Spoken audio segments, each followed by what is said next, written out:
by sharing this with you. So I hope that buys me at least a few minutes of your precious time. If this video is taken down, it wasn't taken down by me, alright? Now I'm partly doing this to wash your blood off my hands, because God saved my life on a midnight highway one fateful night for this very cause. And He's watching, as He clearly proved that night. See, I should be dead. My sleeping driver was hurling us toward a concrete wall at 100 kilometers an hour when an angel of God was sent to wake me up from a deep sleep with just a whisper, and just in time. And for what? Not so I could win X Factor or buy that dream Porsche or marry that dream girl, but for this, for these words, for this moment, so I can tell you something, so I can warn you about something. Nothing could be more important than this. So cancel that movie you wanted to watch, skip that gym session. Don't scroll down to the next post. Just stay with me. Stay with me. Now, don't worry about the quality of the video or the audio. Just focus on the content. Listen to my voice and trust your eyes. Most of you won't care for the shocking thing I'm about to expose to you, because no one cares. No one cares. Not my exes, former friends, former bandmates, work colleagues, parents, family members, strangers. No one cares. But still, I'm doing all this for one person. One single human being out there. God is calling you, and He's looking for the last ones before the storm. And if you think you know where I'm going with this, please keep watching, because the most important part of this video comes at the end. Now, everything you're about to hear is a fact, and I'll prove it to you. I will leave no room for doubt. And nothing can stop what's coming. So this isn't a call for an uprising, boycott, protest. No. The Titanic is sinking, and it's unstoppable. All I'm going to do is point you to the life raft. And if you want to ignore me, then fine, proceed at your own peril. God knows I've tried. If you want to mock me, then at least share the video. Let others mock me too. Tell your friends. Check this freak out. Anything to help me reach someone who has eyes to see and ears to hear. And like I said, in a few minutes, you'll know why my well-being is in danger, and that of my loved ones too. Now let me ask you something real quick. Who do you think, generally speaking, runs the world? What type of people are the leaders of our countries and corporations, and the rich and the famous too?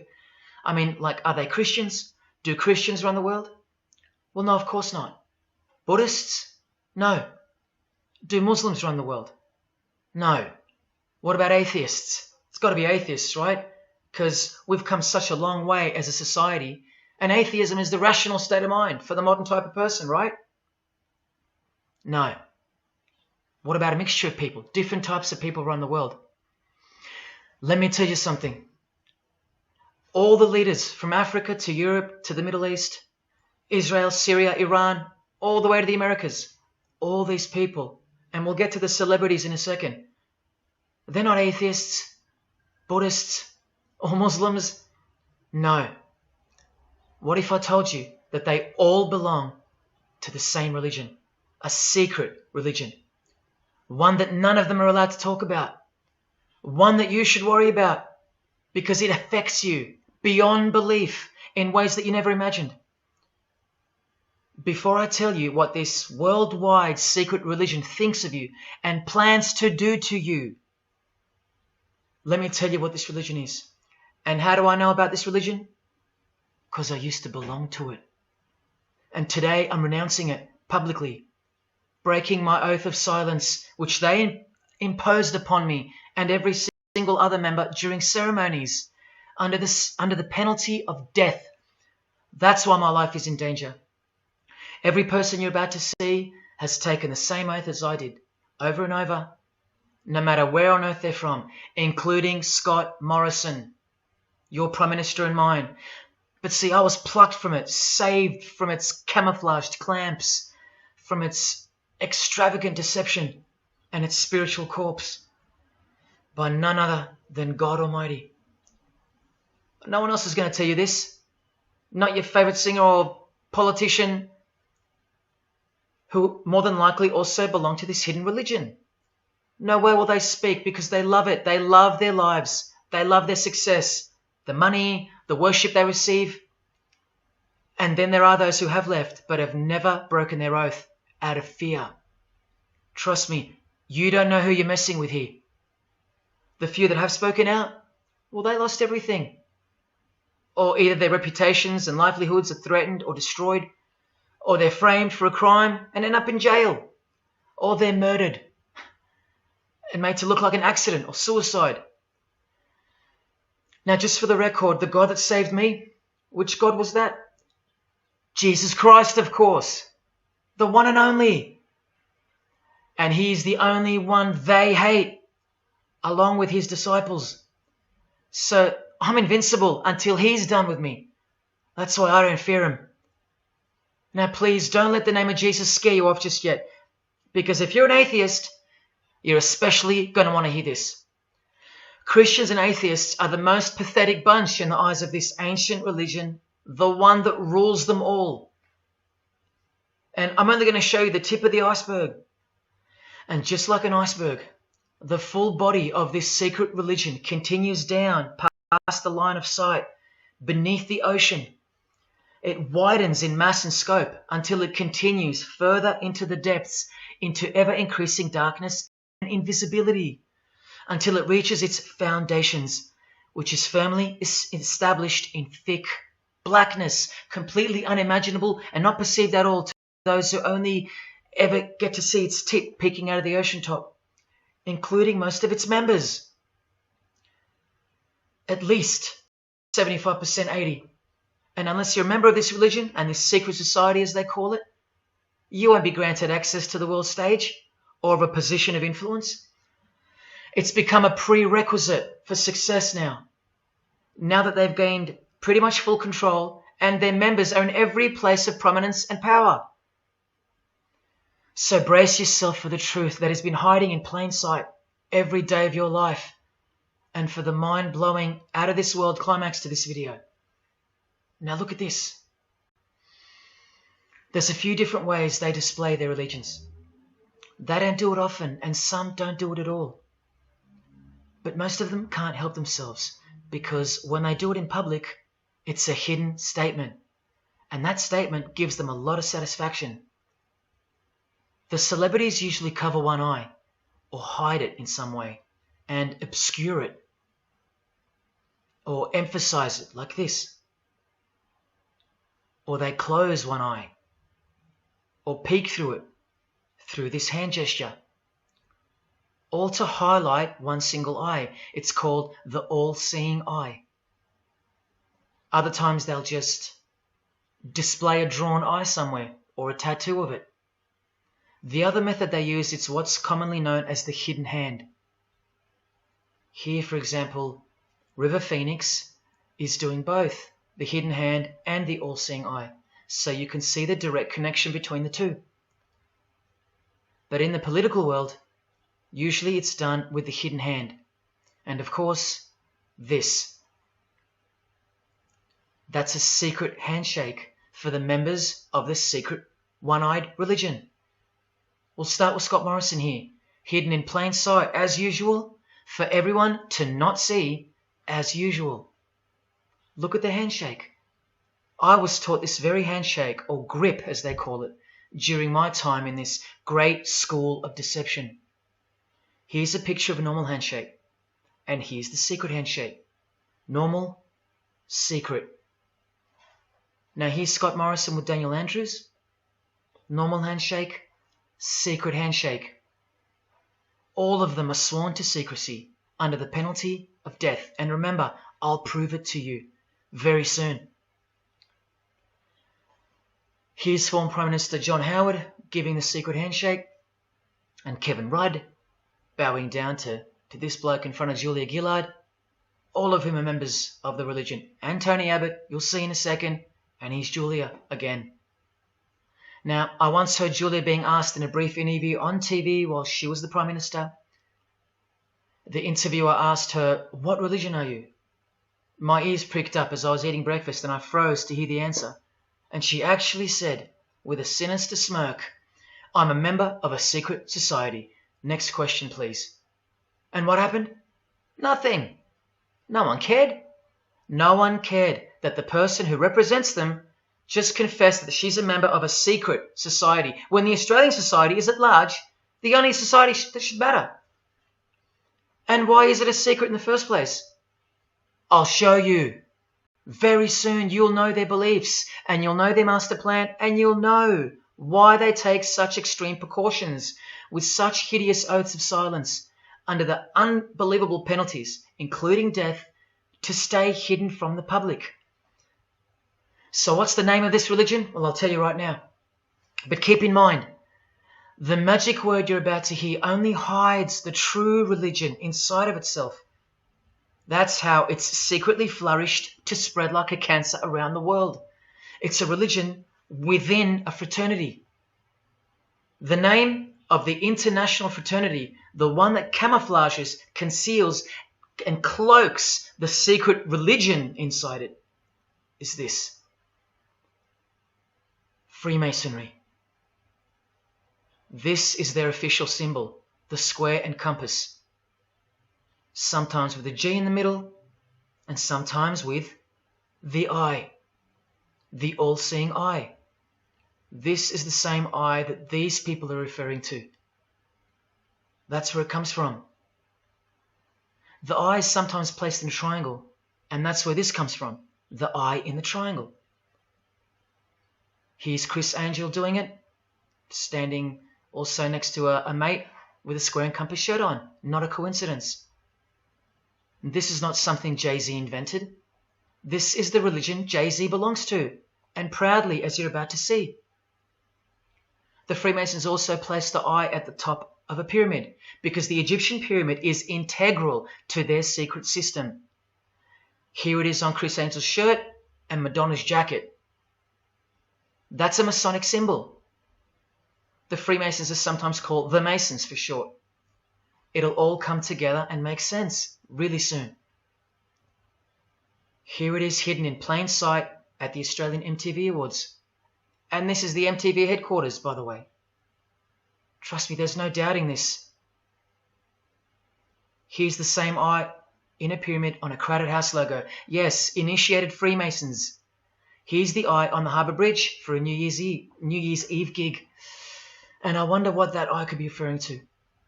So what's the connection? The religion is the connection, the secret religion. And you'll see. Prepare yourself for an incredible revelation and the amazing climax that comes at the end of this video.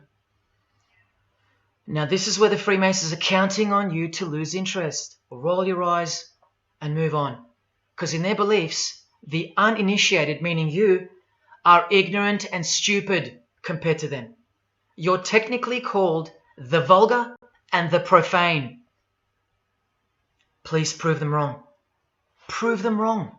And stay with me just a little longer.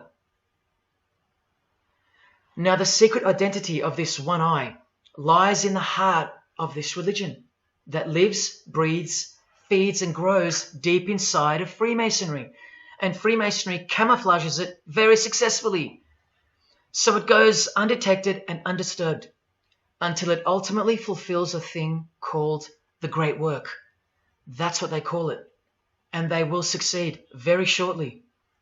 Nothing can stop it now. And I think some of you can sense that something's coming. And who do we trust more than anyone in the world right now? This bloke. And there he is, giving the sign of the hidden hand in front of the whole world. The hidden hand sign is technically called the sign of the Master of the Second Veil in Freemasonry. Veil, get it? Meaning hidden. Now, am I saying that this thing that's happening in the world isn't real? No, I'm saying this. Spoken like a true Freemason. And you remember this guy? A safe place and a dangerous place. We must treat this new world order, this new world of COVID We must treat this new world of COVID, even in our own homes. So what is this New World Order that he accidentally mentioned? It's common language in Freemasonry, and it has been for a long time. For at least this long. Since the US $1 bill. Hidden in plain sight, complete with the pyramid in the eye. It's the ultimate goal of this religion. And I'll show you what the great work is, at any cost. And Australia, like every other country, is now up to its neck in this pyramidal, one-eyed occult religion. You think there's nothing hidden on our own money? What about this shadow of a bloke? Who's he hiding in the background? Well, these numbers right here will tell you. And I'll show you that too. Did you know there's a giant pyramid in Australia? You want to see it? Sitting right at the centre of Australian power? Look closely, because you'll miss it. Because that's the way they designed it. There it is. Hang on. Do you see it yet? And what about now? That is the frame of an Egyptian pyramid, which we can now firmly call a Masonic pyramid, complete with a missing capstone. And if you're still in doubt that you're looking at a pyramid, there you go. A perfect to-scale pyramid hiding out of sight inside the giant frame that surrounds it. This is going to be so unbelievable to you that you probably won't believe it. Or if you're that far gone, if you really have lost touch with your own soul, you won't care. And you'll miss the opportunity to have your own eyes open first to the worst news and then to the best news you could ever wish for on this godforsaken planet in which you're destined to lose everything you have and everything you love until eventually you lose yourself. We have to establish what this religion that's hiding inside of Freemasonry actually is, and we will. And it's shocking, but it's reality. The symbol of the Freemasons itself is not what it seems. It's a squaring compass on the surface, but it conceals something.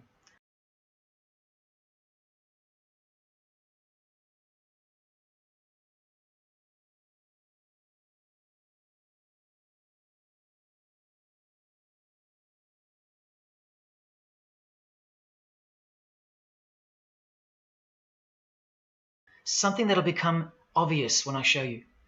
But before we uncloak Freemasonry to see its true nature, its ugly face and its shameful nakedness, because I gave you my word that I'm going to prove it to you.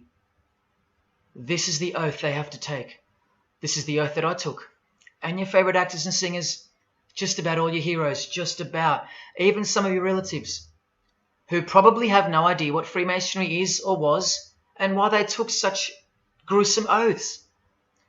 So for those who are going to say, my grandfather was a Freemason and he was a great bloke, or don't the Freemasons run that retirement home? Just wait. Because I'm talking to Freemasons here as well. And don't you worry, they're going to come out of the woodworks. But they're all under the oath of secrecy. Don't forget that, no matter who they are. Adele, Neil Finn, Chris Angel, or Scott Morrison. The oath comes first. And here it is. This is taken from an official Masonic publication, not intended for the public. This is Duncan's Ritual of Freemasonry. In brief, I, of my own free will and accord, do hereby promise and swear that I will never reveal any of the secrets, arts, parts, point or points of the Master Mason's degree to any person or persons whomsoever. This I solemnly, sincerely promise and swear, under no less penalty than having my body severed in two, my bowels taken out and burnt to ashes, so no more remembrance be had of so vile and wicked a wretch as I, should I ever violate my Master Mason's obligation. So now you know what they think of me. I'm a vile and wicked wretch for breaking my oath. So how can anyone ever trust a Freemason when he speaks about Freemasonry? Unless you're speaking to a rare breed like me. Never reveal any parts, not even a single point, to anyone. Here's another penalty from another degree. this time from Richardson's Monitor of Freemasonry, a legitimate Masonic publication for instructing and laying out the ritual.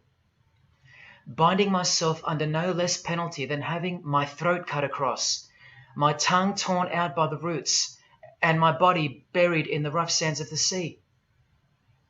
These are the penalties they swear to. And yes, the lodge has penal authority to execute.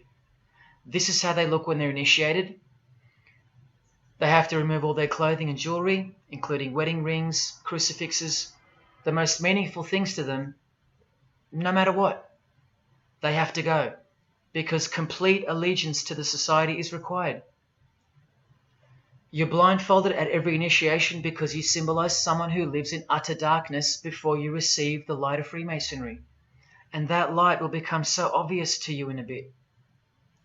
The secret that is being unveiled by incremental degrees to the candidates in the lodge is staring us in the face in daily life. And that truth is pretty scary if all you know and all you have is this world. But they know much more than that. At one point, when the blindfold comes off, this is what you're surrounded by. Blokes dressed like this, holding swords to your face. And that's nothing compared to what comes later. So your own wife or daughter don't qualify for discussion in these matters, unless they too are initiated to the same level as you. So please don't tell me that your grandfather or your neighbour is a Freemason and that there's nothing wrong with Freemasonry. How would you know when they're under oath never to reveal anything to anyone? The whole successful system is constructed by the art of lying to the public and to their own members of lower degrees. And we trust these people. Now here are the illustrations for the signs and handshakes. And you only receive them after the oath has been taken. This is the sign you do upon entering and exiting the ritual room while facing the Grand Master. It stands for throat slit. And it goes like this. A continual reminder of where you are and what awaits you if you have a change of heart or rebellious spirit. And here you have the illustrations of the secret handshakes. Look familiar? And this is the sign of the Master of the Second Veil. See? Purely Masonic. You don't pick this stuff up off the street. Now this is how it's generally executed in the public arena.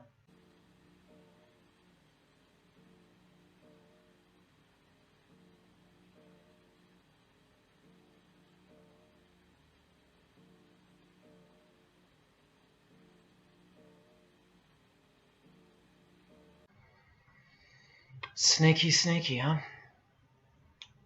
So when you see this, or this, you know for certain where it comes from and who they belong to.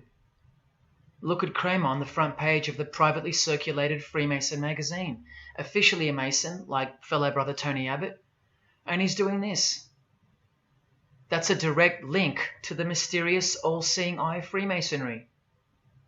There it is on the walls of the inside of a lodge room. So there's no reason to doubt that those who do this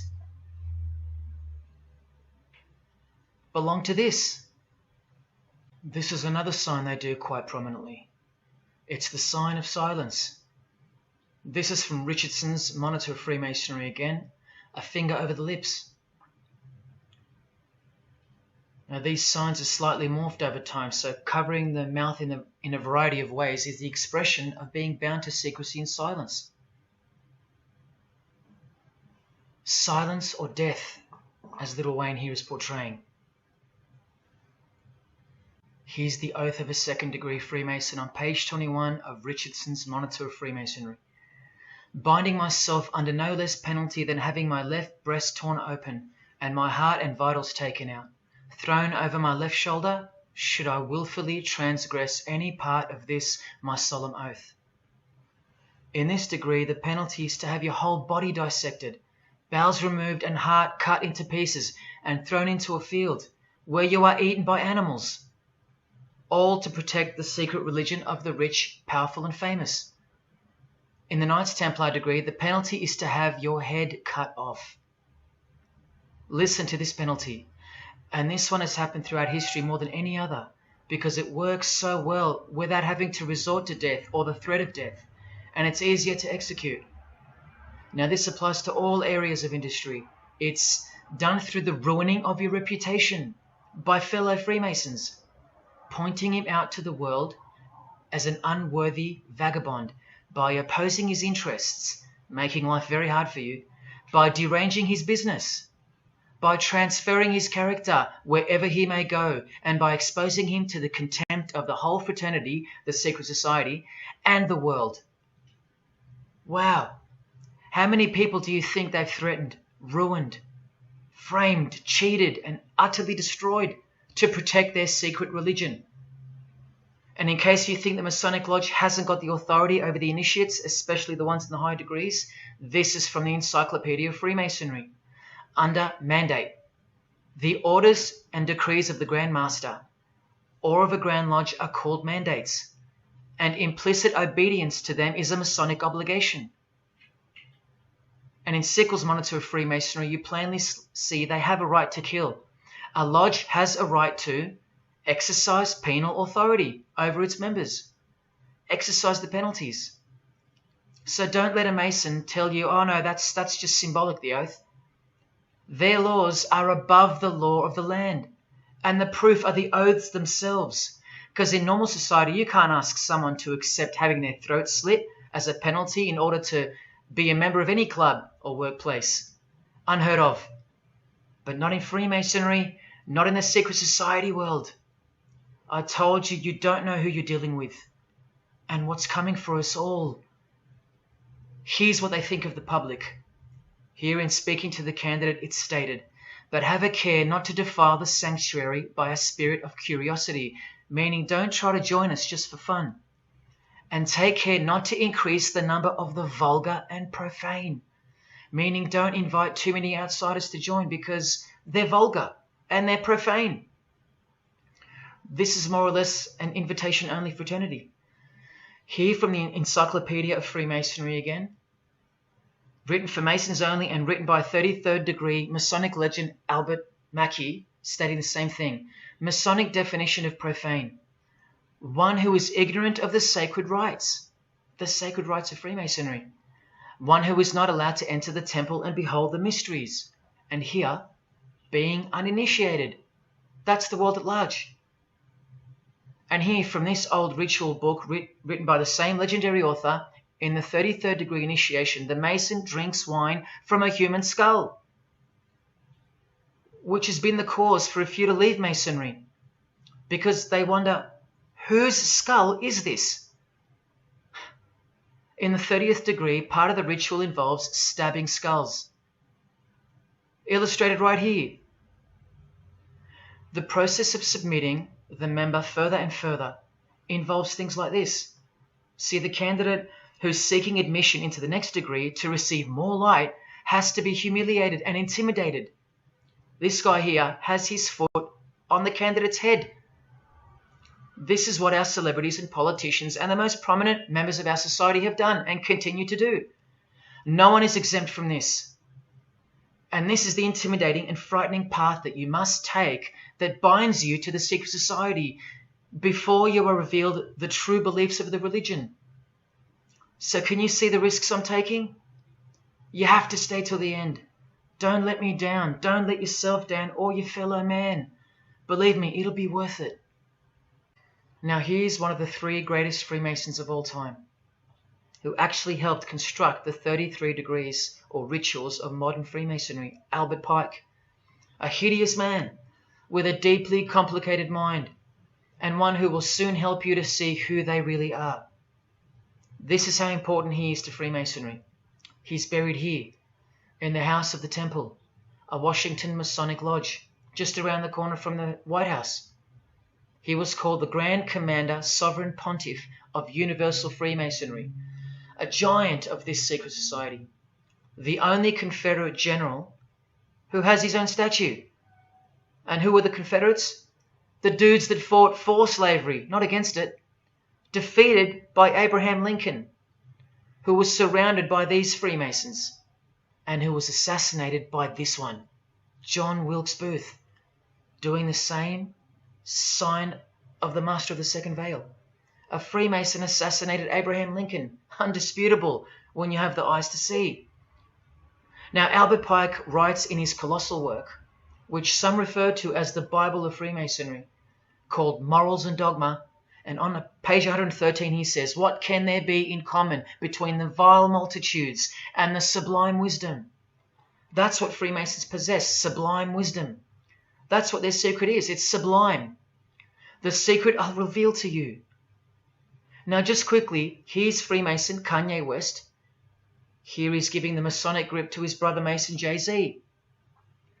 Look at the lapel he's wearing in this picture. It's the same double-headed eagle as on the front cover of the so-called Bible of Freemasonry, Morals and Dogma, written by the Grand Commander Sovereign Pontiff of the religion that Kanye and Jay-Z have been sworn into and thus granted access to international success. His Christian conversion isn't what it seems, and you'll soon see what job he has to do. Now look at what else Freemasonry thinks of the uninitiated, from the words of the Grand Commander himself.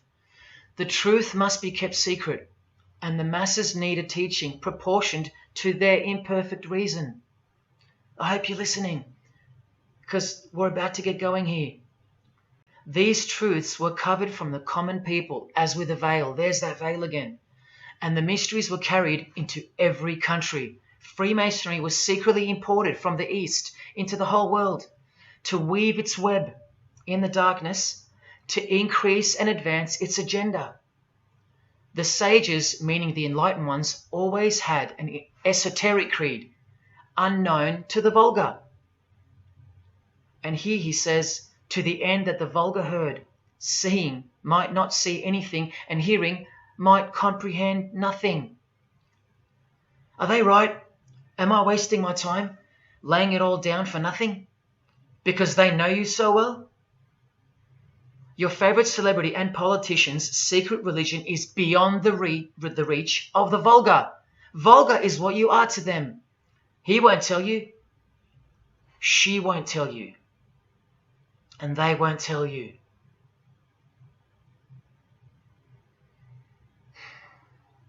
Because the other obscene penalties from the rituals of Freemasonry include having your ear and hand chopped off, or both hands, being hung in your own home, and my personal favorite, having the top of your skull cut off so your brain is cooked in the sun. Now, can you imagine what they're hiding?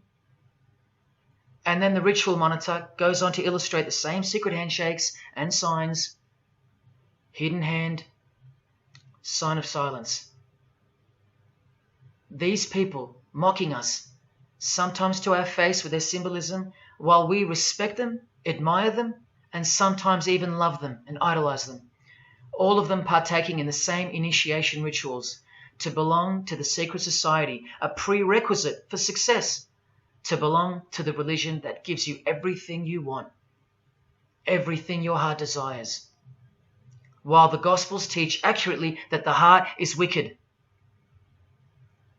Now here is a practical example of how Freemasonry comes first, even above the title of president. Here's a portrait of George Washington doing the sign of the Master of the Second Veil, and here, Freemason, before and above president. And if you think that's just by chance that they put the word Freemason above president, then here, read this genuine quote from Harry Truman. This should tell you how deep the consequences of Masonic initiation go and what lies deep within. It's Freemasonry above everything else. There's the Queen showing her allegiance over and over. And here's the Queen leaving a very special hospital with a very special nurse. And this was the Queen's father, fully dressed in his Masonic regalia and that God-forsaken apron they wear, which also hides something, just like the square and compass. In fact, what the apron hides is what the square and compass really represents. And it's staring you right in the face. Can you see it yet? Prince Charles, handshake, hidden hand. Prince Harry, Prince William. And here is the Grand Master of English Freemasonry, Prince Edward, also in full gear. What a lovely looking chap. And now he's giving the Masonic grip in front of this stone that was placed there to memorialize his visit to Cape Town Lodge. And what about this guy? Prince Philip, husband of the Queen. Do you remember him saying this? Yeah, and here's the article in case you think he didn't. Initiated member. Do you slowly see what the Masonic mindset is? We are beneath them. And the craziest thing is, if they can turn you into what they think of you, then you deserve what's coming. It's a natural law. It's the law of nature. And I'll soon show you their real Bible, for lack of a better term, which justifies it all, and the one which guides their morals.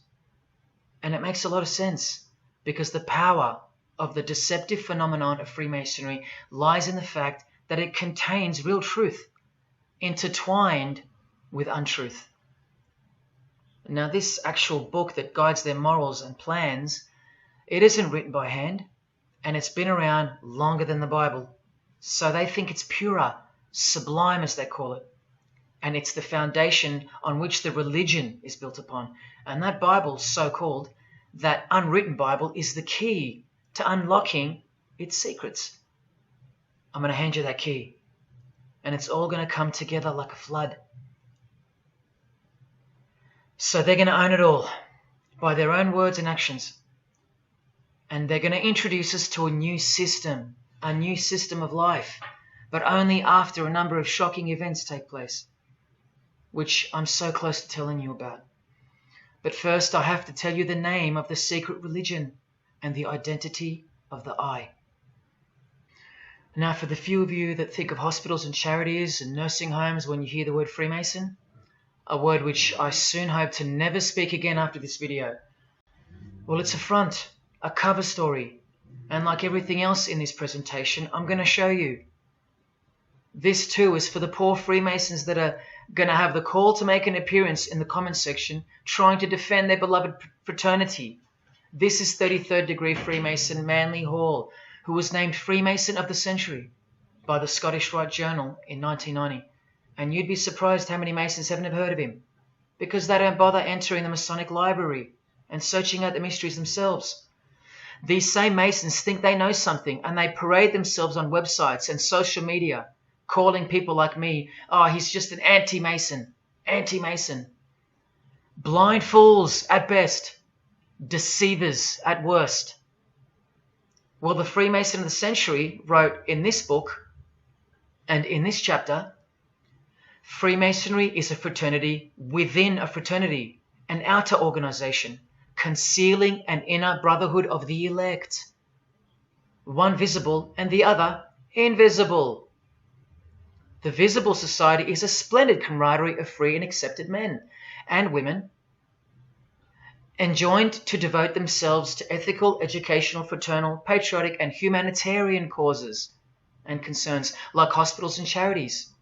But the invisible society is a secret and most august fraternity whose members are dedicated to the service of a mysterious arcanum arcanorum, meaning mystery of mysteries.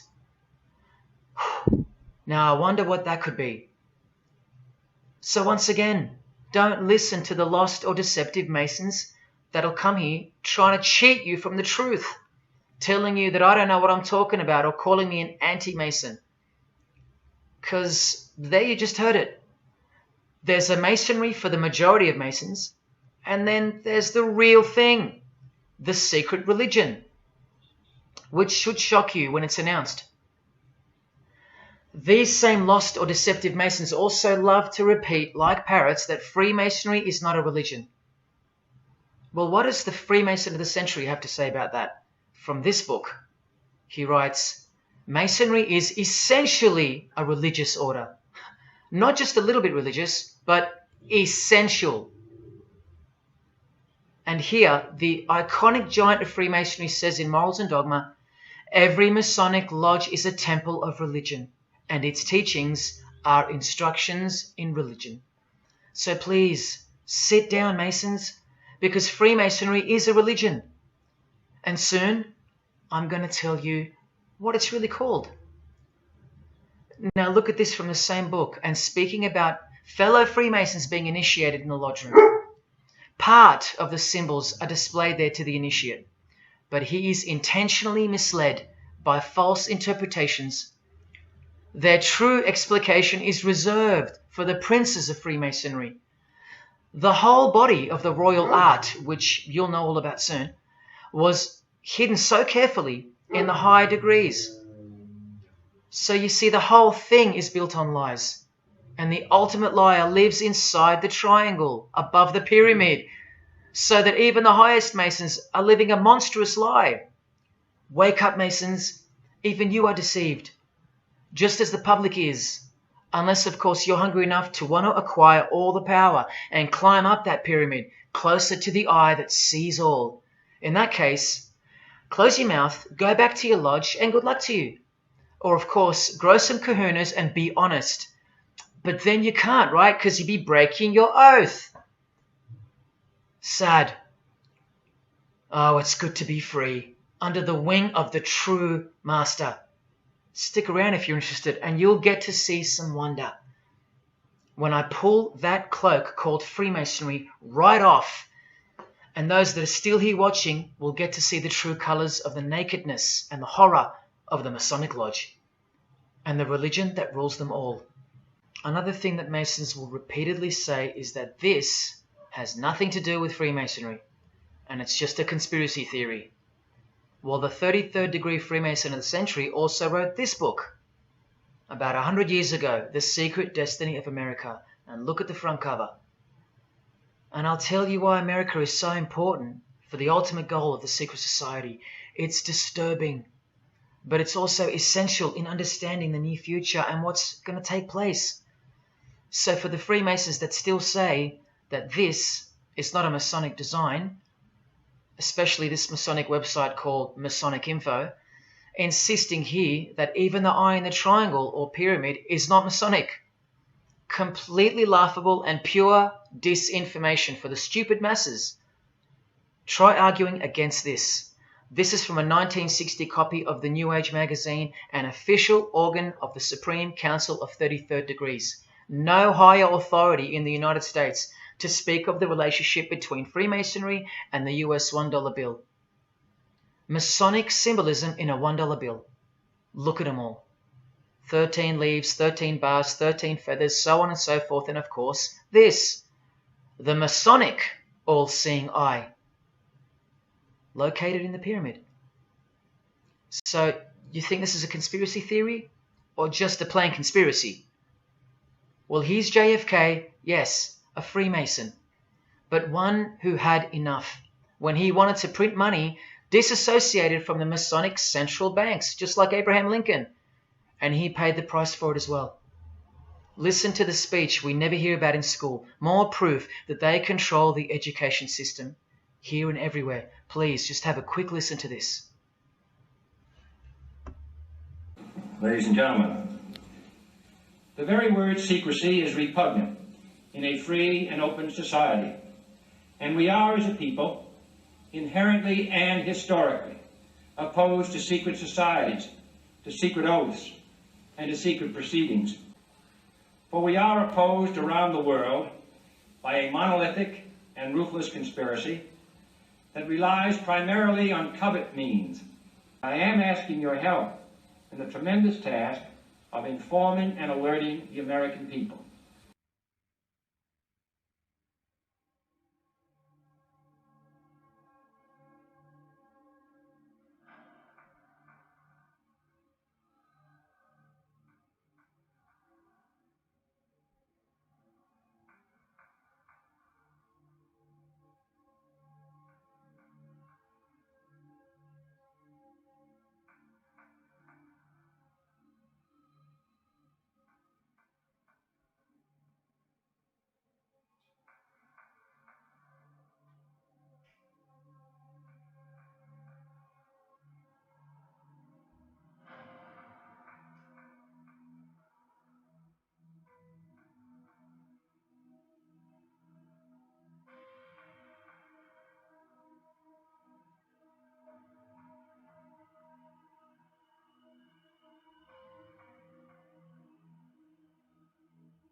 as I said in the beginning, you're just seeing the tip of the iceberg peeking out from the ocean top.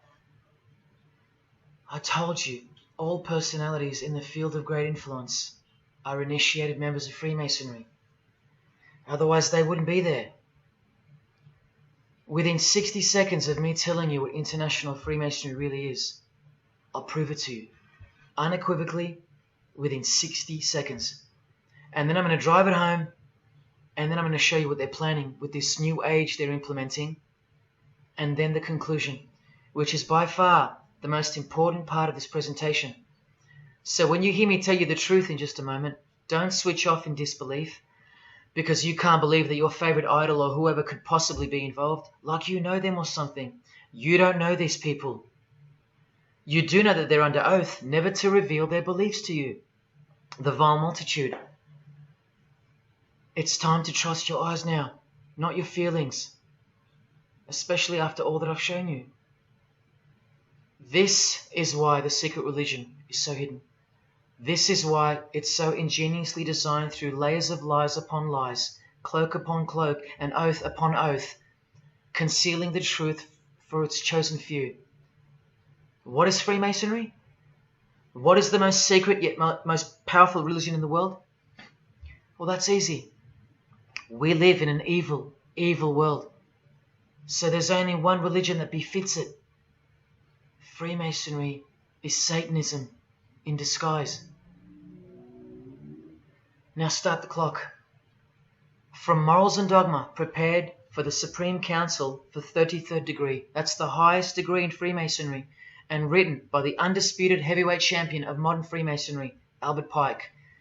On page 321, he boldly states, Lucifer, the light bearer. Strange and mysterious name to give to the spirit of darkness. Lucifer, son of the morning. Is it he who bears the light? Doubt it not. Did you hear that? Lucifer is God, and do not doubt it. Come on now, stay with me. Here from the Encyclopedia of Freemasonry, written by 33rd degree Freemason, a beloved member of the craft, Albert Mackey. He tells us whose name represents the good principle in Freemasonry's secret worldview. Writing under the Masonic meaning of the word pentagram, he says that the pentagram, depending on its position, represents good or evil. See how he puts the positive aspect in the first position? Good first, evil second. Good or evil, light or darkness, victory or death, initiation or profanation, Lucifer or Vesper. Lucifer is good. Lucifer is light. Lucifer is victory. And Lucifer is true initiation. See, if you're not initiated, you're profane. If you haven't figured out that God is Lucifer, you're vulgar and profane. You're stupid, in their own words. That's the beginning of their big secret. God is the devil, and we're already in hell right now. Now from the Freemason of the Century, Manly Hall, and this will make it 3 out of 3 legends of Freemasonry stating the same thing. In The Lost Keys of Freemasonry on page 76, when the Mason learns that the key to the warrior on the block is the proper application of the dynamo of living power, he has learned the mystery of his craft. The seething, surging energies of Lucifer are in his hands. Do you see? The world's hidden religion, with its universal one-eye symbolism, who was revealed slowly and by degrees only to its dedicated members, is Satanism, or Luciferianism as they prefer to call it. Now all the oaths make sense, don't they? Now all the rituals make sense. Now all the penalties make sense.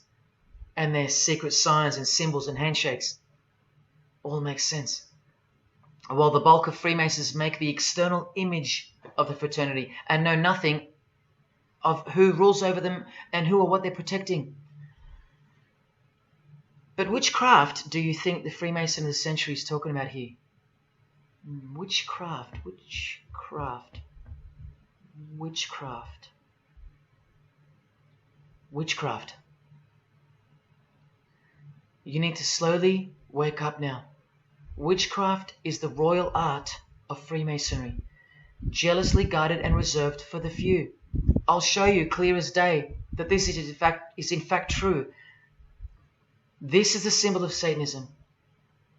And this is the symbol of the lodge of female Freemasonry called the Order of the Eastern Star.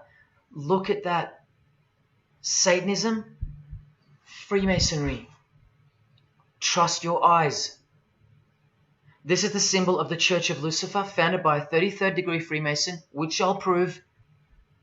Look at the Masonic square and compass in the design.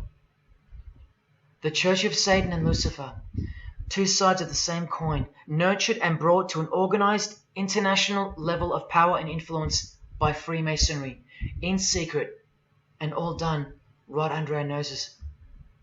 And if you think that your politicians or religious leaders or favorite idols can't be a part of this, you have to try and snap out of it, or suspend your everyday beliefs just for a moment, and I will clearly show you how it's not only possible, but it's actual. Please, I feel like it's now or never. If you don't get a glimpse of this now, then when? Who else is going to tell you this? When will you next be confronted with this? This is reality.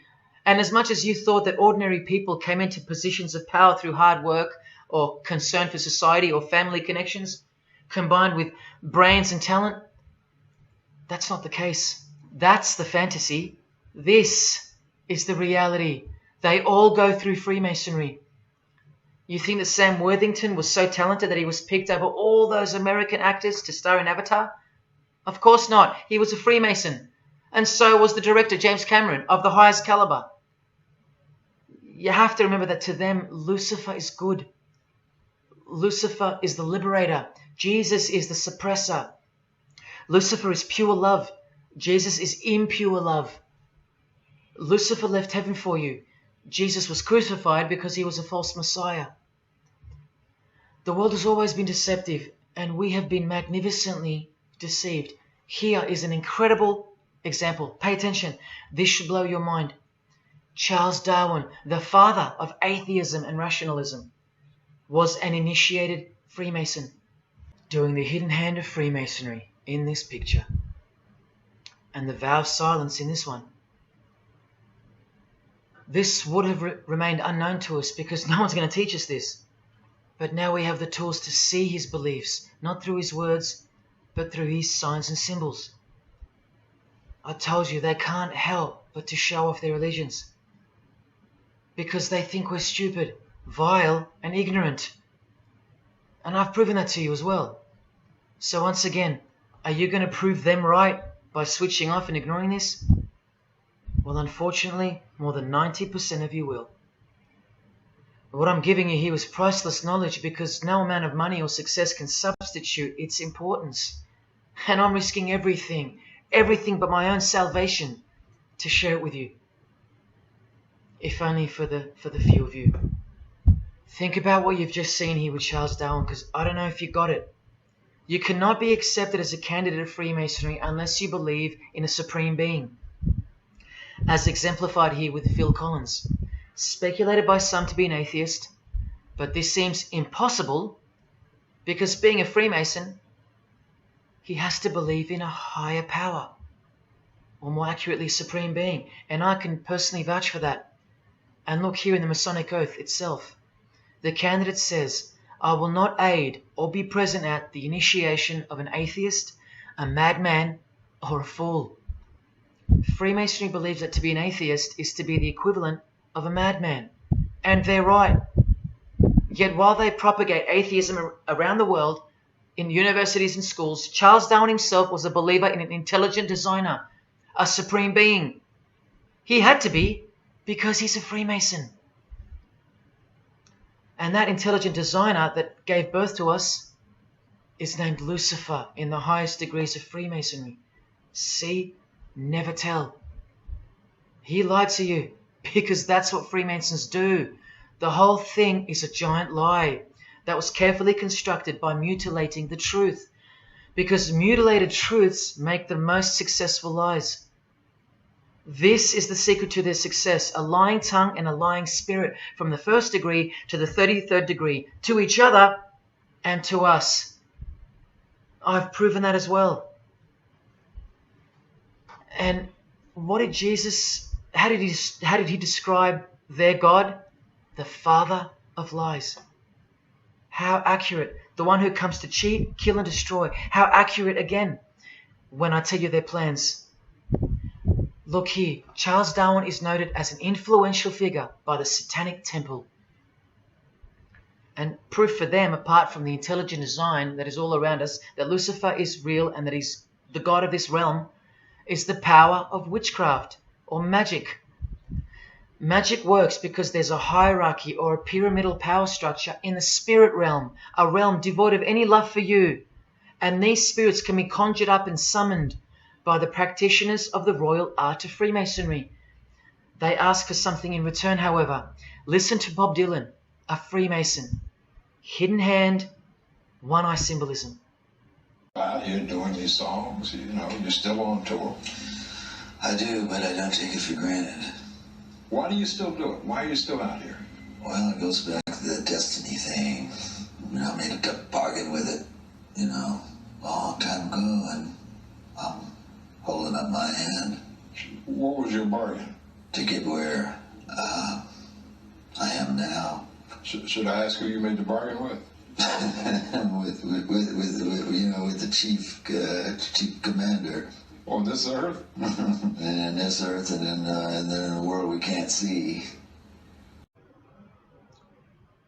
How does one communicate with Bob Dylan's chief commander, Lucifer? By the jealously guarded royal art of Freemasonry, witchcraft. This is from the Encyclopedia of American Religions. Secrecy is bolstered by a system of initiations and degrees, the Freemasonic system. The material which is kept secret is the magical knowledge of the group. This knowledge may consist of rituals and powerful magical formulas. Do you think J.K. Rowling isn't a Luciferian? In this article, J.K. Rowling reveals the inspiration behind the Deathly Hallows symbol. And what is it? The Masonic squaring compass with the one eye that all the celebrities mimic. That's the inspiration.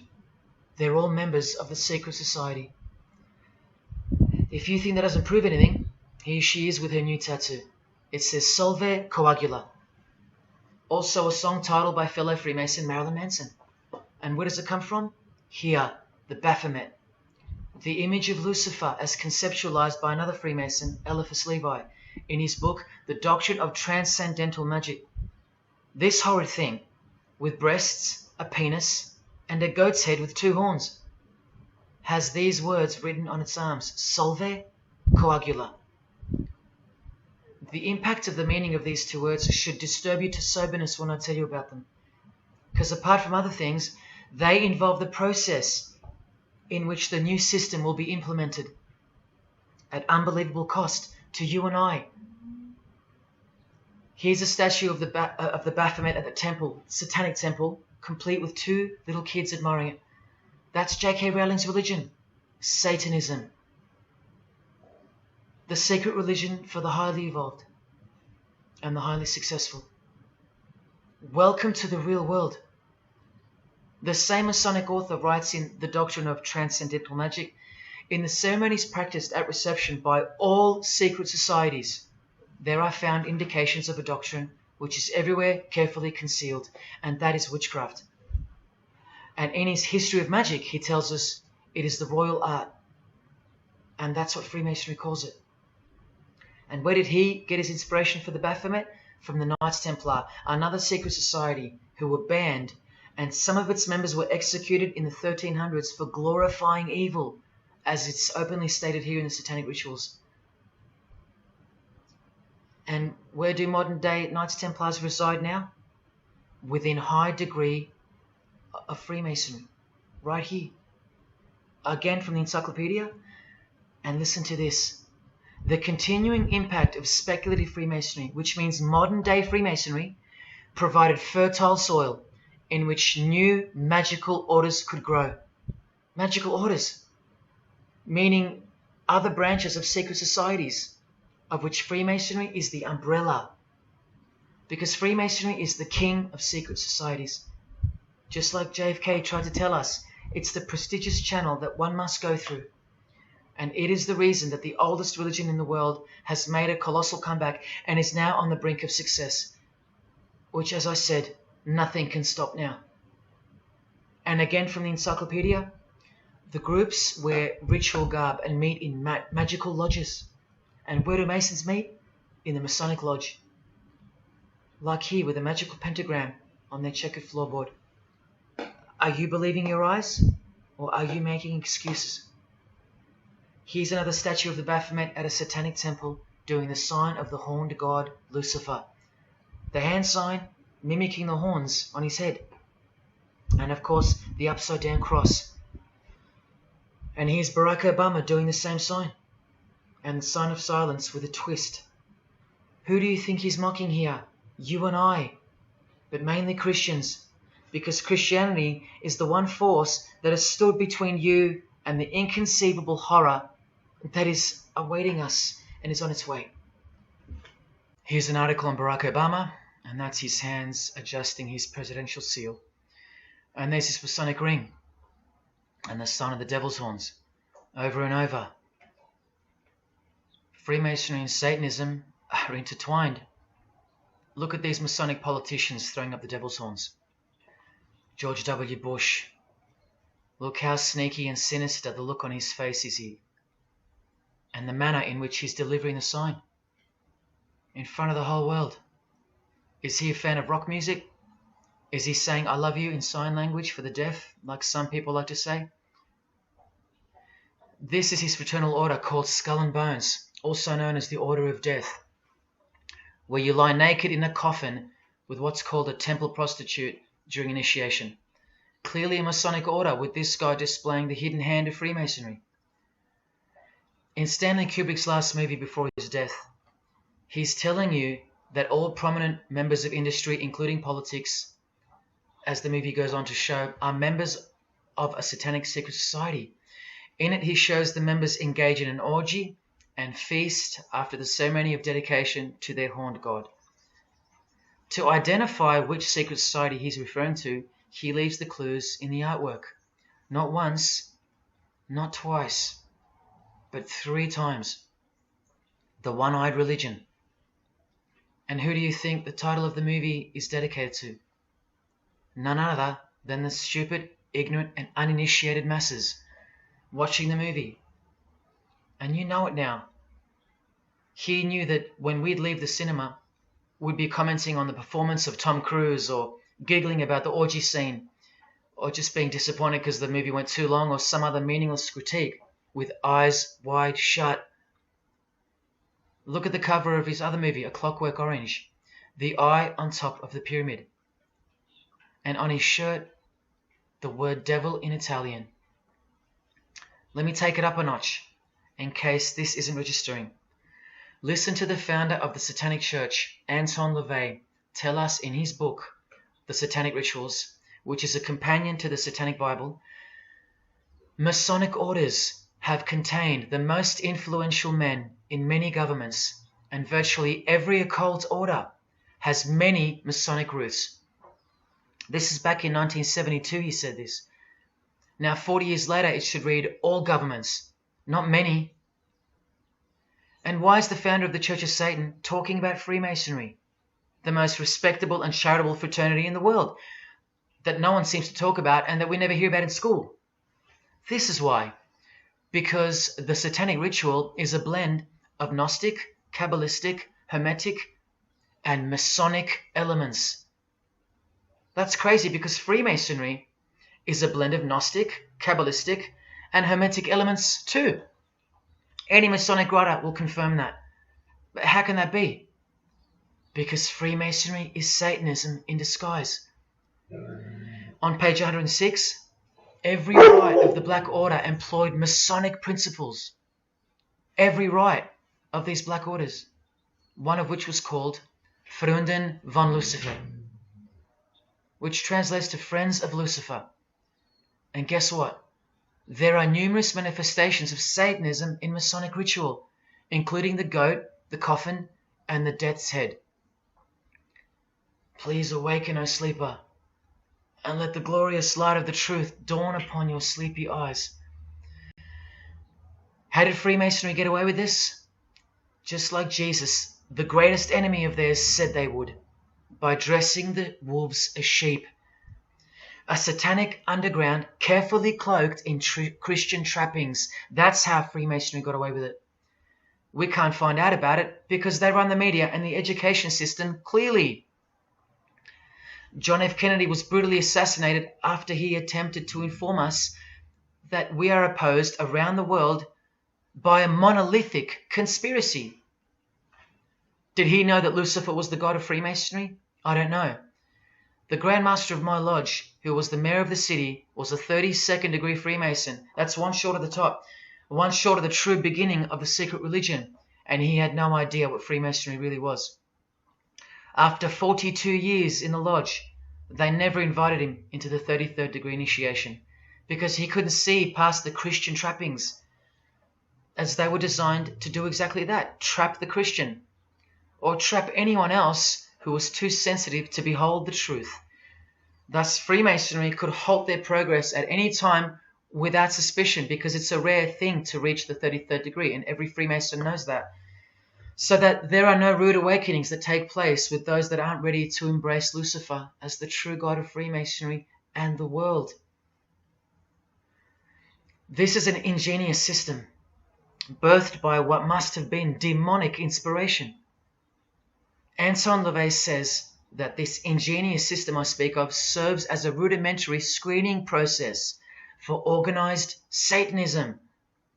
Exactly right. It's a filtering process, as I've said earlier. An international filtering process from which men and women are picked and permitted to enter the world stage.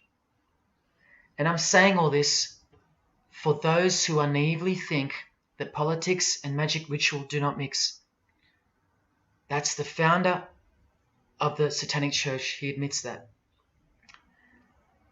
Admissions that were never heeded because no one cares. How else did the Freemasons pull the wool over our eyes? The companion to the Satanic Bible tells us that as well. By filling the world with fools. And who's the biggest fool in the eyes of Freemasonry? An atheist. From the Encyclopedia of Freemasonry. One who does not believe in the existence of God. Such a state of mind can only arise from the ignorance of stupidity. All this time, you're laughing at Christians, and the Freemasons are laughing at you. Here's Brad Pitt, wearing his Masonic ring and covering his eye. Now here's a genuine quote from Brad Pitt, the Freemason. In short, I could really try on something different for myself. That was Satanism. It's working out really well. I made a pact. That's why. You don't believe him? Bob Dylan does. And the hand sign they all do. Allow me to show you what it symbolizes. And now that you know what you know, it should make sense to you. It stands for 666. Yes, indeed. Satan's number, foretold by Jesus Christ. Now just hang on, let me prove it to you. Here it is for all to see on this shirt design, worn by Guns N' Roses guitarist Slash. See the I in the middle of the 6? Repeated 3 times. That's 666. In this one, the design in the shirt is clearly demonstrated by the person wearing it. Another example, the hand sign with 3 6s on the shirt. Here's a movie poster, the hand sign and the 6 on his lapel. Connect the dots. Here's Don Cheadle, the hand sign, and here he covers one eye with the dice. What's the number on the dice that he holds toward the camera?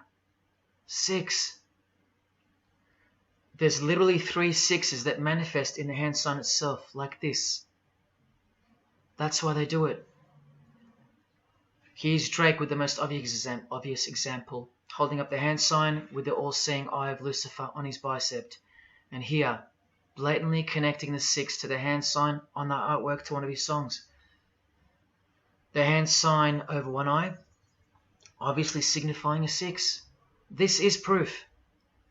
The number is mystical and it's grounded in reality, and it's related to sex rituals within witchcraft. You'll see, I'll show you. But if that's not enough, there. Drake is clearly intending that hand sign to be a way of communicating the number 666. A hater of Christianity and Jesus Christ. But I wonder why.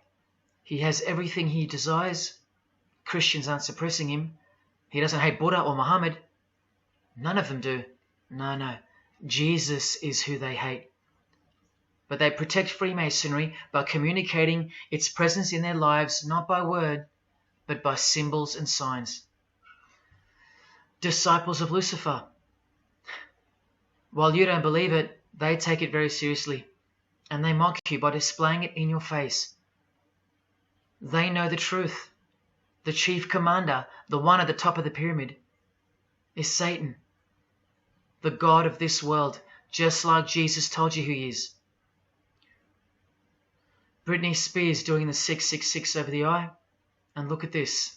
The devil's horns while she wears the seal of the US $1 bill, designed by Freemasons.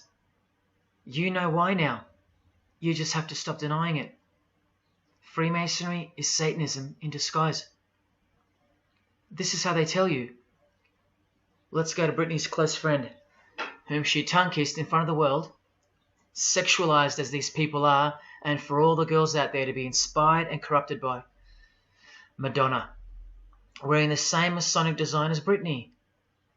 666 hand sign, the one eye symbolism, and the vow of silence. The vow of silence with her fellow practitioner of witchcraft.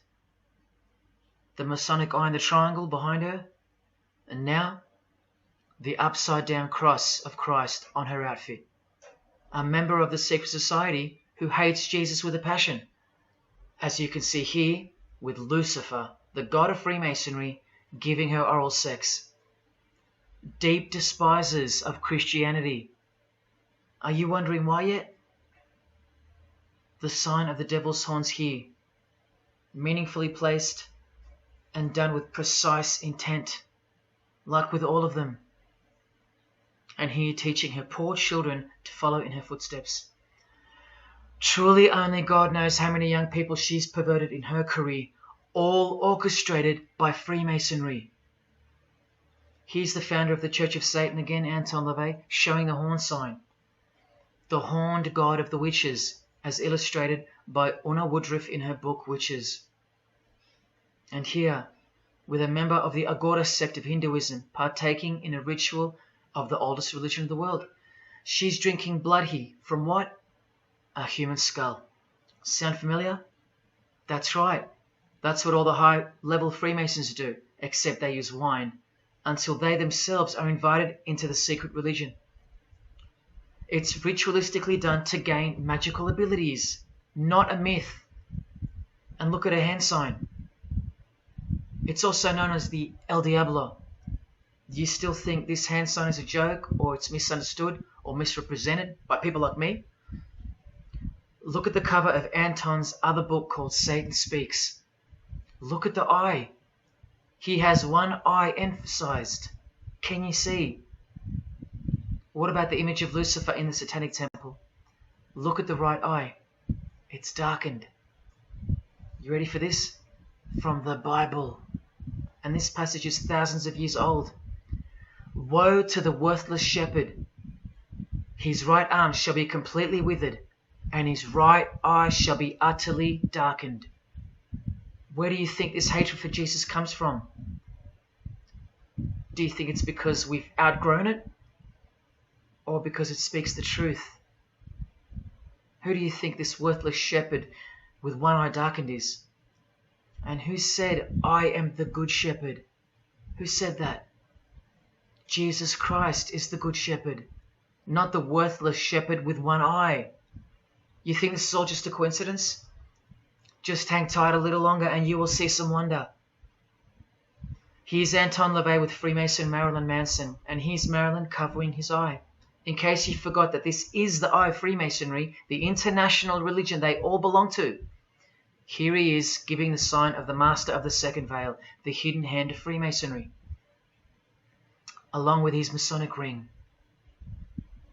You know how many presidents and journalists and common men have tried to expose Freemasonry? Or get it shut down, get it banned? Well, those days are long gone. Marilyn Manson, the Freemason who tears the Bible into pieces on stage during his performances, he captured the fundamental purpose of Freemasonry's existence very well when he said in an interview with Spin magazine in 1996, "Hopefully I'll be remembered as the person who brought an end to Christianity," echoing the dreams of grandeur, just like his spiritual father. Now Kesha, one-eye symbolism of Freemasonry, the eye in the triangle, and the sign of silence. So she's a member. And behold, an inverted cross in her music video, inverted cross on her outfit, and a satanic pentagram on this outfit, just like the symbol of female Freemasonry. You think none of these Freemasons look like witches? Really? And none of these witches in the making? Remember, 90% of them don't know what they're serving, or what they're doing there, or why they're taking oaths of such silence and such penalty. Avril Lavigne does, showing her allegiance with the one-eye symbolism, participating in lesbianism in a video, influencing the masses, subtly stealing her innocence. And what's on her helmet? One eye. And doing the El Diablo with pentagrams at her concert.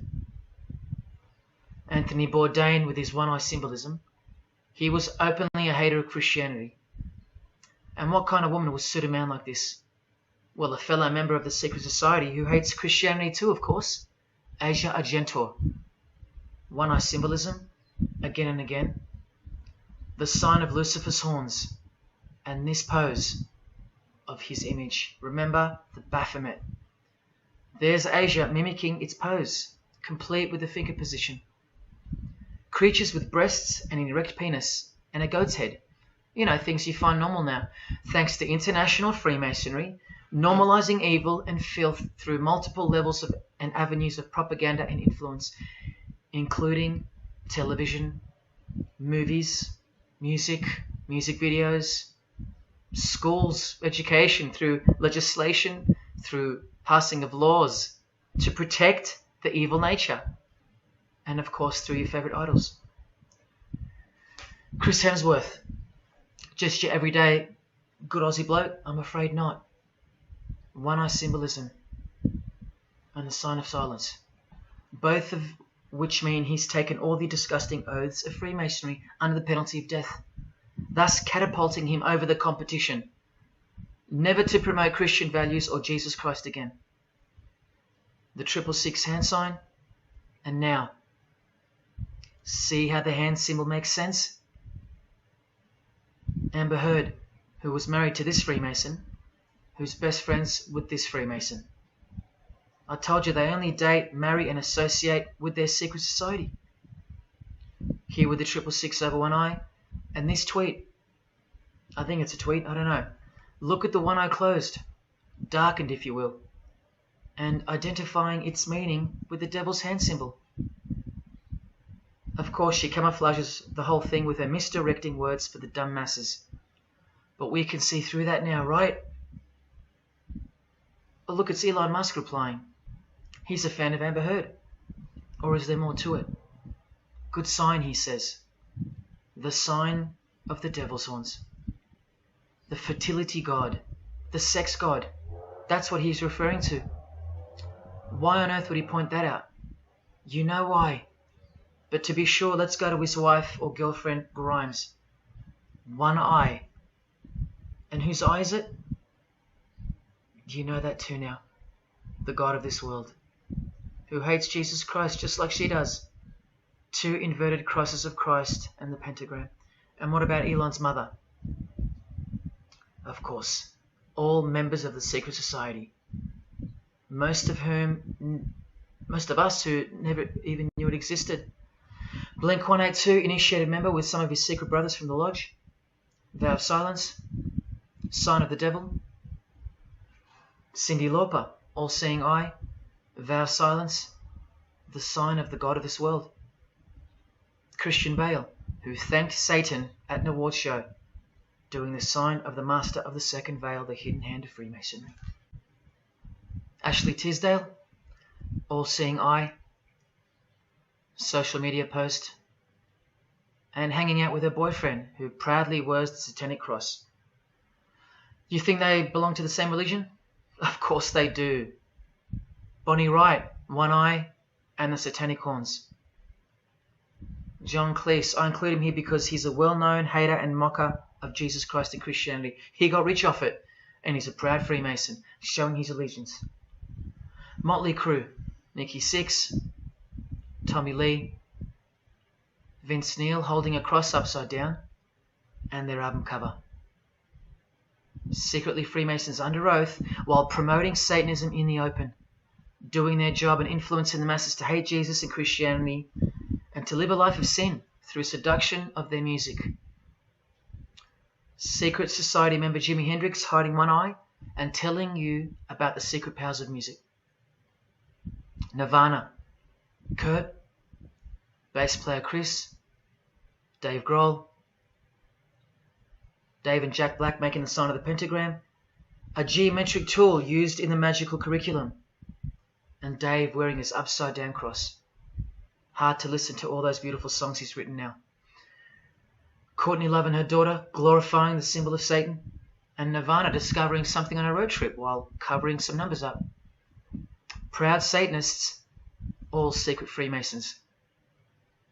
Here's Quentin Tarantino. Now that we know what we know, can you see through this picture to reach its true meaning? The all-seeing eye, whose identity is revealed by the hand gesture, which is 666, with the vow of silence and throwing up the devil's horns, which I hope you can finally see means something. Share. Can this get any more obvious now? The sign of the vow of silence being made with the sign of the devil, telling you that the secret which isn't to be spoken of is Lucifer, right there in front of you. Speaking through signs and symbols, like Confucius said, signs and symbols rule the world, not words nor laws. Cardi B, I just want you to see a few connections between the one-eye symbolism, the 666 hand sign, and the horned God symbol.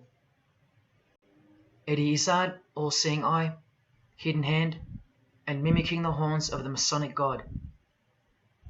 Oh, but men love the darkness rather than light, as the scriptures put it so solemnly. Look at how precise that statement is. With high-ranking Freemasons loving the darkness so much that they define the darkness itself as light. Watch. In MasonicWorld.com, an article by Worshipful Master John Alexander, who has journeyed from the lower degrees to the high and sublime degrees. This is the religion of our leaders and celebrities, so listen. He writes, every ritual from the high and sublime degrees that I have ever read contains the statement, I beg you to observe that the light of a Master Mason is darkness visible. I put it to you, brethren, that this is the most accurate description of Masonic light that you will ever find. Think about what you just heard, because this is what they learn. Masonic light is darkness. And this is before they enter the real religion of Freemasonry, Satanism. That's why in the high degrees the ritual states to the candidate, I beg of you to observe, meaning to ponder, to contemplate what they mean by the statement. My 32nd degree Grand Master, he never understood. And they don't push you, remember? It's all a screening process to weed out the weaklings who can't handle the truth. The truth that this is how the all-seeing eye sees things. Evil is good and good is evil. Look at what he says immediately afterwards. In keeping with our normal Masonic practice of burying our important truths deeply, the ritual sets out to immediately disguise this truth. Usually people bury their lies, but Masons bury their truths. Because their truth is that God is the devil and that we are in hell. So everything has to be flipped on its head in order for things to make sense in this place where lust creates life, where might is right, where compassion is weakness, and of course, in order to succeed. Look here, with another Freemason of the highest degree, Helena Blavatsky. She writes in her book, The Secret Doctrine. Doctrine means belief. So the book is called The Secret Belief. The Secret Belief of Freemasonry. She says, the sons of God, of whom Satan was one, all those spiritual beings were called angels of darkness, because that darkness is absolute light. Do you see how far they go to protect and glorify the darkness? Because men love darkness rather than light. If these were just randoms next door or some minor cult, I wouldn't be telling you about them, and I really wouldn't care this much. But these are not randoms. These are our heroes. These are those who have crept into the power structure very slowly since 1717, when the first Masonic Grand Lodge was organized, to overthrow Christianity and the world. These are those who we admire, trust. And these are those who have perverted our culture with one hand, the hidden hand, while upholding it with the other hand. So you can never call them out, because they run charities, nursing homes, and children's hospitals in the open, while they propagate smut, violence, debt, and of course atheism in secret. While a plethora of everyday distractions are endlessly supplied to us through entertainment and news, plowing through our lives. That's political Freemasonry, politicizing everything, including entertainment, supplying you with their heroes and their idols. And now that 95% of the world have been spiritually disarmed by thinking, oh, the world is a good place and Jesus is a myth, they've rigged our infrastructure and they're about to bring it down so they can build up their new world from the ashes. A completely new system of life on this planet is coming. I promise you that. In a book called Satan's Master Plan, LaVey affirms his commitment to destroy Christianity. Now check out Anton LaVey, once again in perfect parallel with Freemasonry, stating in the Satanic Bible, waiting at the darkness visible for that bright and morning star. Bright and morning star being a reference to Lucifer. The exact same expression as the Freemason and worshipful master John Alexander that we just heard describing Masonic light. Darkness visible. Identical language. Because Freemasonry is Satanism in disguise. This is what the initiated queen of Freemasonry, Helena Blavatsky, says of the bulk of Freemasons in her book. The knowledge of their members about the full signification of their symbols is nil. And that's of course true to the Freemasons listening. How do I know she's a Freemason? Because her diploma was reproduced on page 66 in Freemasonry Universal, Volume 5, Part 2, in the Autumn Equinox, 1929. And also because she's displaying the Masonic penalty sign, like all these Freemasons. Drew Barrymore, all-seeing eye, vow of silence. And see, the symbol of her secret god. Elijah Wood, one eye, hidden hand of Freemasonry, and the devil's horns. Sammy Davis Jr., the eye of the Freemasons is the all-seeing eye of Lucifer. Because here he is with Anton LaVey, the founder of the Church of Satan. So when you see him hanging with other celebrities like Bill Cosby, can you be sure that they belong to the same religion? Sure you can. I told you they don't hang out with the uninitiated. You think the Rat Pack weren't Freemasons? Well, here's their leader, Frank Sinatra, doing the hidden hand.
introduced to the music industry. I swear I wanted to be like the Amy Grant of music. Yeah. But it did not work out, and so I sold my soul to the devil.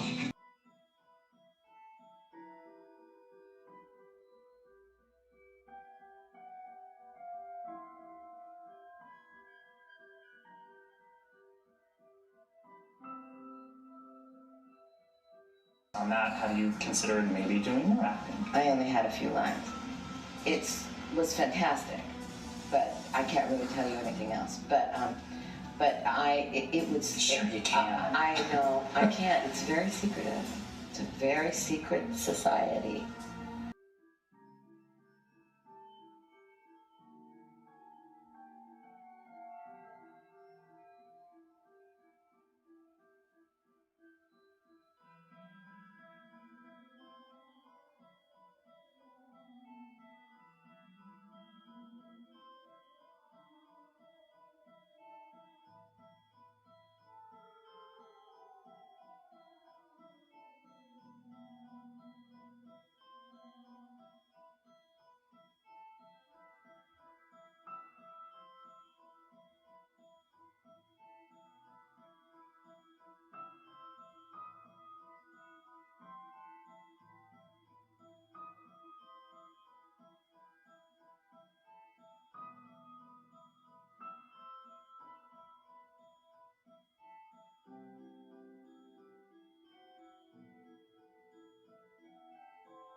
And I'm like, if you don't get this right now, I swear to Lucifer, I'm gonna.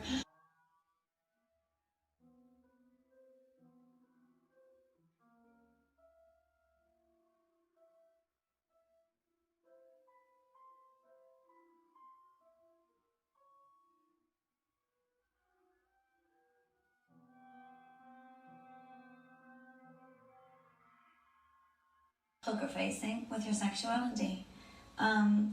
When I was making love to my old boyfriend, I used to think about women sometimes. Oh, good Lord. I'm sure he was delighted when you told him. Oh, good Lord. I'm sure he was delighted.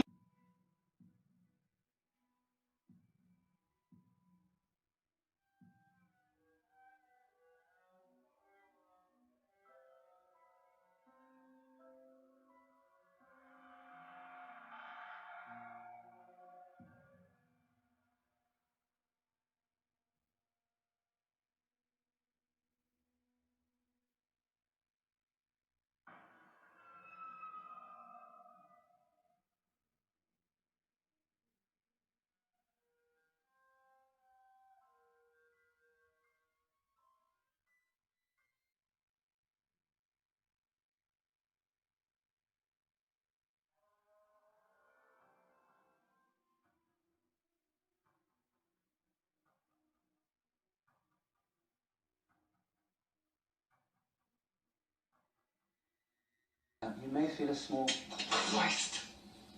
prick. Christ. Prick.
that's approaching you.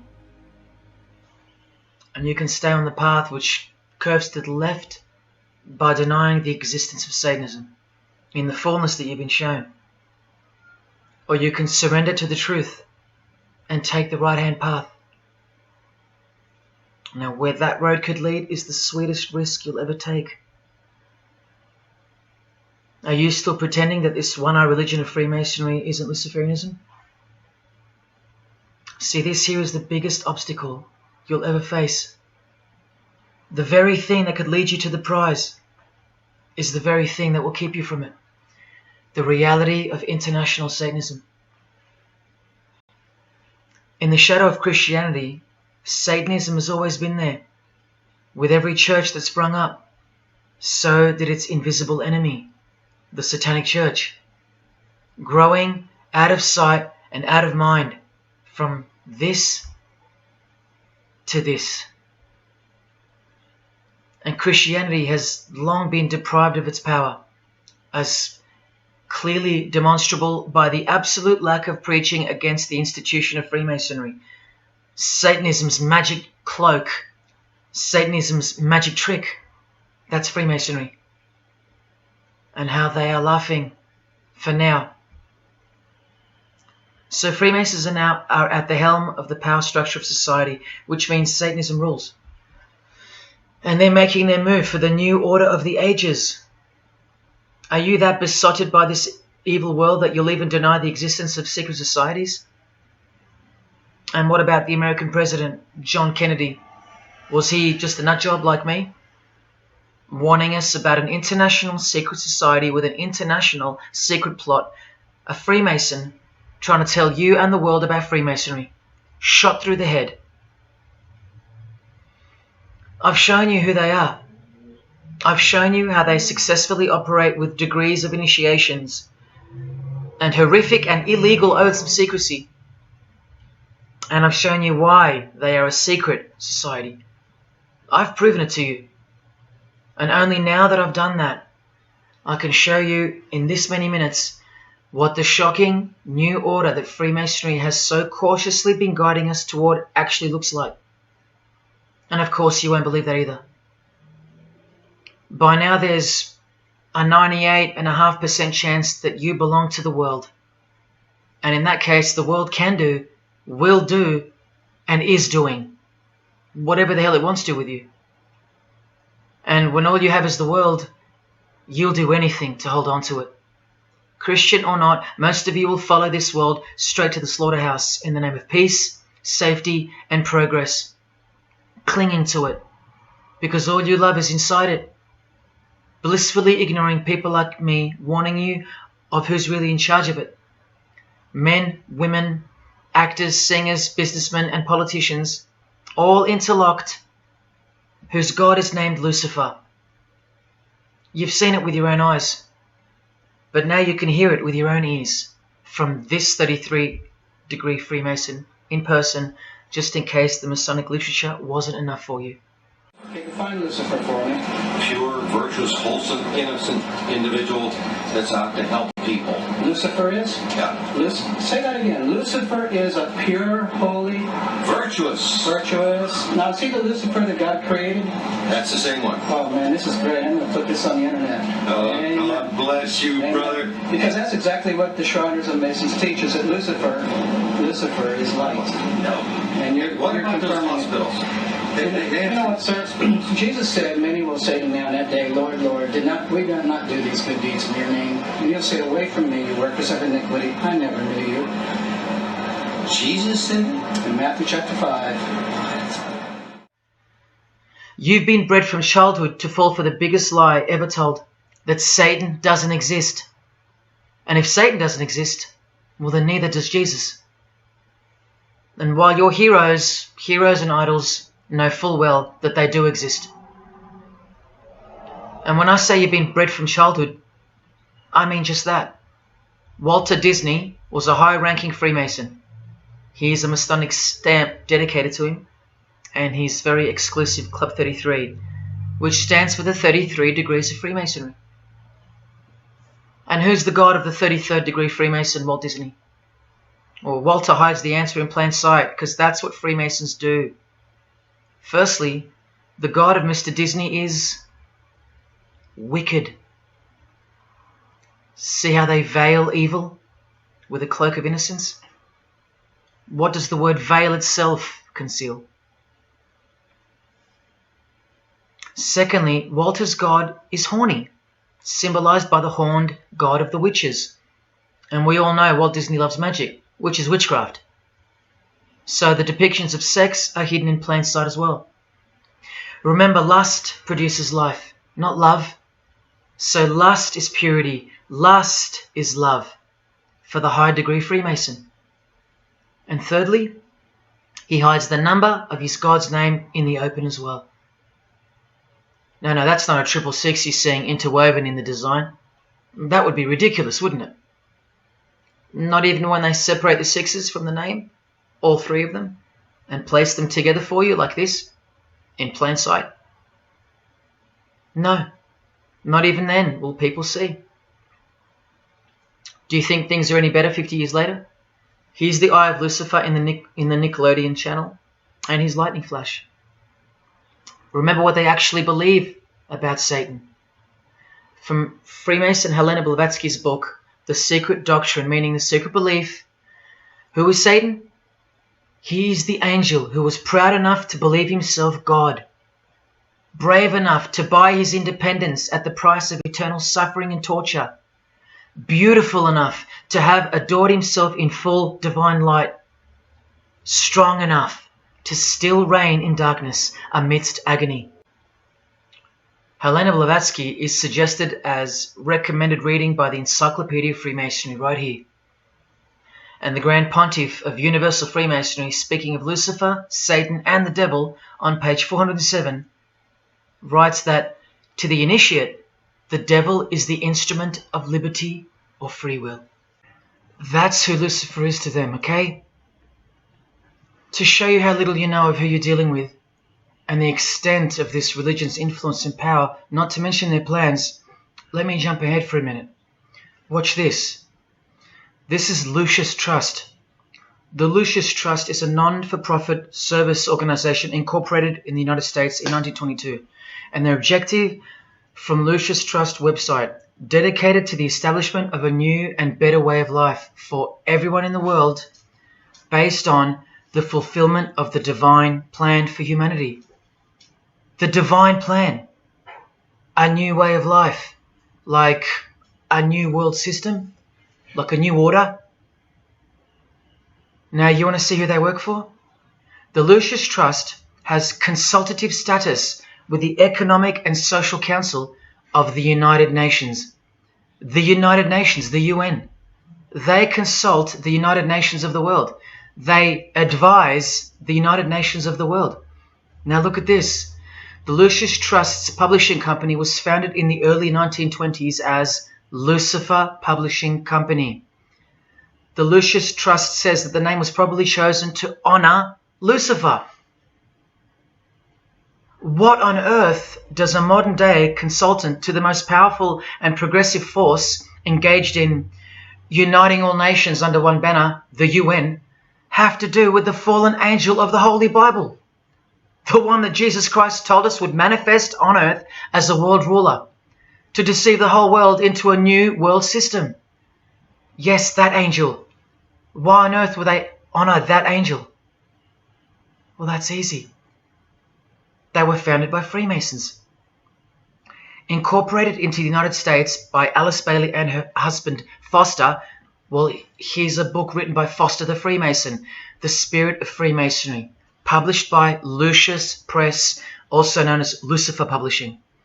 And one last thing, if you dig a little, you'll find an article on their website, The Esoteric Meaning of Lucifer, on a modern company website with consultative powers to the United Nations of all things. Wow, I really hope you're seeing this. In the article, it states that the Baileys had enormous respect for H.P. Blavatsky, who stated in her renowned occult book, The Secret Doctrine, on page 245 in the chapter called Holy Satan. It is Satan who is the God of our planet and the only God. Then the article goes on to say that the Baileys sought to elicit a deeper understanding of the sacrifice made by Lucifer. Everything has been reversed. Evil is good, Jesus is the enemy, and Lucifer sacrificed himself for you, not Jesus Christ, the one who washed the feet of his disciples and the only one they fear. Modern progressive atheists do not influence world events, people. Satanists do. Remember the goal of the Lucis Trust? The fulfillment of the divine plan for humanity. Yeah, the divine plan exposed by Jesus Christ in the Gospels. Hence their war on the Bible and the abolition of it from the school system and even from modern Christian churches who dare not preach from the book of Revelation. Your most highly evolved and contemporary leaders of society secretly believe that in the theosophical perspective, the descent of these solar angels was not a fall into sin or disgrace, but rather an act of great sacrifice. They believe in the fallen angels and their revolt against God as revealed in the Bible, led by the devil, the chief commander of Freemason Bob Dylan, remember? These people make contact with these fallen angels, with the royal art of Freemasonry called witchcraft. Please stick around. Let me show you that. How many solar angels does the Bible say followed Lucifer out of this heavenly realm?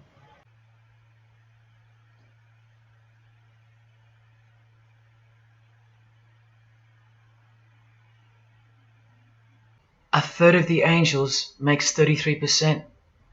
Does that number sound familiar yet? 33 degrees of Freemasonry. Just a coincidence? From the Gospels again, which expose these people every time. Do not let anyone who delights in false humility and the worship of angels and who has access to some visionary world beguile you, trick you of your reward. You still don't believe that the false humility of the charitable fraternity of the Freemasons is behind it all? Well, Blavatsky also published a magazine called Lucifer with a woman named Annie Besant. And here's a letter written by Annie herself with the official Masonic letterhead. And here Annie signs off as a 33rd degree Freemason. Printed also in the left-hand corner, Annie Besant, 33rd degree, and a member of the Supreme Council. Undeniable and undisputable. Please don't make me prove it to you over and over. Have you caught a glimpse of who you're dealing with yet? They're all Freemasons, high-ranking. And they're all buffeted by a plethora of Masonic dupes who don't know any of this because they can't decipher the symbols and they don't care to try. They're proud and boastful and defensive of their beloved fraternity in which they get to rub shoulders with the most important people of their suburbs, cities and towns, and in which they got on their knees to take blood oaths of death, calling other old decrepitated men worshipful master, yet still they think it's innocent and has nothing to hide. Delusional and lost, almost beyond hope. Some of them still think it's a Christian organization, just like the founder of the Satanic Church described. What do you get when you carefully conceal Satanism with Christianity? You get Freemasonry. People, Satanism is at the core of our world, and it is behind the new order that will be implemented soon enough. It will be all done through deception. You'll be tricked. Remember how I told you that the all-seeing eye sees that we're in hell? Well, the massive witch and Freemason Helena says so right here. Satan is the minister of God, Lord of the seven mansions of Hades, the angel of the manifest worlds. Hades means hell, manifest worlds means earth. This is who you're dealing with. This is the religion and the beliefs of the rich, powerful and famous. And yes, politicians. Do you want to go back to sleep? You can sleep after this.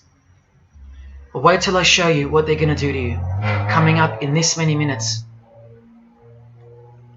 For those who simply refuse to believe that Bono or Scott Morrison or Prince can be Luciferians because they all go to church, let me show you another Masonic ritual they do. And this is before Satanism or Luciferianism is revealed to the candidate. And then you tell me if Bono or Scott are capable of secretly believing in Lucifer. It all starts here with the Masonic apron. Different kinds signifying different grades. Have you guessed what it's hiding yet? The genitals. Pretty obvious. Like everything else they hide, once you can see. The genitals are the true working tools of a Mason. Freemasonry is foundationally a sex cult, like Satanism, because it all starts with sex, doesn't it? Life itself starts with sex. So the mystical force of the true God of Freemasonry hides in the hidden part of the human body. That's the Holy of Holies, covered by the Masonic apron, the seat of God, the seat of Lucifer. See here with Satanist King Diamond's artwork? The eye is attached to the horn god, but look at where the eye starts, from the waist down. That's where the apron of a Mason begins. And the one eye of Freemasonry is also the one eye of the penis, where life generates and springs forth. See the openly hidden secret of the Masonic square and compass now? You're looking at the sex act. That's the female in missionary position, and that's the male mounting her. The sex act. And the eye in the middle, with these emanating rays, is the orgasm and the ejaculation of the penis. See life shooting forth. That's how they see the sun and the earth too. The sun is the visible penis of their true God, shooting forth life continually. The light itself is the mystical sperm of the God of this world. The sun and penis generate life, while the earth and female womb produce life. The letter G, when replacing the I in the middle of the square and compass, stands for generation, sexual generation. The practical aspect of Freemasonry and Satanism's religion is that of a sex cult. You see Rod Stewart telling you he's a Freemason? By displaying the hidden hand of Freemasonry, also known as the Master of the Second Veil, and look at his other hand, taking the Masonic apron's place for covering his penis, which is the Holy of Holies, the seat of God for the Mason. And from the Grand Pontiff of Freemasonry, Albert Pike, hence the significancy of the phallus, the penis, or of its inoffensive substitute, the obelisk. Straight from the horse's mouth, the erect penis graces us, or should I say disgraces us, with its presence in every country in the world, marking its territory. The Masonic obelisk in our face, everywhere, making its bold statement, yelling, screaming in silence. This is another reason why we're considered the ignorant and stupid masses. Another example of hidden in plain sight. And here's an erect penis on the front page of the female Freemasonry magazine, The Eastern Star. I once stood in front of this obelisk in Sydney, and I must have asked 30 people what they thought it was. Not a single one of them knew. To the Freemasons of the higher degrees, the whole universe is in fact one giant and continuous sex act.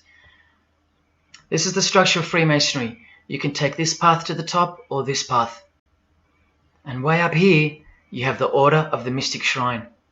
The Mystic Shrine is what's found behind the Masonic apron, because that's where life comes from. That's the Mystic Shrine. You have to be a 32nd degree Freemason to be asked to join the Order of the Mystic Shrine.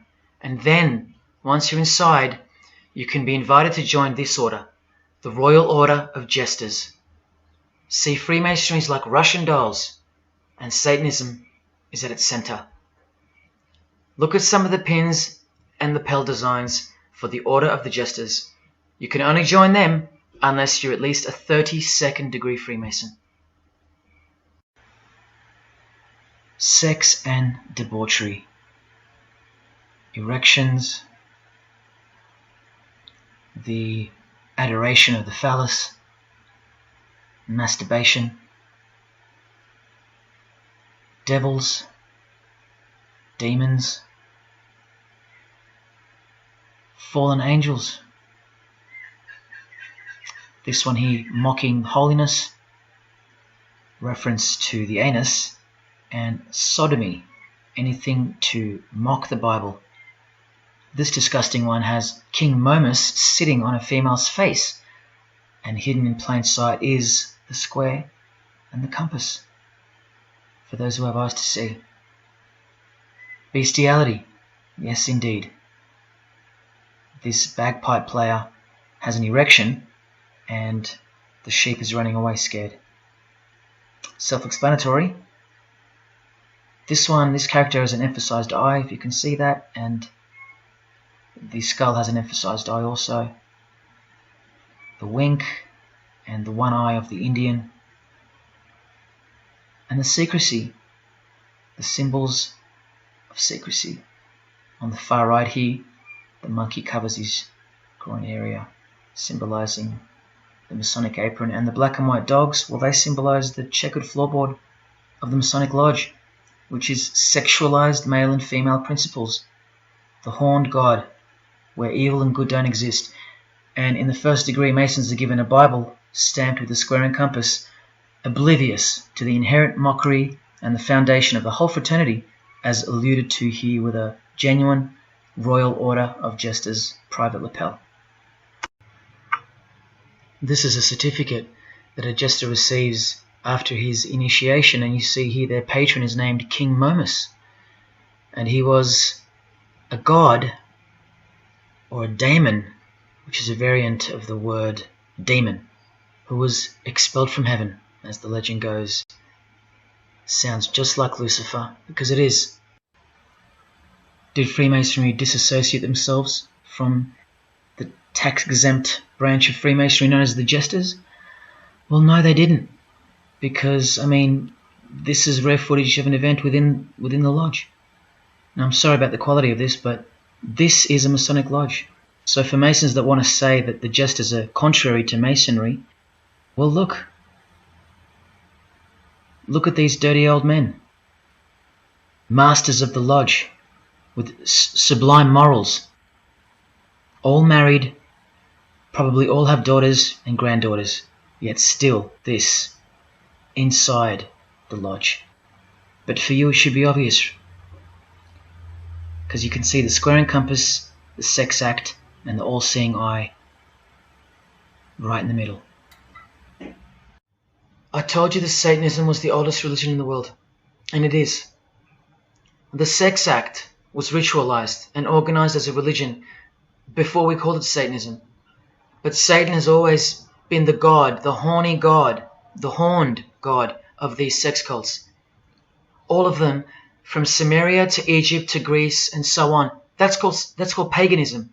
And the real Bible of the Freemasons and the pagans, the one not written by hand, the one that's older than any book, the one that supersedes all the rest in age, thus making it the purest and most unadulterated word of God in the eyes of the Freemasons, is nature.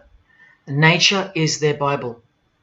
And before you think there's nothing wrong with that, wait a second, because you're not thinking straight. Ask a Mason, whether he be a first degree or a 33rd degree, what is Freemasonry? And the universal go-to answer is this: a peculiar system of morality, veiled in allegory and illustrated by symbols. Now, why would you need to veil your morals? Because in their peculiar system, evil is good and good is evil. That's Satanism 101. A peculiar system of morals. That should tell you something. That should tell you everything. Why would your morals need to be a secret? Because their deeds are in fact evil. Glorifying the laws of nature, where cruelty and self-obsession are virtuous characteristics. That's nature. Nature is as cruel as she is kind. The checkered floorboard, where everything is legal. It's Christianity that lives in reverse. The first shall be last. Love your enemies. The meek shall inherit the earth. These are unholy and unnatural concepts in the eyes of visible nature, the nature of Freemasonry, which is Satanism. What the Freemasons really mean by this morality veiled in allegory is that they're allowed to steal because nature allows it. They're allowed to kill because nature allows it. They're allowed to commit adultery because nature isn't monogamous. They're allowed to lie, indulge in all their God-given senses, especially sexual, because nature encourages it, as long as no one finds out, under oath. Jesus said, narrow is the road that leads to life, and broad is the road that leads to destruction. The Freemason of the century says, no true Mason can be narrow, for his lodge is the divine expression of all broadness. Because broad are the divine laws of nature. While they glorify those laws, Christianity breaks those laws. It becomes supernatural, because only then can you love your enemy. And so it goes that Christianity is despised by Freemasonry, the real Freemasons, because their Bible is nature. And by nature, they know the personality traits of their God, Satan, because he's the God of this world, just as the Freemasons, the enemies of mankind, say that he is. And just like Jesus said he was too. So they believe that Jesus is evil because he denies human nature and burdens us with the knowledge of sin. Observable nature, that's what guides the Masons' ethics and the Masons' morals. That's why they're called Freemasons. Believe you me, because they're free from moral obligations, free from sin, from guilt. They're free from Jesus Christ. These people are introducing this new system of the world, this new age. You're going to miss Christianity when it's gone. Mark my words. Because you have no rights in the eyes of nature, which is the Bible of Freemasonry and Satanism. And soon that will become painfully plain as a fact of life. Now please, I give you fair warning of what's to come in this presentation. It's very disturbing, or at least it should be. But cause to celebrate follows the disgusting things you're about to see. This is precisely where my own life and well-being come into danger. So let me say this right now. If you hear of my sudden death, or of my possession of 0.5 kilogram of cocaine or child porn, or my overdose or my suicide, remember this video. And if something so unfortunate should happen to me, may it serve as a catapult to you and as a remembrance of the conclusion to this presentation, which is this many minutes away. Do I really think they're going to make me pay for this video, for breaking my oaths? Well, seeing as people are so far gone, lost in the illusion that secret societies have constructed around you and inside you, and seeing as they can simply pull this video down, close my account and whatnot, no, I don't think they'll come after me. But if they do, let me say this to the Grand Lodge that orders my demise right now. Jesus wins. So in saying all that, here we go. Is Scott Morrison a Satanist? I'll let you answer that. Here is a ritual that Scott and every Freemason from this guy to this girl have performed. There is one Masonic apron you'll never see being worn. This one. And when I bumped into it, I thought it was a fake. Until I found this in Richardson's Monitor of Freemasonry, official Masonic literature, written for Masons only. On this page, what is that head doing there? You'll find out in a sec. Let's read the description of the apron worn in this degree. Speaking of the initiates, it states, they wear white aprons sprinkled with blood red and lined and bordered with black.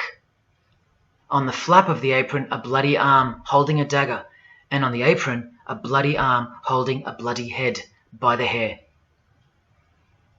Now this is why there's an illustration of a decapitated head. And this is going to become to a bone-chilling conclusion. So during this ritual, the candidate removes the blindfold and discovers a basin of water with a tumbler beside it. He is also astonished to find a human head lying on the floor. The Master of Ceremonies returns and directs the candidate to take up the knife in his right hand and the head in his left.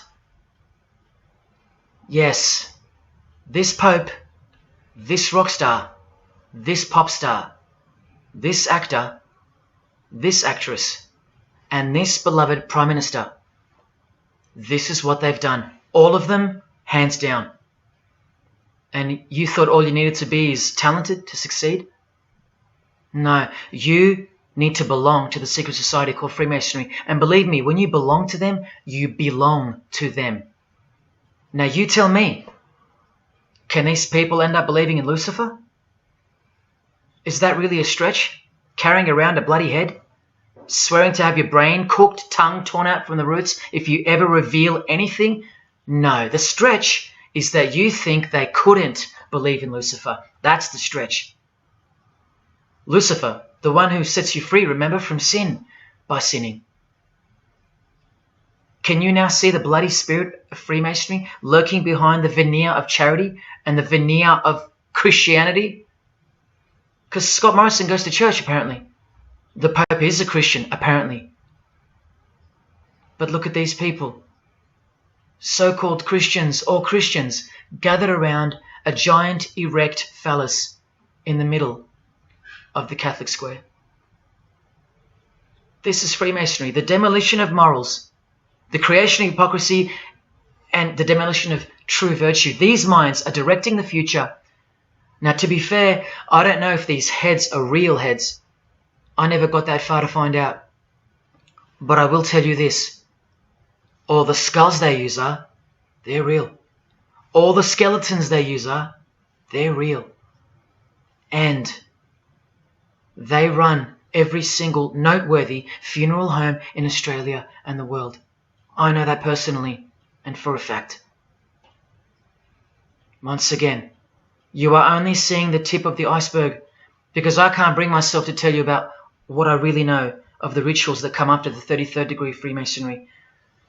For as much as they celebrate life in various grotesque ways, they also celebrate death in ritual form, which are the things I can't speak of to you. They have to celebrate death in order to prove that they can see things through the all-seeing eye, the one that sees above evil and above good, the checkered floorboard where things kill each other to live, where life is cruel, where morals are broad. There is no sin, there is only nature. See, these Masonic rituals are designed to desensitize the candidate further and further in preparation for the raw truth of Satanism, the truth which is plainly stated by the Grand Pontiff of Universal Freemasonry. Lucifer is the light bearer, and that you should doubt it not, from their own literature and from their own mouths. Until finally the candidate's introduction into the royal art of Freemasonry, witchcraft, the ancient craft. Why do you think that witchcraft has disappeared? It never disappeared. It was hidden, forced to go into hiding by the appearance of Jesus on the human scene. Another reason why he's passionately hated, and soon him and his ways will be done away with in this new world, and so will your rights. You still don't believe me? You're still doubting all the evidence, like the Freemasons are counting on you to doubt? Well, remember from the Encyclopedia of American Religions, the continuing impact of speculative modern Freemasonry provided fertile soil in which new magical orders could grow. Watch this 2-minute clip. I can vouch for every single thing you hear come from the former Masons' mouths. In the initiation in Freemasonry, we had to be recommended by another Mason. Well, in order to join witchcraft, you have to be first screened. You have to be recommended by somebody currently in witchcraft. Well, when I was initiated, I was blindfolded and bound by a rope, and on your bare chest was thrust the point of a spear.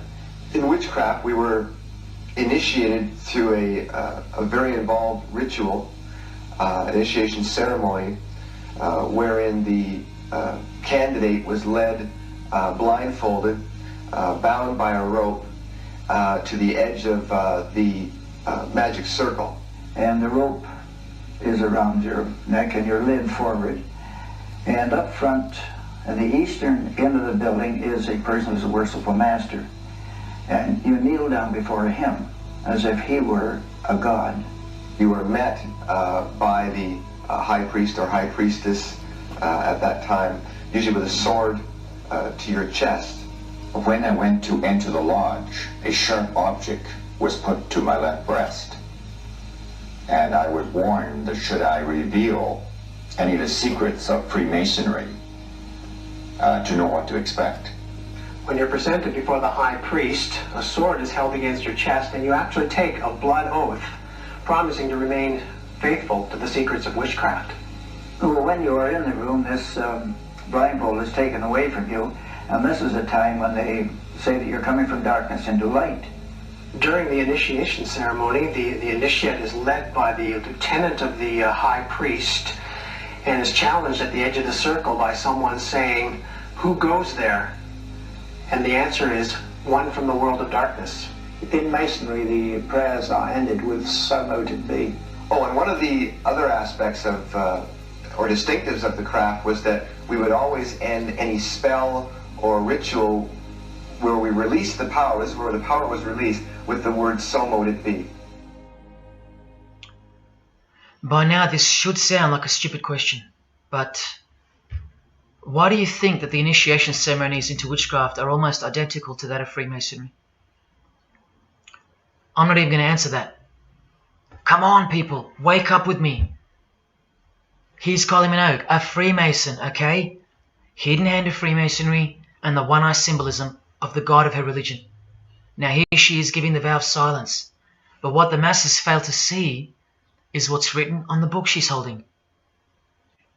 Witchcraft, the royal art of Freemasonry. This is what her vow of silence is referring to in the picture. Yes, Kylie Minogue is a witch.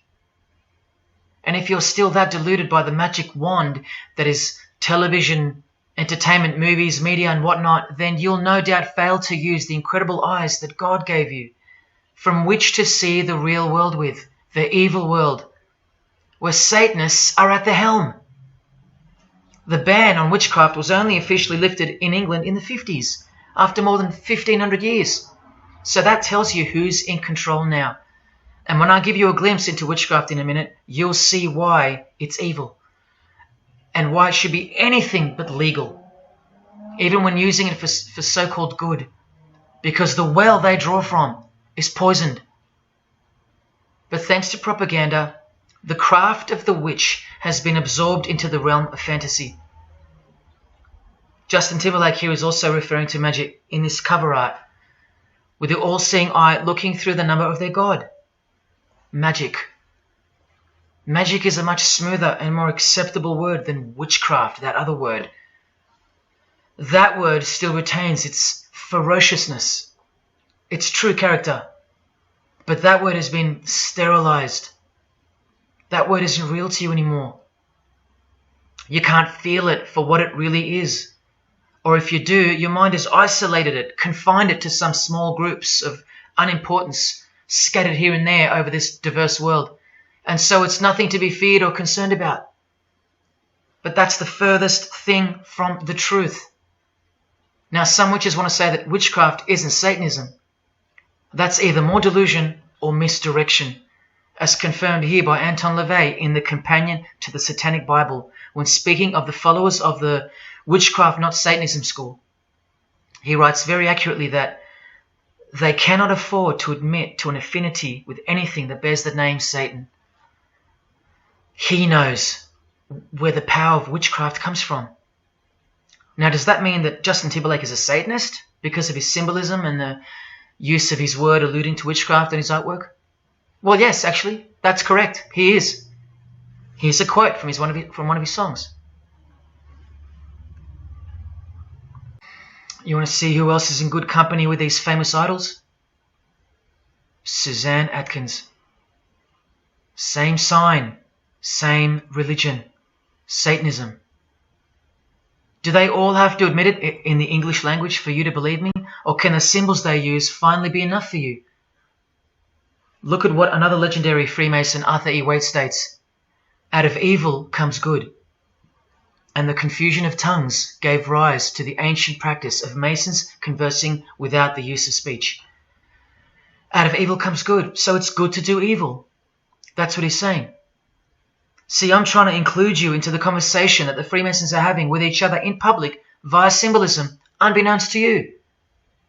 Listen to what famous US footballer Tom Brady said regarding his wife. So, man, I listened to her. And right after the game, she said, "See, I did a lot of work. You do your work, I do mine." She said, "You're lucky you married a witch. I'm just a good witch." Well, this is Tom Brady. And this is his wife. Both initiated into the secret society. Of course they are.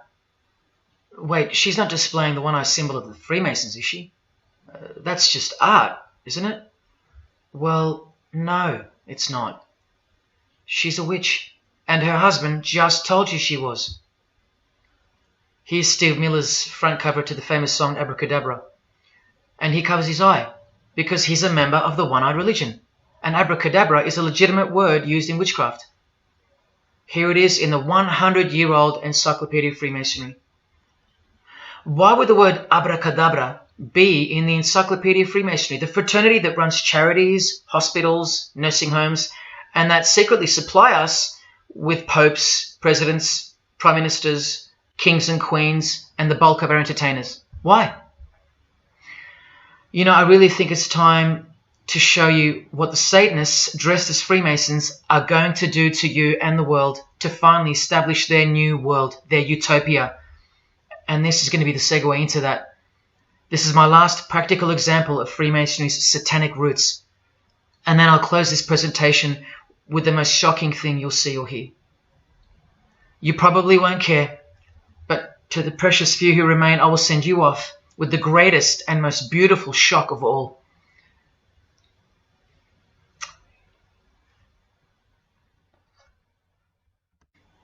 This is Jay-Z inside his Masonic Lodge. You could see the Masons in aprons in front of him. This is where Jay-Z takes his sick oaths of silence, kneels down in front of other men, and calls them Most Worshipful Master, an appalling title to give to a man on this planet. Jay-Z the Freemason writes songs like this. This one's called Lucifer. And in Empire State of Mind he writes, Jesus can't save you. Life starts when the church ends. Oh, but he can save you, Jay-Z. He can even wake you up just before you collide into a concrete wall doing 120 kilometers an hour. I should know. This is fellow member of the craft Alicia Keys, who sings on the track. Here she is, showing her allegiance and wearing the broken and bloody cross of Jesus Christ, the occult peace sign, pure hatred for Jesus. There is peace when your conscience has been killed, seared to sin, and you can indulge to anything. A false and temporary kind of peace, no doubt. Here's a shot of Jay-Z's clothing line, purely Masonic, The Craft. Well, this is the craft he's referring to. This is him with well-known witch Marina Abramovich, also showing her sign of allegiance to Freemasonry. Now here we go. Here's Jay-Z wearing a most revealing top and the dead giveaway that you need to see behind the curtain of Freemasonry. Do what thou wilt. Do whatever you want. That's the adopted motto of the most notorious Satanist of the 20th century, 33rd degree Freemason, Aleister Crowley. Here is his certificate of appointment, known as the 33rd degree inscription and the double-headed eagle of Freemasonry. And here, next to his name on the certificate, including the symbol for a Grand Commander of Freemasonry, as shown in their encyclopedia. But to really confirm that he's a Freemason, here he is doing the Masonic sign of the Master of the Second Veil. Now here's a legitimate letter from Aleister. Again, the addition of his inscription of the 33rd degree, and he signs off with a symbol of the past Commander of Freemasonry. What does he write beside it? Baphomet. This Baphomet. Now listen to this man to get a clearer picture of the truth behind the secret religion of the stars and the leaders of the world. Aleister is the founder of a Luciferian church called the Ordo Templi Orientis, and he named himself the Beast 666, straight from the Bible, depicting the number of wickedness in human form. In his what's called Liber's writings, he says, "With my hawk's head, I peck at the eyes of Jesus as he hangs upon the cross." Do you see the hatred? You think they don't hate you too? Keep watching. And from the equinox, with the all-seeing eye of Freemasonry, this illustration. What does it mean? The writer himself explains. The picture is symbolic of the new eon, the new age. From the blasted stump of dogma hangs the hag with dyed and bloody hair, Christianity. There's a massive glimpse into the New World Order that's coming. Keep watching. And down here, do what thou wilt is the true nature. The true nature, remember? The broad morals. There is no such thing as evil. So do what you want. Can you see the Masonic future yet? Can you see the hidden hatred that pulses through its veins? If they believe in do what thou wilt, what do you think they will do to you? And what do you think they'll do in order to build this new world? This is from a commentary on his book of the law. The Beast 666 adviseth that all children should be accustomed from infancy to witness every type of sexual act. Do what thou wilt. And what about the royal art of Freemasonry? Magic is the highest, most absolute, and most divine knowledge of natural philosophy. What a statement. The highest, most absolute and divine. Well, let's have a closer look into some of the more hidden secrets of the most divine natural philosophy known as magic. Any living being is a storehouse of energy, varying in quantity according to the size and health of the animal. At the death of the animal, this energy is liberated suddenly. The animal, therefore, should be killed within the circle, within the magic circle, so that energy that's released can be captured and directed to serve the will of the witch, male or female. This is a science, a hidden science. But now hear this, coming from a 33rd degree Freemason, and don't you forget that. For the highest spiritual working, one must accordingly choose that victim which contains the greatest and purest force, a male child of perfect innocence and high intelligence is the most suitable sacrifice. Can you see? This is who Jay-Z is quoting on his top. This is who this Jonas brother holds in high esteem. This is who the Beatles have on their front cover as a figure they admire. No, worse, they put at the top. This is the same picture of the front cover in a mirrored form, and after some kaleidoscoping, you'll find this. Fellow Freemason Aleister Crowley sits at the top, and down the bottom there even appears the phallus with the testicles, and up here the vesica Pisces, also known as the vagina. Does this picture make more sense now? All Freemasons, yes indeed. And by the way, that's where Jay-Z got his symbol from Satanism, as portrayed here by Satanist and Freemason Aleister Crowley and by Satanic Church founder Anton LaVey. Does anyone still think that Freemasonry isn't Satanism in disguise? Let's finally take a peek into the royal art of Freemasonry. And this is the briefest way I can show you from the complete book of magic and witchcraft. This is a practitioner's manual, not from some bogus author trying to expose witchcraft. Just so you can get it through your head that this is real and this is protected. The writer or compiler of this God-forsaken book warns the reader that the recipes may seem disgusting, that the knowledge revealed has been forbidden, and has caused suffering and death to witches and the victims of witches. You don't think witchcraft was a serious menace in times past and present? Come with me, and I'll show you how bad this menace actually gets, as the world's most powerful and secret religion moves ever closer to fulfilling its biblical destiny, and it will. Close your eyes or not, it will fulfill its destiny. Firstly, let's connect this sick art straight to modern Freemasonry with the word abracadabra, both written in triangular form, from the Manual of Witchcraft and from the Encyclopedia of the Secret Society that your Prime Minister belongs to. And just like high-ranking Freemasons, male and female witches also drink out of a human skull. But here the practitioner drinks wine, in which they first dissolve or boil the brains or heart of an animal, before consuming it all from the human skull. In this ritual, the initiate is instructed to drink in the night at spring water, out of a skull of one that hath been slain. That's right, out of the skull of a human who's been murdered or sacrificed. Otherwise, eat a pig with a knife that slew a man. Please don't turn away. Look straight ahead and open your eyes to the planet you are on, because the real monster under your bed doesn't actually go away when you close your eyes. In other rituals of the craft, you burn a rooster while he's alive, with the use of a poisonous plant used in ointments and potions of witches. You can assure death and destruction on a victim. You want to make a female enemy sterile, or a male enemy impotent for the rest of his life? Otherwise, you can just kill them. The hand of glory is the severed hand that is dried and preserved to be used in black magic. Yes, a dead human hand. A black circle is most effective for operations of evil. The use of blood and sex in ritual was considered helpful for obtaining the necessary energy to successfully work magic or achieve mystical insight. But here's where the darkness thickens even further. Animals such as black cats or children may be sacrificed, and participants may drink the blood of the sacrifice. And just so you know that Stanley Kubrick wasn't joking, an orgy of participants sometimes follows the mass.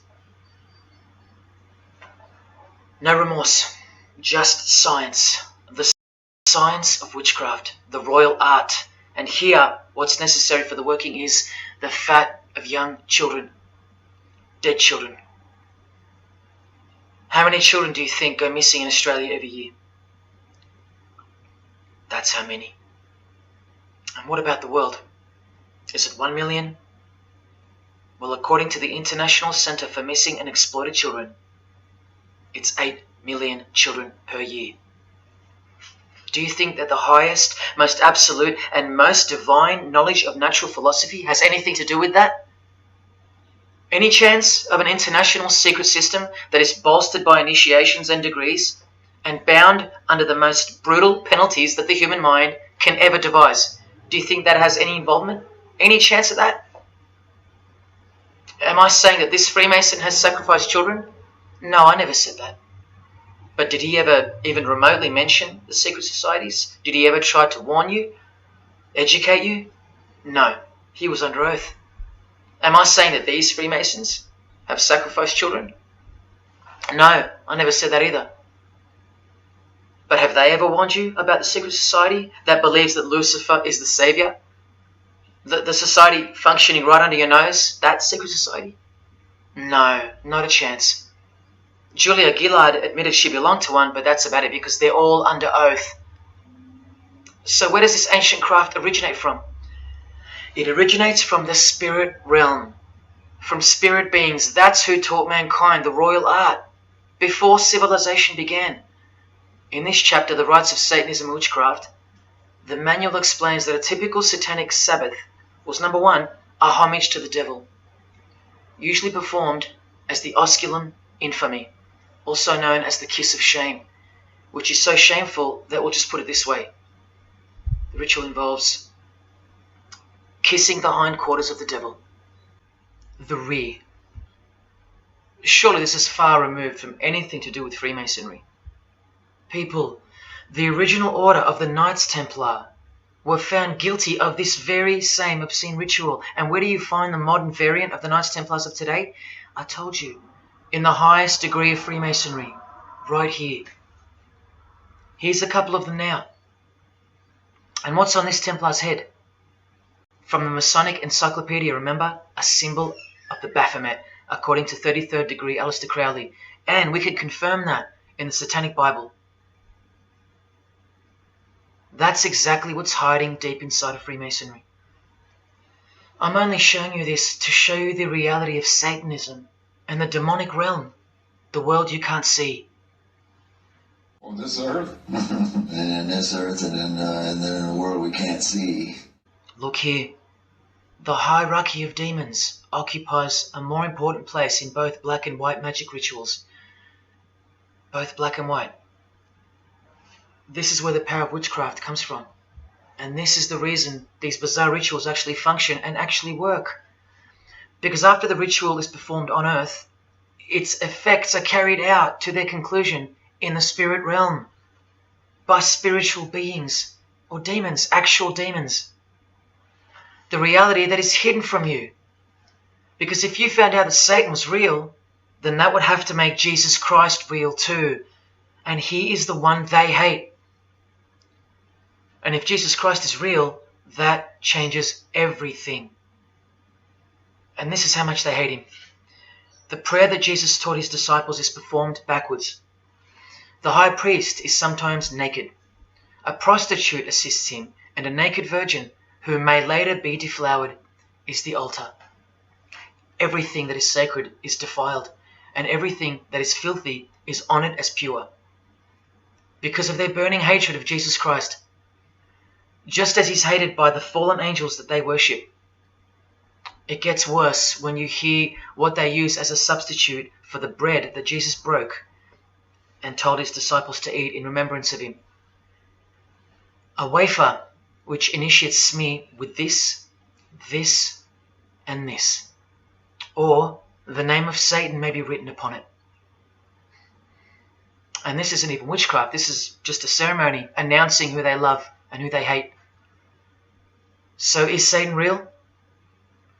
It continues to state in the hierarchy of demons at the very top, Satanakia, whose title is the Commander-in-Chief. What did Bob Dylan, the Freemason, call the one he made a bargain with? Should I ask who you made the bargain with? with the chief commander. Same title, Commander-in-Chief, Chief Commander. Are you following? But watch this. In case the darkness is getting a little too thick and encompassing for you, let's shine a little light. The true light that only the Gospels can supply. Speaking to us humans and revealing something about Satan, the Gospels state, you follow the spirit of the age in this world system as dominated by the commander of the spiritual powers of the air. Satan, the god of this world, the commander. You still think the Gospels are wrong or fake? See, Satanists know that the spirits also live in the air, just as the Gospels reveal. You can summon any of these demonic spirits by name if you possess the royal art. Who do you think this figure on the front cover represents? A magician who is inadequately prepared and cannot attain his desires may seek the aid of Satan. That's who this is. Now that you know, hopefully for a fact, that these are people at the top of the human food chain. Do you think they'd be fooling around with stupid fairy tales? No, witchcraft and Satanism is absolutely real, hence their earthly power. This demon here, fifth in the pyramid structure, holds the title of Inspector General. And what's the title of the highest degree in Freemasonry, who exists in every local lodge in every suburb, a suburb near you? Inspector General. Same title as the living demon. Do you believe me now? You can even conjure Lucifer himself, or be Beelzebub, who the Gospels call the Prince of the Devils. Both of whom are listed as superior spirits in this book of witchcraft and magic. I can show you so much more from this disgusting book, but I'll cut it off here with the seal of Saturn, a demonic sigil from the complete book of magic and witchcraft. And this is his seal. Can you see? Do you see? This is the society that lives amongst you, above you. The one-eyed religion of Freemasonry, hidden right in front of those who have their eyes wide shut. I'm going to now show you what that world that they are building, from the ashes of the one you're currently living in, looks like. But lastly, to drive this business of blood sacrifice home, here's American rapper Azealia Banks with the 666 hand sign, and now over the all-seeing eye in her video, the eye in the triangle of the Freemasons on her shirt, and the devil's horns, her liberator, her master, her commander. And now displaying the secret society vow of silence. Along with that, the last brief glimpse into the highly concealed royal art of Freemasonry. The amount of crap that's about to come off my floor right now, guys. Oh my god. 3 years worth of brujeria. Yes, you know I gotta scrape all this shit up.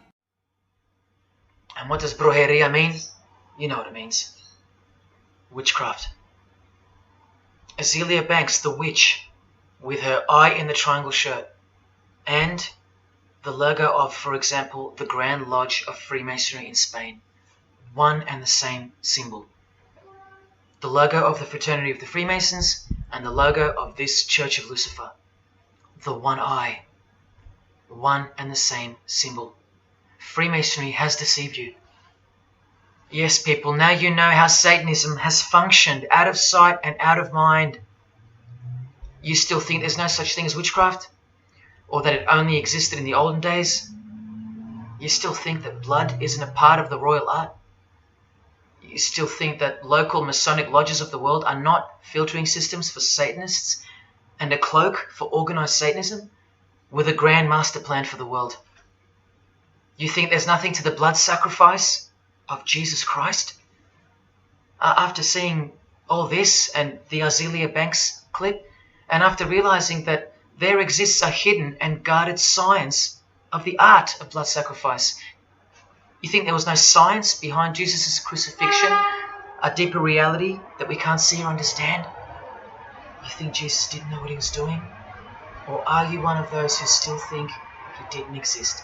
Tell me, how can they hate something that doesn't exist?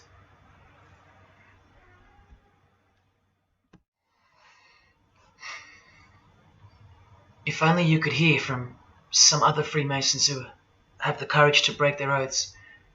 But you won't. You won't. This is probably it. But I once heard from a Freemason, an honest one, in about 2016, after I posted this picture on Facebook. He knew. He knew the truth. Just like you do now, or just like you should. And he wrote to me. And he said, by the time we are done, every church will be a brothel. Well, in case you think that that's impossible, this is a fashion show that was held in a church, a real church, and it was organized by high-ranking Freemasons, who you will see now to be Satanists. Designed to be a heart-wrenching mockery and a colossal sign of the times, this event. Just so you know, it's a Masonic production. Here's the inside of a lodge. See those twin pillars? Well, here they are. See the Masonic checkered floorboard? Well, there it is. See the Masonic square and compass? Well, there it is. And do you see the eye of Freemasonry? Yeah, there they are. The lower square in the square and compass has been disfigured so that as to not make it too obvious. But now that we've established that, here is the spirit of Freemasonry, as displayed through just a few of the models. This one wears the horns of the Baphomet, the horns of Satan, with his all-seeing eye in the background. More horns. This model wears the all-seeing eye, as does this one. And this disgusting thing with another huge all-seeing eye of Lucifer in the background. Then there's this, with a satanic pentagram on her face.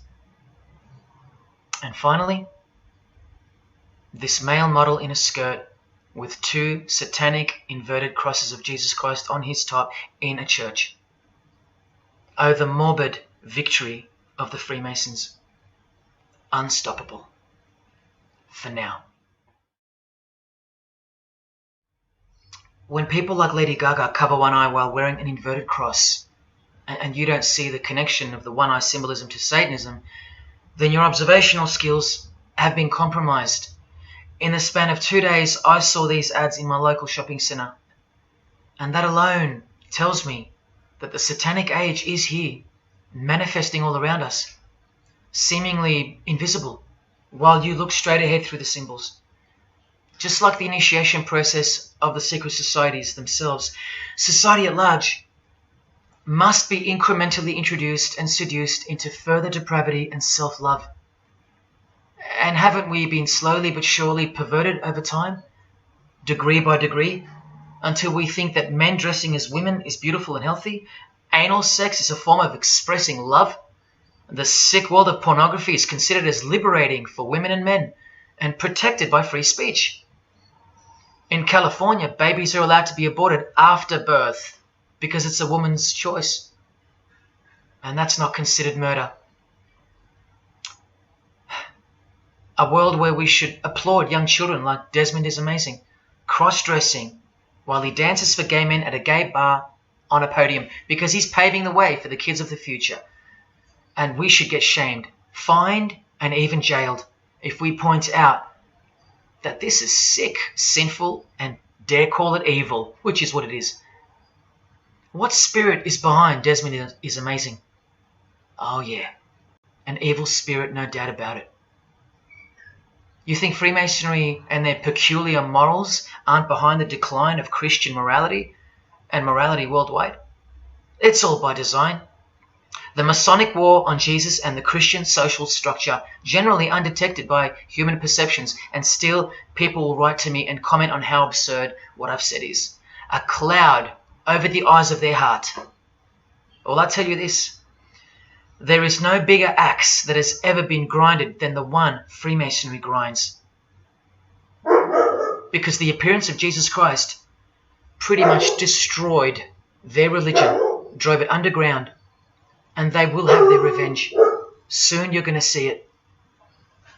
We've all been initiated into the lowest levels of materialistic Satanism under the banner of secular humanism. I know blokes who think that life's great, mate. Life's terrific. Life's what you make it. Evil, Lucifer, Satan, these are just words that Christians invented to help them sleep better at night. There are no cults. There are no conspiracies. John F. Kennedy's speech about secret societies plotting against the world, that's not relevant anymore. That's history.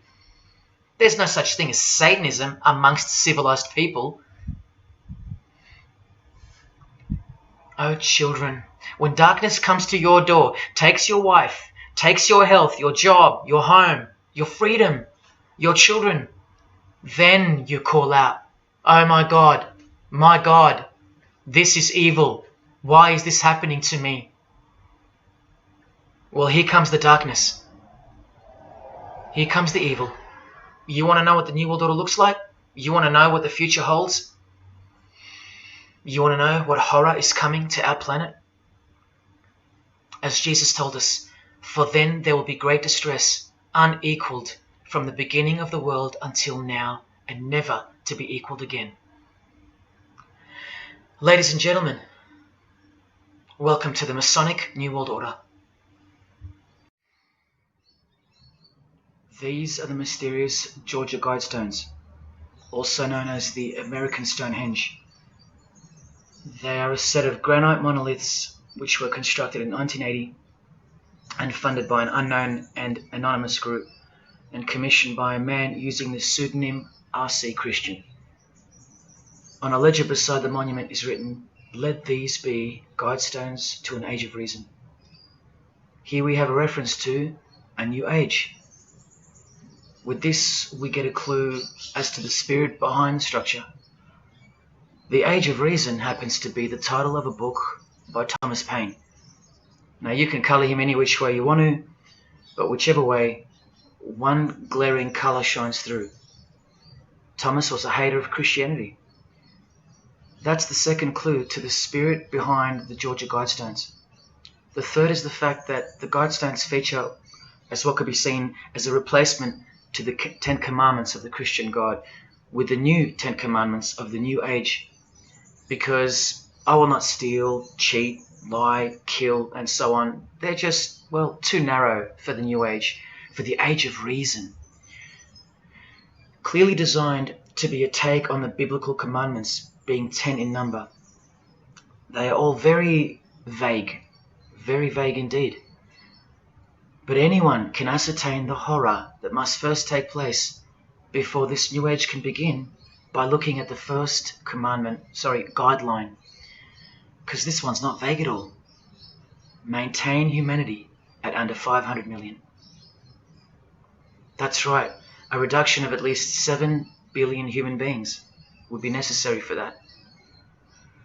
This thing cost the equivalent of $500,000 to build, and the street it's located on is named after it, so that tells you how much reach its creators had. Its presence alone is a disgrace and a declaration of execution to most living people alive today. But let's go on to the fourth clue, as to the spirit behind these monuments. The monuments outlining the Age of Reason. The name R.C. Christian, the so-called person who commissioned the building of these giant slabs, anyone who's versed in secret societies or is a high-ranking member themselves would instantly recognize the pseudonym as a reference to the secret society known as the Rosicrucians, which is just another secret society branch that exists under the umbrella of Freemasonry, which is an extension of all secret societies of the past and is now the mother of all of them. In this Masonic website, Worshipful Master Wynne Westcott urges the Freemasons to consider their status as Rosicrucians. The RC stands for Rosenkreuz. Christian Rosenkreuz is the mythical founder of the Rosicrucian order. And as impossible as it is for me to prove that Thomas Paine himself, the writer of Age of Reason, was a Freemason, he did also write this book, The Origin of Freemasonry. That is the spirit behind the Georgia Guidestones, the satanic spirit, and a straight off the bat view of this approaching new age. I told you, the whole system is about to change. And it's not going into the future. It's actually going back into the past. The old religion, that's what's taking everything over. And you'll walk straight into it, blind as a bat, thinking these people want to help you. They will appear as your saviors, forgetting or never being told in the first place that all this time there have been two societies in the world. The visible one, which is the one we're in, and the invisible one. Remember that the invisible one considers you profane, vile, and vulgar. Why on earth would they want to keep you around? In a book I can't mention written by them, people are referred to as useless eaters. We've become excess inventory, redundant, and past our use-by date in their eyes. Think about this.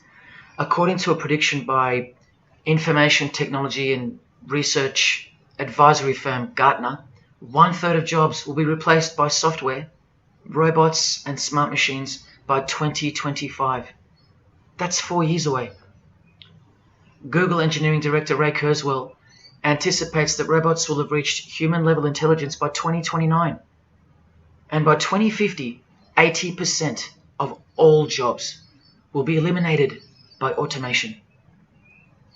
What on earth are you and your family good for then? What do you think the secret society will do to the vile multitude then?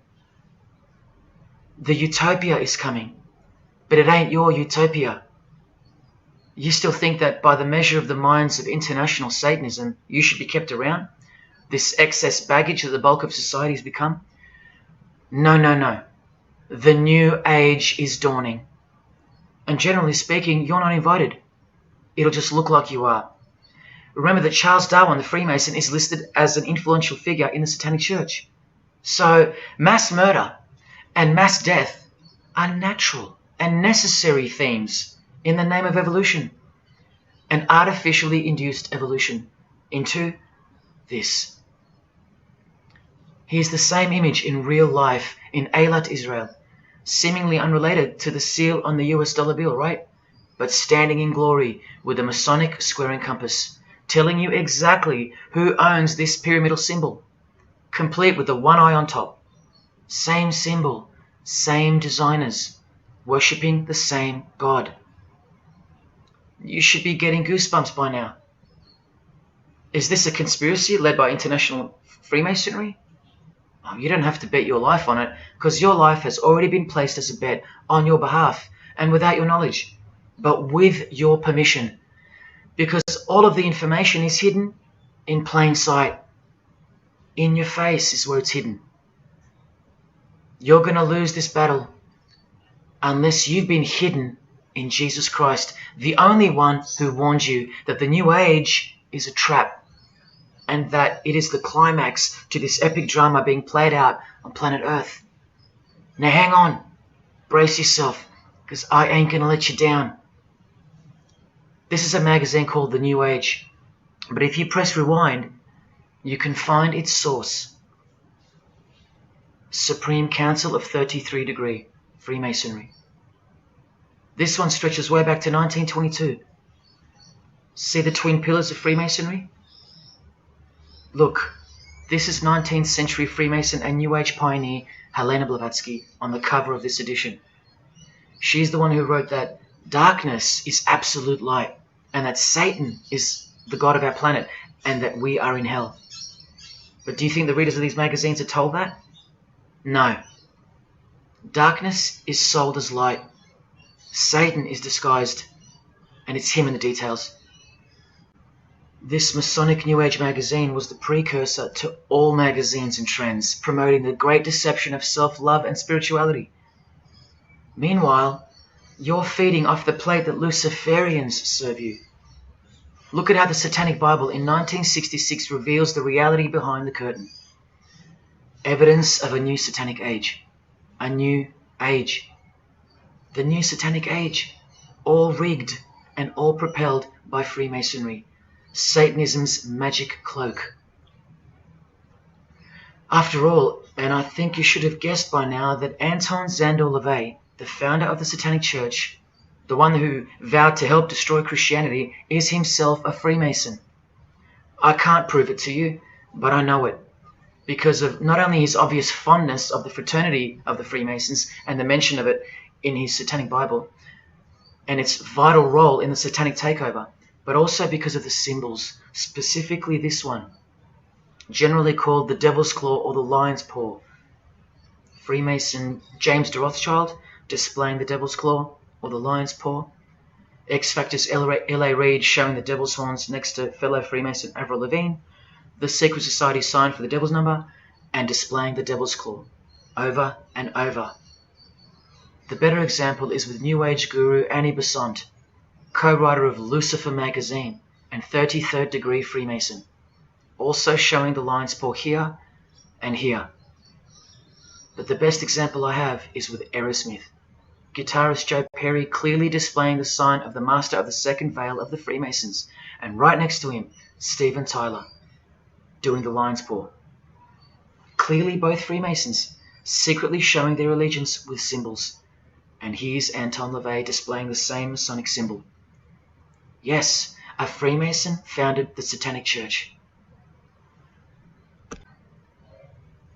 Now that we know who's really behind the so-called New Age, listen to some of the confessions of the New Agers in their literature, once you scrape past all the talk of spirituality and love and rainbows. New Age author, feminist and hater of Christianity, Barbara G. Walker writes in The Woman's Encyclopedia of Myths and Secrets, a 666, 666, was the magic number of the triple Aphrodite. She further compliments the number when she calls it the miraculous number 666. Speaking of the New Age to come, PhD Christopher Hyatt writes in Undoing Yourself, as we moved closer and closer to the well-planned for and long-awaited invocation of the Prime Minister unto the very King of Hell, the Grand Vicar of Lord Lucifer. Yes, the very well-planned for and very long-awaited indeed. Do you see what's coming? Mr. Hyde also enlightens us in the fact that opposites do not exist apart from the mind. Evil and good are all in your head. That's why you should brace yourself, because these are the minds creating the New World System. He confirms this. The New Age will require new men, men of high consciousness and fortitude. All of our present dogma models will crumble.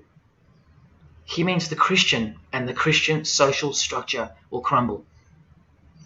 In the introduction to the book, another PhD, Robert Anton Wilson, tells you what the New Age really thinks of the Christian social structure, which you have more or less enjoyed your whole life, Christian or not.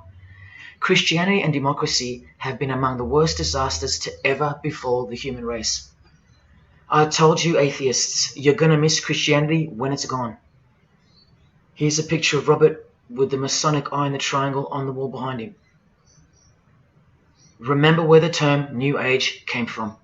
So once again, do you think that the new system, the New Age, is going to be democratic, a system that respects you or gives a damn about what you think once it's in place? Let me answer it this way.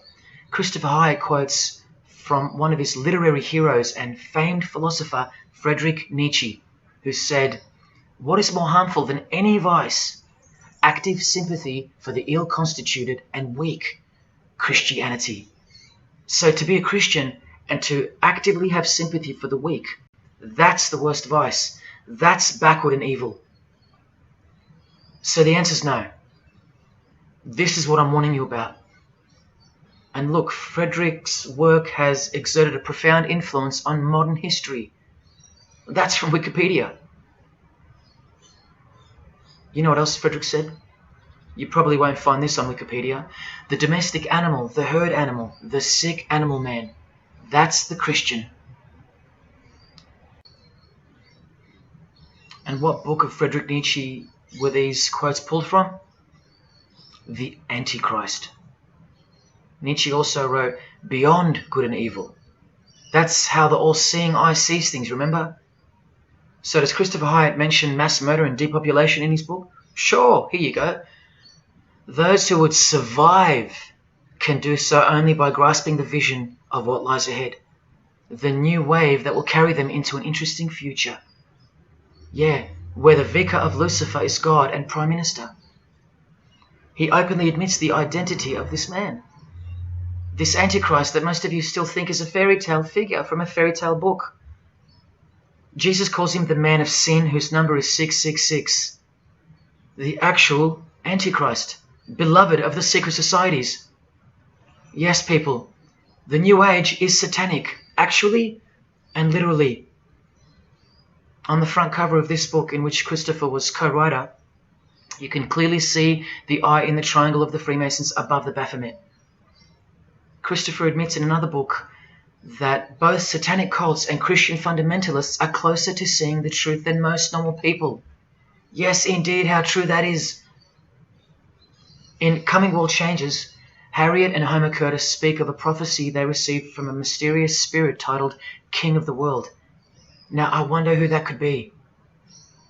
Think not that any country in this broad world can escape. And they also speak of the long-expected great teacher, the king of the new one-world government. The victors will remain as the seed of the new race to people the new land, for the new sixth great race. This is the race that Luciferian Lady Gaga referred to. All part of the plan. In Threshold to Tomorrow, New Age author Ruth Montgomery writes on page 206 that only those open to the reality of one world will be around to enjoy it. Sounds like another vague suggestion for mass murder. Vera Elder Stanley's book title implies much the same thing. Initiation of the world. That's right, it's coming. You think Vera hasn't been initiated into the secret one-eyed religion? What else has she authored? How about The Finding of the Third Eye, the all-seeing eye? New Age author John Randolph Price writes in The Planetary Commission, in question and answer form, how do you define the Antichrist? The answer is pretty amazing. Any individual or group who denies the divinity of man as exemplified by Jesus Christ, the higher self of each individual, which Jesus Christ never exemplified because he is God. If you deny that mere men and women are divine gods, you are unfit for the glorious New Age kingdom. And you are the definition of Antichrist. In Practical Spirituality, he prepares his readers for a population drop of 2.5 billion people before the New Age era can begin. On page 32 of New Age author Barbara Marx Hubbard's book, Happy Birthday Planet Earth, she states that people will either change or die. That's the choice, she says. Notice the New Age has a new gospel, yet all the while, the world will be neglected of the information in the real Gospels, where it warns and predicts. For if someone comes and preaches another Jesus, not the Jesus whom we preached, or another gospel, you are most beautifully tolerant of them. In the Book of Knowledge, The Keys of Enoch, the writer has a quote-unquote direct experience with two spirits, Enoch and Metatron, and they share with the writer spiritually scientific teachings regarding the new system of things soon to be fully manifest.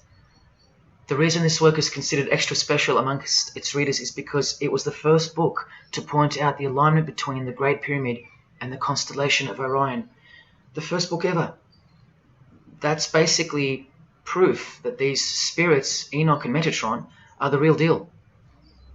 Not only that, it was also the first book to show the direct relationship between DNA coding and the divine name. That's pretty serious, and the atheists should be really waking up by now, because this is the world's most powerful and secret religion we're talking about, nothing less. The writer was told that those who govern the earth are those who have fallen from the heavens. He calls them the masters, and even states that they were punished with penalties that were assigned to each. These are the fallen angels of the Bible, people. These are the masters of the Masonic New Age, as proven here in one of the illustrations from the book. Same symbology. This worldwide catastrophe that is coming will bring about a complete reorganization of Earth's life system. And like all high-grade initiates of the secret societies, every attempt is made to bring positivity to the number of the Vicar of Lucifer. I was given instruction to use the specific light harmonics 666, 999, and 12-12-12. The spirits further inform the writer of the Keys of Enoch that the pattern 666 is used to identify you with respect to the Earth's vibration. The number of the beast of the Book of Revelation of Jesus Christ is not only being glorified, it's manifesting in the world. And from another illustration from the book, once again, the same image we see being used over and over with the eye on top of the pyramid. This is the secret religion that encompasses us and has been influencing us for decades upon decades, 2 to 3 centuries, in fact. Just like the Gospels explain, this is an absolute counterfeit of the truth. Christ is mentioned everywhere, but not Jesus Christ. No, this is the Antichrist spirit, who will eventually manifest and appear to the world as one man. Doesn't sound so mythical anymore when you see that the enemies of Jesus Christ and those behind the New World System, they use biblical terms. And Christ, to depict the antithesis, the anti of the real Christ, their Savior. And these spirits from the world we can't see are the ones who taught mankind the sick art of witchcraft. Look at who supplies this book online, sacredmagic.com. You know what magic really is and what it really entails now. So once again, you can see the connection, the relationship. If you still think that this phrase, New World Order, is a conspiracy theory, you're suffering from a medical condition.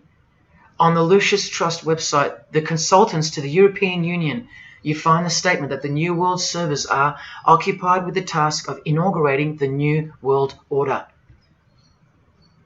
In the same article, this shocking admission is made.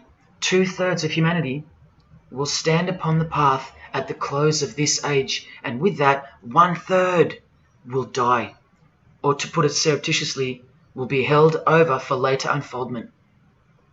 That's the Lucius Trust. The word Lucius being the replacement for the word Lucifer, who works hand in hand with the EU, the European Union, stating that 2.5 billion human beings are planned to be killed off. All predicted by Jesus, and only Jesus.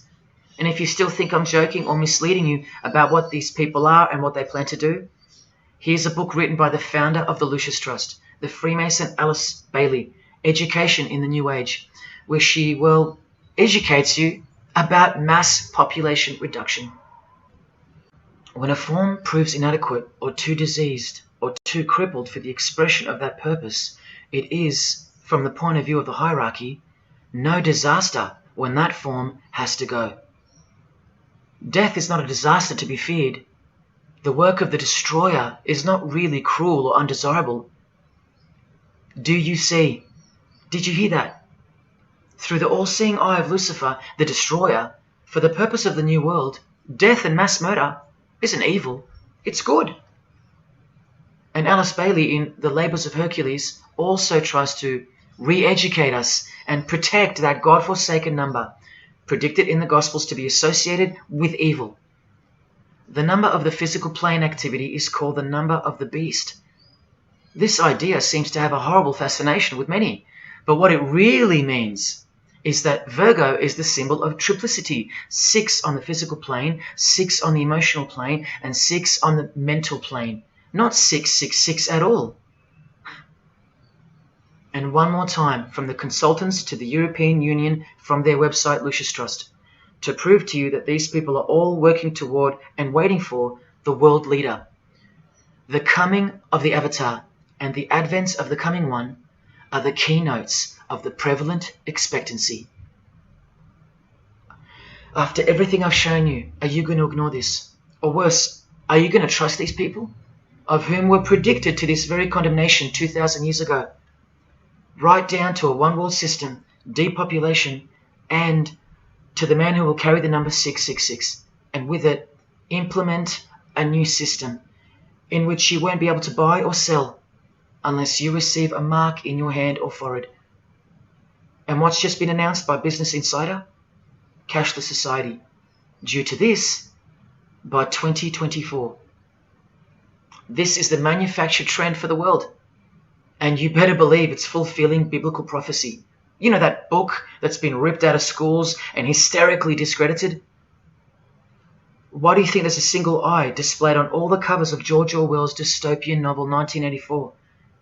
It's because the one-eye religion is the one in permanent control, where democracy and Christianity have been utterly extinguished, and the remaining population live in a whole new level of permanent communism. It is well known that George Orwell himself had ties with the Fabian Society, which is a secret society complete with degrees of initiation. Tucked away neatly somewhere under the wing of Freemasonry, the Fabian Society's logo used to be this: a wolf in sheep's clothing, which is exactly what Freemasonry is. And it was a metaphor for gradually advancing socialism. And socialism is communism for slow learners. This level of denial on our part has been brought on by mass propaganda, because everything has been weaponized to work against you and God's truth. Education, entertainment, and economics. You're a slave to each one. And Freemasonry is the slave master. Listen to the Grand Pontiff of Universal Freemasonry tell you about it in Morals and Dogma. The blind force of the people is a force that must be economized and also managed as the blind force of steam. You are just blind energy to them, made to be enslaved. This force must have a brain. Who do you think the brain is? Freemasonry is the brain, obviously. And he's saying that we're just the body parts that move to its will. Look, these are some pictures I took of the local obelisk in my town. An erect phallus hidden in plain sight. See how the cube at the bottom is rough? In Freemasonry, it's called the rough ashlar stone. Well, watch this from Morals and Dogma. The rough ashlar is the people, rude and unorganized. Once again, you can see what this secret society secretly thinks of you. Now see how the stone built on top is smooth? That's called the perfect ashlar. The perfect ashlar is the state, the rulers. Yeah, the one-eye sex cult of Freemasonry, which hides its master, Satanism. Now, where is this brain taking us?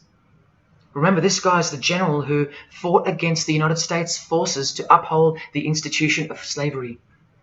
And the Grand Pontiff of Universal Freemasonry, who calls you the vulgar herd and the ignorant multitude, and admits that, yes, unbelievably so, Lucifer is the light bearer. This is the highest authority in Freemasonry, the secret religion of all our leaders and idols. Believe it. Now listen to this. The papacy and rival monarchies, all that will become the heritage of the temple, meaning the temple of Freemasonry. The world will soon come to us for its sovereigns and pontiffs. We shall constitute the equilibrium of the universe and be rulers over the masters of the world. They're gonna own it all. And it's true, the papacy and the monarchy have fallen into their hands. All Freemasons now. This is a 150-year-old book, so you can see how far ahead they plan, while we stay ignorant. How do you suppose that they won't achieve the New World Order? The New World Order of death. Of combined and systematic movement and effort, the great revolution prepared for by the ages will begin to march. The future is all planned for by them, and the revolution prepared for by the ages is coming, and it'll look like a natural occurring event, just as current events seem natural. Lastly, from his other book, Legenda, and reading from the ancient and accepted Scottish rite of Freemasonry, Albert writes, "And thus the warfare against the powers of evil, meaning Christianity, that crushed the order of the temple in the 1300s, goes steadily on, and freedom marches ever onward toward the conquest of the world." The conquest of the world, guys. And this is their method. Ingenious as it is, the double-headed eagle, the left and right paradigm. Whether you are pro-abortion or life, prefer Macca's or KFC, Ford or Holden, vote Liberal or Labour, shop at Coles or Woolies, go for the Parramatta Eels or the Canterbury Bulldogs, always the two most opposing forces, the result always feeds the one belly. The two heads always serve the same Masonic beast. Do you get it? That's number one. Number two is the horribly magnificent motto of their double-headed eagle, Ordo ab Chaos. That means order out of chaos. It's the ultimate way to achieve your sinister goals while looking like a hero. With one hand, they create beautiful and noble things. With the other hand, the hidden hand, they destroy and pervert.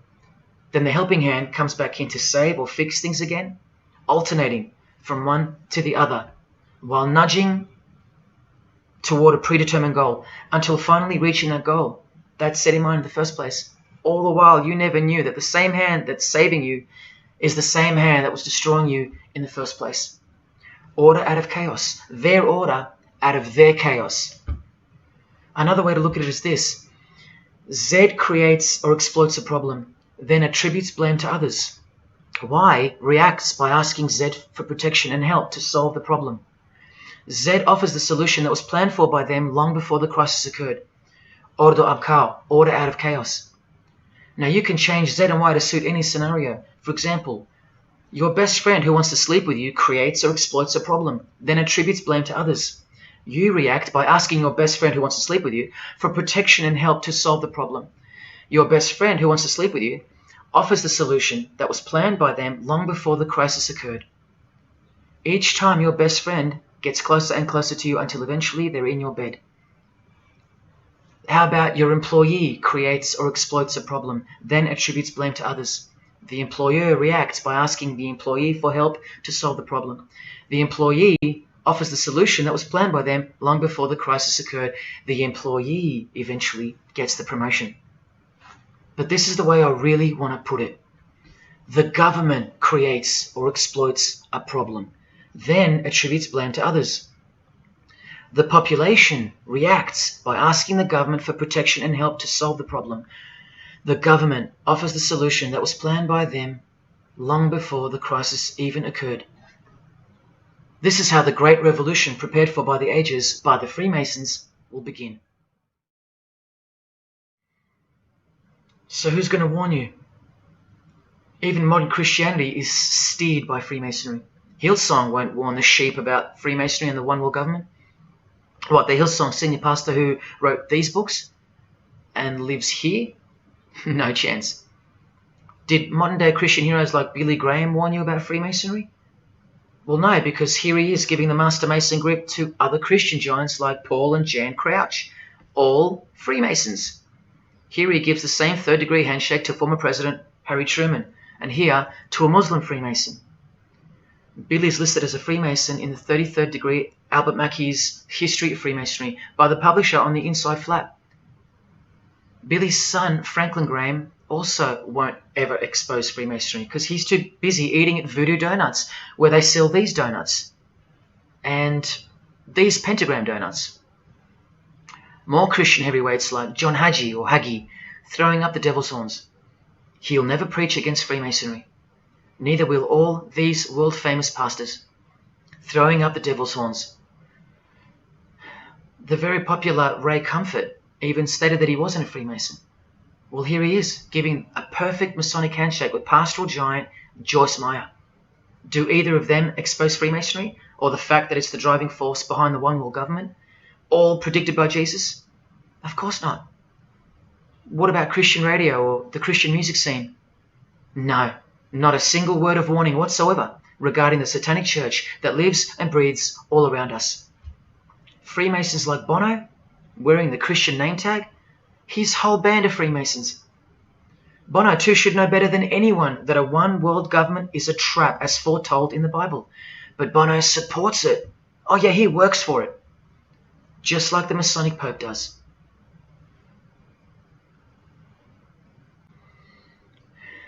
Even if by some freak chance they didn't know any better.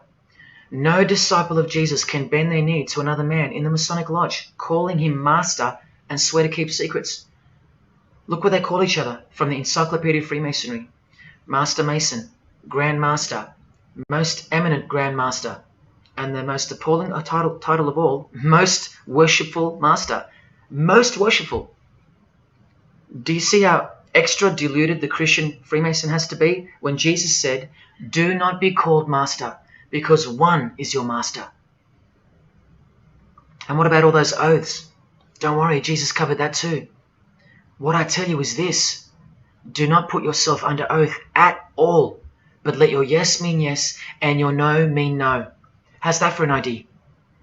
But the Freemasons' yes means no, because they all swear to lie and conceal from the first degree initiation all the way through. What is whispered in your ear, proclaim it from the rooftops. That's Jesus. You see the contrast? How precise he was and still is. Do you think Bono and the Pope don't know about the Masonic calendar and how it's not the same calendar as ours? From the Encyclopedia of Freemasonry, the real date of the world is found by adding 4000 to the Vulgar era. This whole Christian era is vulgar. So the year in the Masonic world is actually 6021. And this abbreviation is in French, the Vulgar era, beginning since the year of the Lord, since the year of Jesus Christ. That's how they feel about the current age, which is coming to a mind-blowing end by design. Now, do you think Freemasons aren't capable of mass murder? Well, Joseph Stalin murdered approximately 20 million people, and he was a Freemason, displaying the sign of the master of the second veil of Freemasonry. Vladimir Lenin was the leader of the Bolshevik Party, and he paved the way for the mass murder of 60 million people, mostly Christians, and he was a proud Freemason.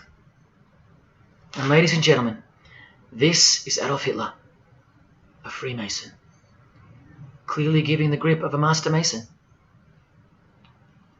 And here he sits next to his military leader, Hermann Göring, who is also displaying his allegiance to Freemasonry with a hidden hand. He even displays the Masonic triangle, just like fellow Masonic brother Jay-Z. The mind of Hitler surrounds you now. It just hasn't pounced yet. The mind of Hitler isn't isolated to some portion of the world anymore. It now encompasses you. Hitler is everywhere. Far more clever than you can imagine. Evolved and sleeping in your bed. It's easy to say that's impossible. Once upon a time, 70 million Germans adored him. Once upon a time, Hitler was named Man of the Year by Time magazine. You've been fooled by the satanic machine. Please don't try to get inside to the mind of Freemasonry. It's like trying to understand Satan himself. You can't, and you don't want to. Freemasons will make friends with their most hated enemies. They will cross-dress their morals to move closer to their goal. They'll make the English language void of any meaning by turning everything inside out and upside down to camouflage its objectives. They will simultaneously create charities along with the greatest machines to ever destroy the hearts of men, like pornography. They will sell their souls to gain the world. They are a dichotomy, a paradox, a lie that loves to speak the truth and a truth that loves to lie. They are a snake eating their own tail, consuming what they produce. Freemasonry is hell dressed as heaven, death dressed as life. Its God is an angel of darkness dressed as an angel of light, and 90% of its membership is a shield, lost in its symbolism. Freemasonry has become the ally and the opposition. Who are the biggest voices on so-called climate change in recent years? Which is more order out of chaos? Al Gore, a Freemason, and Greta Thunberg, from a Jesus-hating secret society family. Freemason and former Russian President Mikhail Gorbachev said this in 1996. Yes, the whole world is under the control of the evil one, like the Gospels say. Freemasonry controls the opposition, with the most popular conspiracy theorists Alex Jones and David Icke both banned, yet both secretly Freemasons, who will lead you in every direction except into the arms of the ultimate power of the Gospels. Every noteworthy religion is comfortably caught in the Masonic net because they all stem from a lie. Here's the Dalai Lama with a bunch of Freemasons. He just loves hanging out with famous people. Here he's throwing up the devil's horns with Freemason Gene Simmons. But there's no way the Dalai Lama can be a Freemason, right? Well, here he is displaying the hidden hand of the Freemasons next to George W. Bush, a fellow brother. That's right, the Dalai Lama is a Freemason, under an oath of silence and sworn to secrecy. Are you going to wake up now? Here he is with his students in his temple. And what's behind him? This symbol. Can you see? The pyramid with the emanating eye on top, symbolized by a sun, which you know now is the phallus of the god of this world, shooting forth his generative light, his mystical sperm that gives life, and whose one eye transcends good and evil, both of which are just illusions of the mind. Understanding this comes by initiations, and yes, tantric initiations are used in Tibetan Buddhism. Gerald York was the Dalai Lama's emissary, his personal representative to the West, and he was personal friends with 33rd degree Freemason and Satanist Aleister Crowley, who wrote 20 essays named Aleister Crowley, The Golden Dawn, and Buddhism. And he also served as a consultant to the movie Lucifer Rising, the Dalai Lama's representative. See how the eye can also be represented by the sun, caught behind the moon in this movie poster. That's just like the Dalai Lama's logo. And here's a scene from the movie with the Masonic square and compass hidden in plain sight. Look at the symbol of Buddhism, and look at the floor inside every Masonic lodge, symbolizing opposites and equilibrium, which creates life, and where evil is not what it seems, it's necessary. Why do you think the New Age author Christopher Hyatt, who writes that the Grand Vicar of Lord Lucifer is soon to be crowned Prime Minister of the world, notes in that same book his appreciation of Nietzsche, the man who states that the Christian is the sick animal man, the Zohar, which is witchcraft, and Buddha. These are the people he appreciates. Why does he lump Buddha into the same basket? I'll tell you why right now. Because in his highest manifestation, the Buddha, seeing the illusionary world through the all-seeing eye, his third eye, would not interrupt a rape if he happened to walk by, so as to stay detached from the karmic cycle. Whereas Jesus, knowing everything and more than the Buddha, would sacrifice himself, because he was born to destroy evil, not transcend it. So tell me, who would you rather have walk by if you were being raped? A transcendental meditator or Jesus Christ? Whatever you think of me, you'll have to reconcile the fact that all the leaders of the world, from Scott Morrison to the Dalai Lama, belong to the very same secret society as Adolf Hitler did, Freemasonry. The secret religion no one speaks about, for good reason, and by good I mean very, very evil. What do you think is going on here? I've told you almost exactly what's going on. We're in a lot of trouble, because in the land of the blind, the one-eyed man is king, and Hitler, Stalin, and Lenin combined will be child's play compared to what's just ahead. Now here's a point-blank picture of the future and the reality of their most brutal truth from the 33rd degree Freemason Aleister Crowley's The Book of the Law. We have nothing but the outcast and the unfit. Let them die in their misery. Compassion is the vice of kings. Stamp down the wretched and the weak. This is the law of the strong. Do you see? Can you see the future yet? Now please pay attention from his other book, Magic in Theory and Practice. This is what all the degrees of initiation are for. And this is what it takes for them to create the New World Order. He speaks of the initiation in the true order of the Rosy Cross. Rosy Cross being another name for the Order of the Rosicrucians. Remember the guys that built this? Now this is a 33rd degree Freemason speaking. It is extremely desirable that he should have attained an absolute degree of moral emancipation. That is purity of spirit and perfect understanding. I've shown you this over and over. Because the world is full of evil, they mimic the morals of nature, because they are the true morals of the true God of this world. That's purity to them. That's true honesty and perfect understanding. Evil is good. That's the moral emancipation he's speaking of. Now watch this and brace yourself, because this is the future. There is a magical operation of maximum importance, the initiation of a new eon. When it becomes necessary to utter a word, the whole planet must be bathed in blood. This bloody sacrifice is the critical point of the world ceremony of the proclamation of Horus, the crowned and conquering child, as Lord of the Eon. I've shown you that secret societies participate in the science of blood rituals. Well, this is what it climaxes into.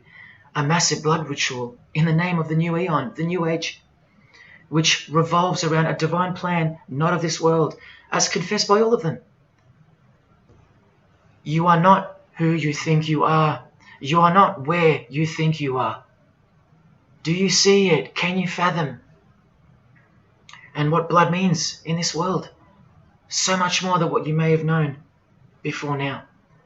Blood sacrifice is of the utmost importance. It's what the beings in the other realm require, desire. We can't fully understand it. But do you see how the blood sacrifice of Jesus Christ takes on a whole new meaning now? A very real meaning. And guess what? Because of it, the good guy really does win in the end. You either fall under the blood of the world or under the blood of him. There is no middle ground. Blood is like the monetary currency of the spirits. And that's how God bought us back from the legal ownership of the ruler of this world with blood, his own blood. Now you can begin to understand why they hate him so much. Because that's why he was born into the world of flesh, to produce blood of his very own. Not by means of perishable things were you set free once and for all, by the payment of ransom money, but by costly blood, by the one who was visibly manifested at the closing years of the times, for your sake. That is the truth. Do you think it's just a coincidence that this is the last age before the long planned for new order of the ages? That's ages, plural. That means forever. That's the plan. That's why the Gospels say that he was visibly manifested at the closing years of the times, at the end of this last age. In the book 1984, George Orwell told us, if you want a vision of the future, imagine a boot stamping on a human face forever. I've shown you that this so-called New Age is in actuality a new satanic age. And it's not really new at all. It's very old indeed, it's ancient. But like I said, its progress was derailed by the appearance of Jesus on the human scene. Now I'll prove to you that the New Age is an old religion. Novus Ordo Seclorum is part of a quotation taken from the Roman pagan philosopher Virgil's 4th Eclogue, which was borrowed by him from the Sibylline records, which were ancient prophecies delivered by an oracle through witchcraft or divination. That's where the phrase Novus Ordo Seclorum comes from. Now look at what the full phrase actually says. A mighty order of ages is born anew. Both the prophetic virgin and Saturnian kingdoms now return. Now a new progeny is led down from the lofty heavens. Favor, chaste Lucina, the boy soon to be born, in whom the iron age shall come to an end, and the golden one shall arise in the whole earth. We've just been told that the New Age is a Saturnian kingdom, which returns, so it's been here before. Next we see that a new progeny, meaning a new seed, a new race. There's that race again. is coming to earth, and that a boy will be born who will bring the Iron Age, which is the age we're currently in, to an end, and that the Golden Age, the new age about to begin, will again arise over the whole world. Now, what is the Saturnian kingdom? Well, for starters, this is a band called Saturnian Mist. And here on their front cover, we have a reference to magic. Then we see by the singer's shirt, they're Satanists. Then with his other shirt, we see the connection once again between the inverted pentagram of Satanism and the one eye of Freemasonry, the secret religion of the who's who of planet Earth. Freemason and Satanist Marilyn Manson has a song called Saturnalia, and on a satanic website on ritual offerings for demonic bindings, we find that Satan is Saturnian in nature.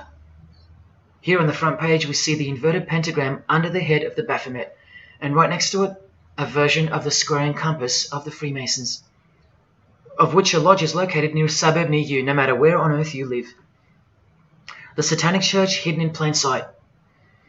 Now let's go straight to the source so you can see for yourself the nature of the New Age Saturnian kingdom found in the full quote of the Freemasons' New World Order seal. From this book, which is a factual study of the single most influential occult organization in modern Germany, the Fraternitas Saturni, or the Brotherhood of Saturn. We learn of the path of the Saturnian initiate, which is outlined in detail with the meaning of all 33 grades, 33 degrees of Freemasonry. This is the very same thing, the same objectives. All secret societies work for the same goal because they all have the same spirit. The only difference between Freemasonry and this Saturnian fraternity is that your local Masonic lodges are veiled and camouflaged filtering systems for future Satanists, from which all influential figures of society are chosen, where the real religion begins at the 33rd degree. Whereas with orders like the Saturnian Brotherhood, there is no filtering system. As such, you're a student of Satanism from the first degree. That's why Satanism's takeover would have been impossible without international Freemasonry. The Saturnian teachings include sexual mysticism, sex magic, and Nietzschean Thelemism. Nietzsche, remember the guy who says that Christians and the mindset to help the weak makes up the sick animal man? The guy who wrote this book and doesn't believe in good and evil. And Thelemism from 33rd degree Freemason, who says that in this book that to initiate the New Age, the whole world must be bathed in blood in a bloody sacrifice before man can accept the law of Thelema. Nietzschean Thelemism. That's what the New Age Saturnian kingdom, from which the Freemasons took this phrase from, actually looks like. This factual study on the Saturnian Brotherhood is filled with references to Lucifer, Satan, magic, sex magic, blood, sacrifice, the number 666 as mentioned by Jesus Christ himself, and of course, Freemasonry.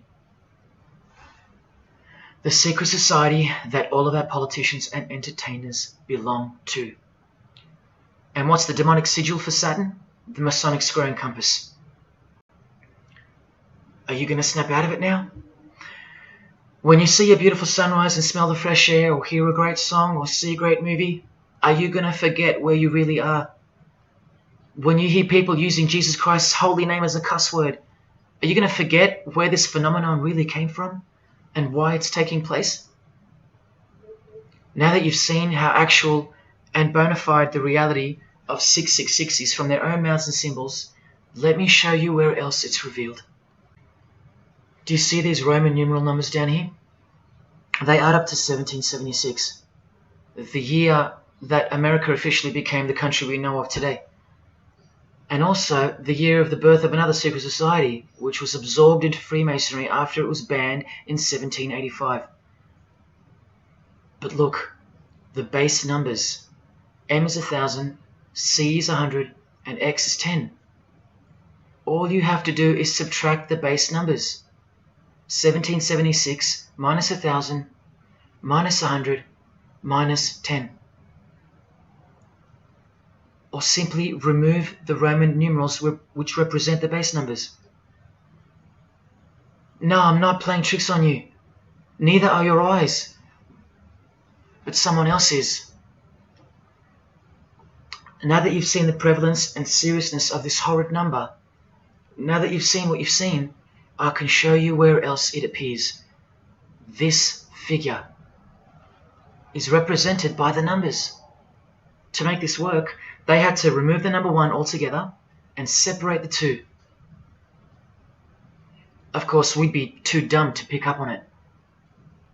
But 789 minus 456 is this, multiplied by this lonesome 2.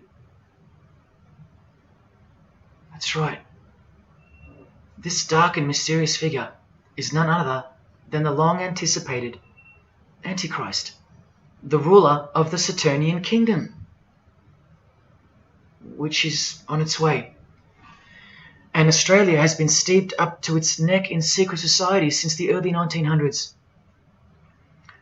World Economic Forum logo, with this slash through the O's, is of course representative of the number of the ruler of the New Age, 666. The barcode is the primitive version of the worldwide system that Jesus predicted would revolve around the number of the beast. And as you can see, the base of every single barcode in all the world is 666. No matter if the lines are on the ends and in the middle are elongated or not. I found that out from the horse's mouth in an interview with the man who was commissioned by IBM to come up with a new way to automate data collection. There are in fact 3 6s in the Google logo, which comes from this occult symbol. Coincidence? And he found in a Masonic lodge the square and compass symbol appears in the middle of a hexagram, which is a symbol used in the royal art of Freemasonry, witchcraft, as shown in this book. Well, among other things, the hexagram itself can be broken down to quite clearly represent 666. This is a Masonic square and compass designed by the Manal Masonic Lodge, symbolizing world unity. Up the top you find the logo of the United Nations. Well, there are 33 segments in the UN logo, symbolizing the 33 degrees of Freemasonry. See this crop circle here with the Masonic eye on top of the pyramid? I know nothing about crop circles and the phenomenon of them, but I know how many rays are coming off the eye. 33. 33 degrees of Freemasonry. Don't forget that the highest authority of Freemasonry already admitted to be the designers of the pyramidal seal in a 1962 edition of their magazine, The New Age. I've shown you how the inverted pentagram makes for the spelling of the word Mason in the same seal. Well, that same pentagram with the elongated top horns appears here in a European Union logo. An inverted satanic pentagram right in front of our eyes. Here's the European Union building architecturally mimicking the Tower of Babel. That was the very same tower that the God of the Bible destroyed thousands of years ago, according to the Bible, when Nimrod, one of the admitted founders of the original craft of Freemasonry, tried to unite the world under one world government. So this logo and this building design is a clear statement to the God who intervened the first attempt at a world government. This is England's Secret Service logo for MI5 with the word intelligence being symbolized by the eye of Lucifer, who was viewed as the most intelligent entity in existence by the secret societies. And this is the symbol for the Information Awareness Office. You know exactly who's in control, and now you know exactly what they want, and they will get it. In a 1962 article written by former US President and Freemason's wife, Edith Roosevelt, in the New Hampshire News, and speaking of the spiritual counterpart building for the United Nations, called the Temple of Understanding, she writes that the symbolism planned for the building dates back to the black magic practiced by the high priests of ancient Egypt, and that the building will contain a giant eye. You don't have to wonder why now, because you know why. This clothing designer is fully aware that the one-eye symbol is synonymous with Satan and a hatred of Jesus. Does this movie poster make any more sense to you now?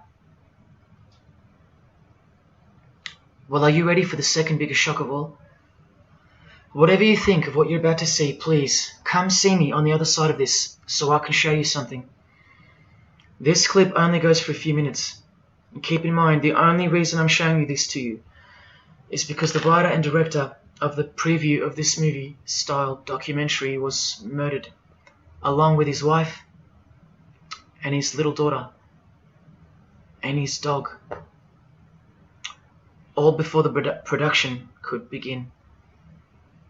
The murder was made to look like a murder-suicide, the news of which never made national broadcasts, just the local news. Case closed, nothing to see here. You have to ask yourself why. After so many movies with a dystopian, World War, totalitarian type theme, why was this movie so dangerous and strictly unacceptable for public viewing that a whole family would be murdered? Well, this movie was going to tell us about America's secret destiny. And one other thing which you'll see on the other side of this clip, an amazing thing. As titled by Manly P. Hall over 100 years ago, what's the secret destiny of America? Well, it's this.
What was David's hidden message inside the Grey State? And could it be the reason for his death? Perhaps the scariest part of Grey State's conceptual trailer is this character here, who appears to be operating a guillotine. David Crowley was very intentional in this frame of the movie. He added something that I believe he wanted the people to know about. Who is the identity of this executioner? If you look closely, you will see that this terrifying character is wearing something around his waist. It appears to look like an apron. The executioner wears a Freemason apron, complete with the all-seeing eye, the compass, and the two pillars. I do believe David Crowley is trying to tell us something. He is telling us that the organization behind the French and American revolutions, the organization behind the Italian Revolution of 1830, the organization that outlined a plan to overtake the Vatican in a document called the Alta Vendita, the organization behind the Trail of Tears and the deaths of thousands of Native Americans under Freemason Grand Master Andrew Jackson, the organization behind the Ku Klux Klan in the United States post-Civil War and its rebirth in 1915, the organization behind Hiroshima and Nagasaki during 33rd degree Freemason Harry Truman's presidency. These are men with a radical revolutionary agenda throughout the entire world because they worship and follow a radical revolutionary deity. The first to have led a revolt against the Most High Lord.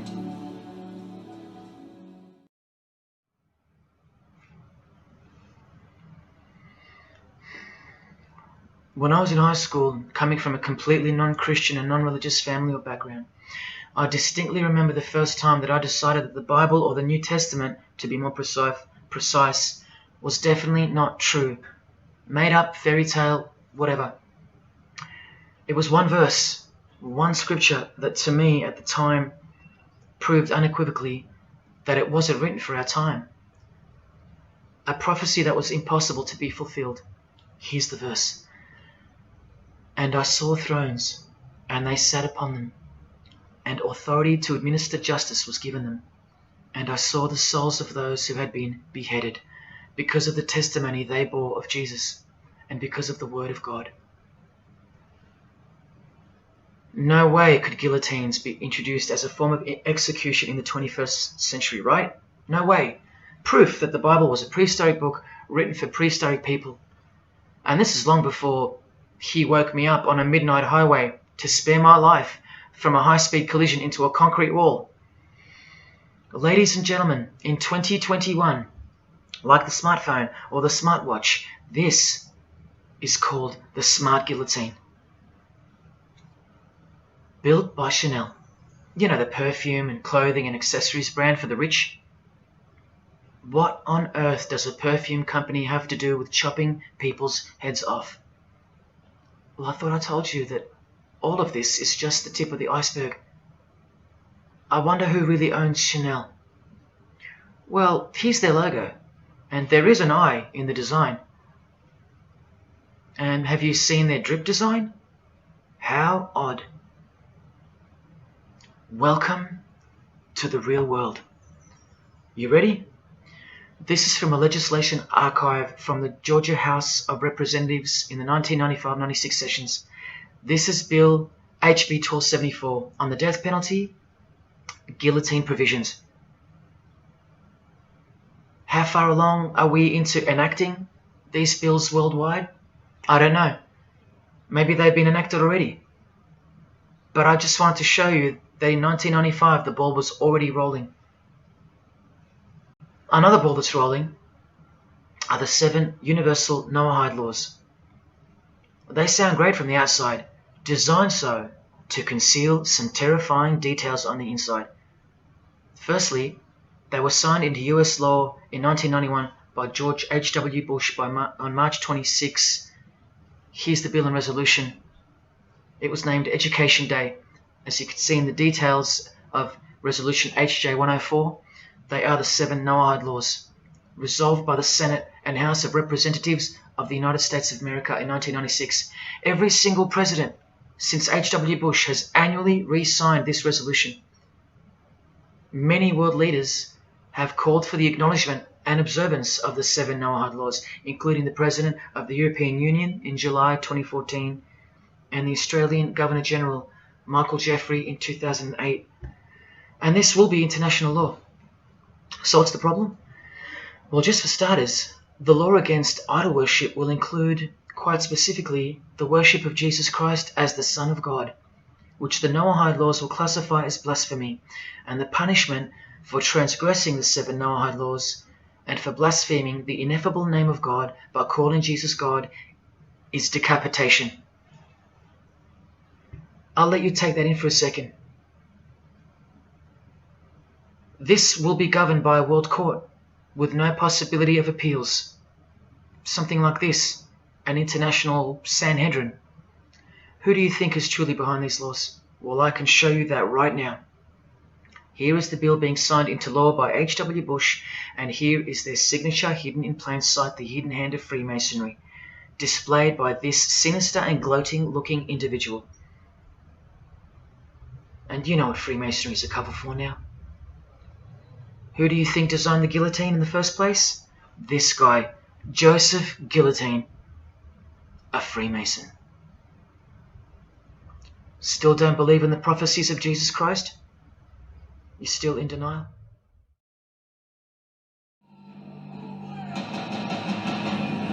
Last night I dreamt about how things were. And I woke up here.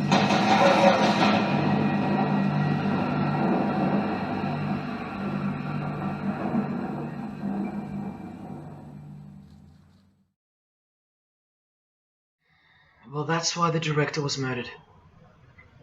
And his wife, daughter, and dog. I think of them often, and sometimes when I need spiritual sobering up, I think of that fateful and evil night where that beautiful Christian family were brutally eliminated. If you think he wasn't onto something, well, he paid the greatest price to share this with you. Prophecy will be fulfilled.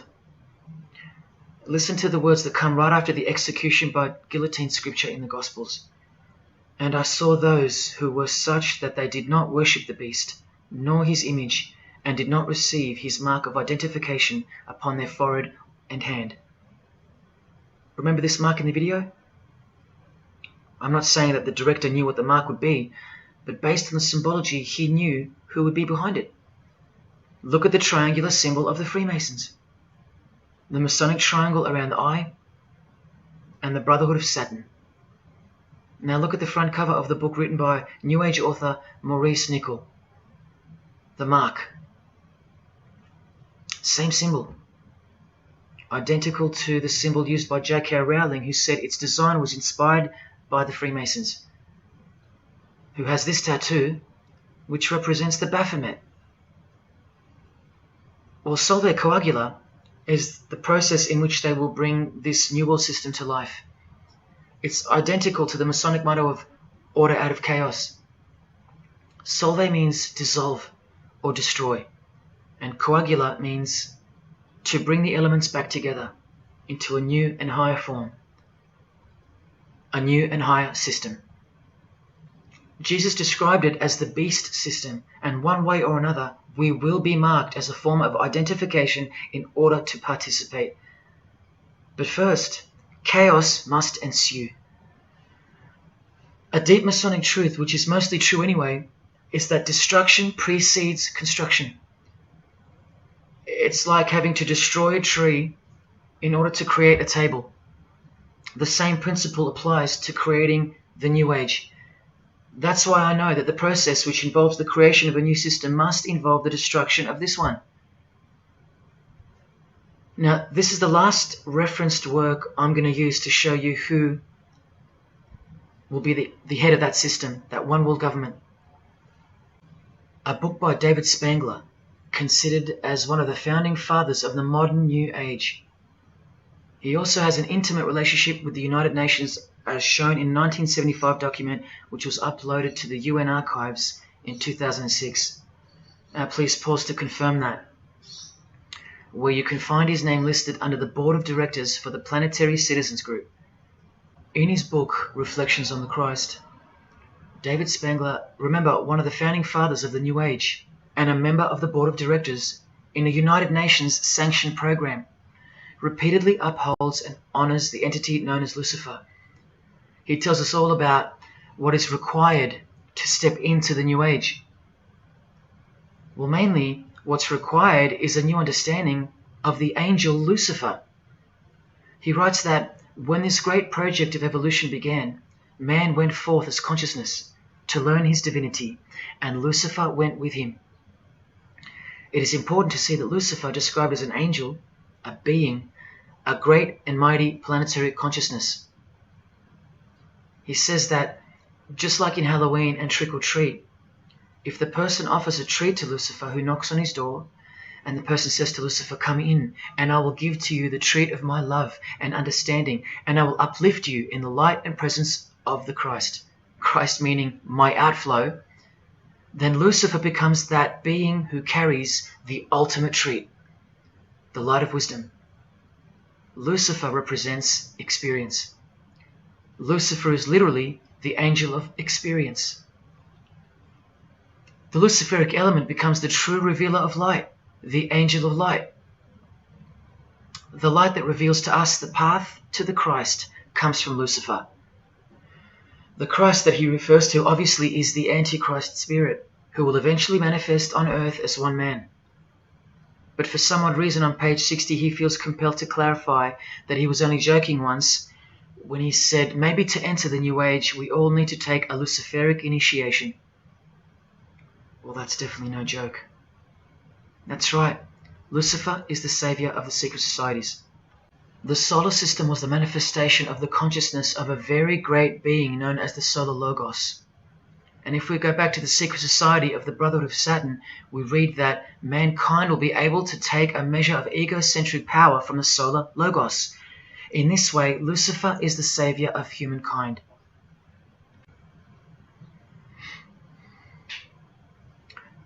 Do you see who you're dealing with? These are the people above you, the rich, powerful, influential, overflowing in all areas of those who are steering society, and they're about to reach their destination. Who showed you? Who told you? Who warned you? Jesus Christ did. Oh, those pesky Christians. In the animation flushed away, the villain Toad conspires to genocide all the rats in the sewer world and replace them with a superior species, a new species. No one is aware except for this one rat who's briefly seen in the beginning. He's a Christian rat, a nut job, carrying around a plaque, as some real-life Christians used to, warning everyone of the impending doom that is upon them. What's the twist that's hidden in plain sight for no one to see?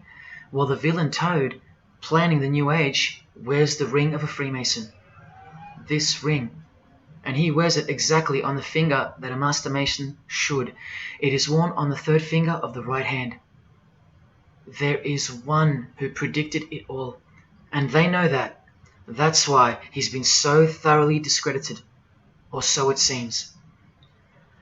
Yes, the nutjob Christian was right all along. Remember one last thing before I close.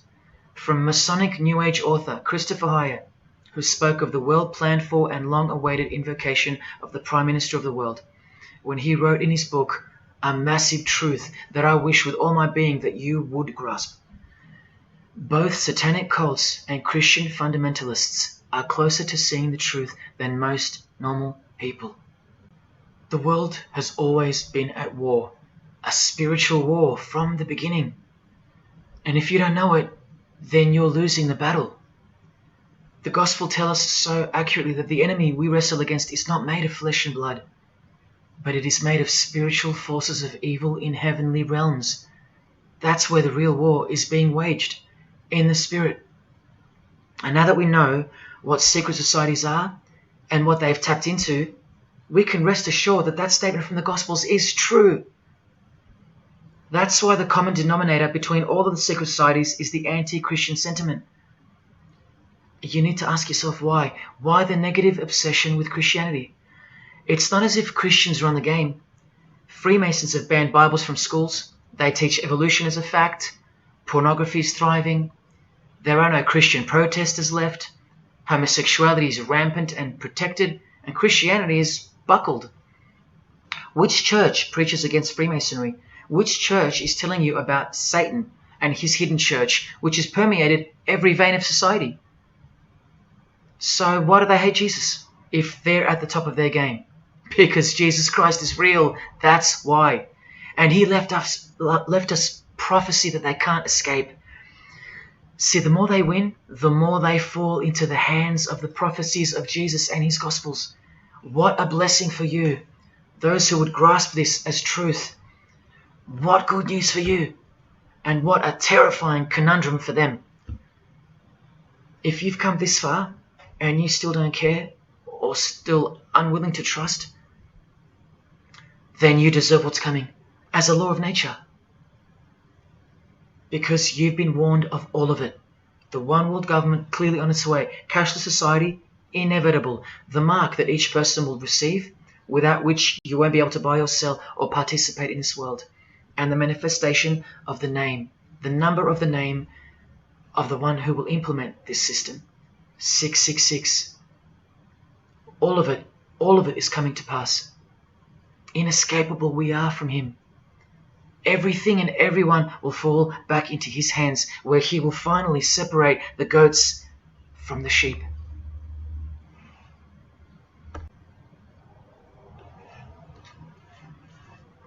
Now watch the Bible destroy Freemasonry like no other book in 2 minutes. Regarding their lodges and obelisks, their heart is faithless. Now they must bear their guilt. The Lord will break down their altars and destroy their sacred obelisks. And speaking of the bloodline that gave birth to Jesus, God says, "You shall not set up for yourselves a sacred pillar, which the Lord God hates."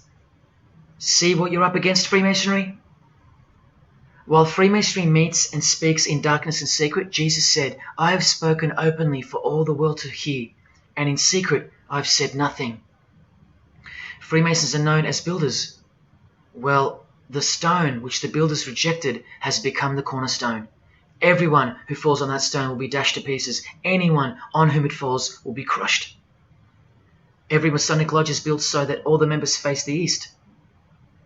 Who are these men with their backs toward the temple, facing the east and worshipping the sun? It is detestable. Freemasonry does evil in secret with their hidden hand, but they blow a trumpet over the hand that does good.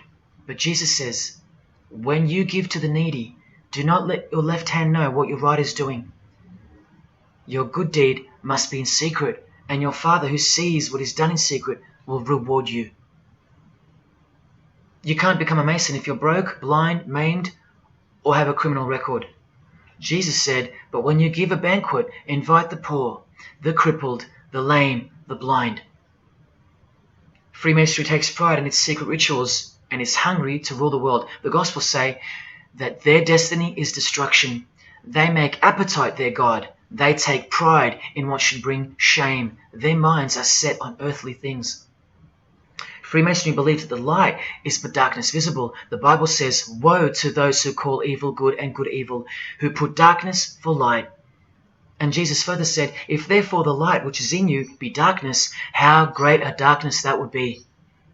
Freemasons spend their whole lives taking gruesome oaths of secrecy. Jesus said, but above all things, my brethren, stop the practice of putting yourselves under oath.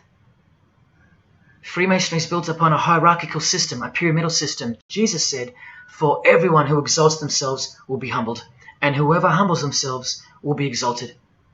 We could go on and on, but we're going to end on this one. Exclusively written for the practices in the lodge room of political Freemasonry. A troublemaker and a villain who goes about with a corrupt mouth, who winks with his eye, signals with his feet, and teaches with his fingers, who plots evil with deceit in his heart. He always stirs up conflict. Therefore, the disaster will overtake him. He will suddenly be destroyed. That is Freemasonry through and through. And apart from the man in the mirror, prior to your baptism of the Holy Spirit, Freemasonry is the villain. They do go about with a corrupt mouth as they are sworn to secrecy. They do proverbially wink with the eye, making the one eye. They most certainly signal with their feet and teach with their hands and fingers. In the lodge, I can vouch. And they do plot evil, stir up conflict, in order to further their goal of the New Age and the New World Order, the greatest conflict being up ahead. But thank God Almighty above, the verse also tells us that disaster will overtake them, and they will be destroyed. One frightful and glorious day, you can count on that. Because the only thing you can count on in this world, more than death, more than taxes, is the Son of God.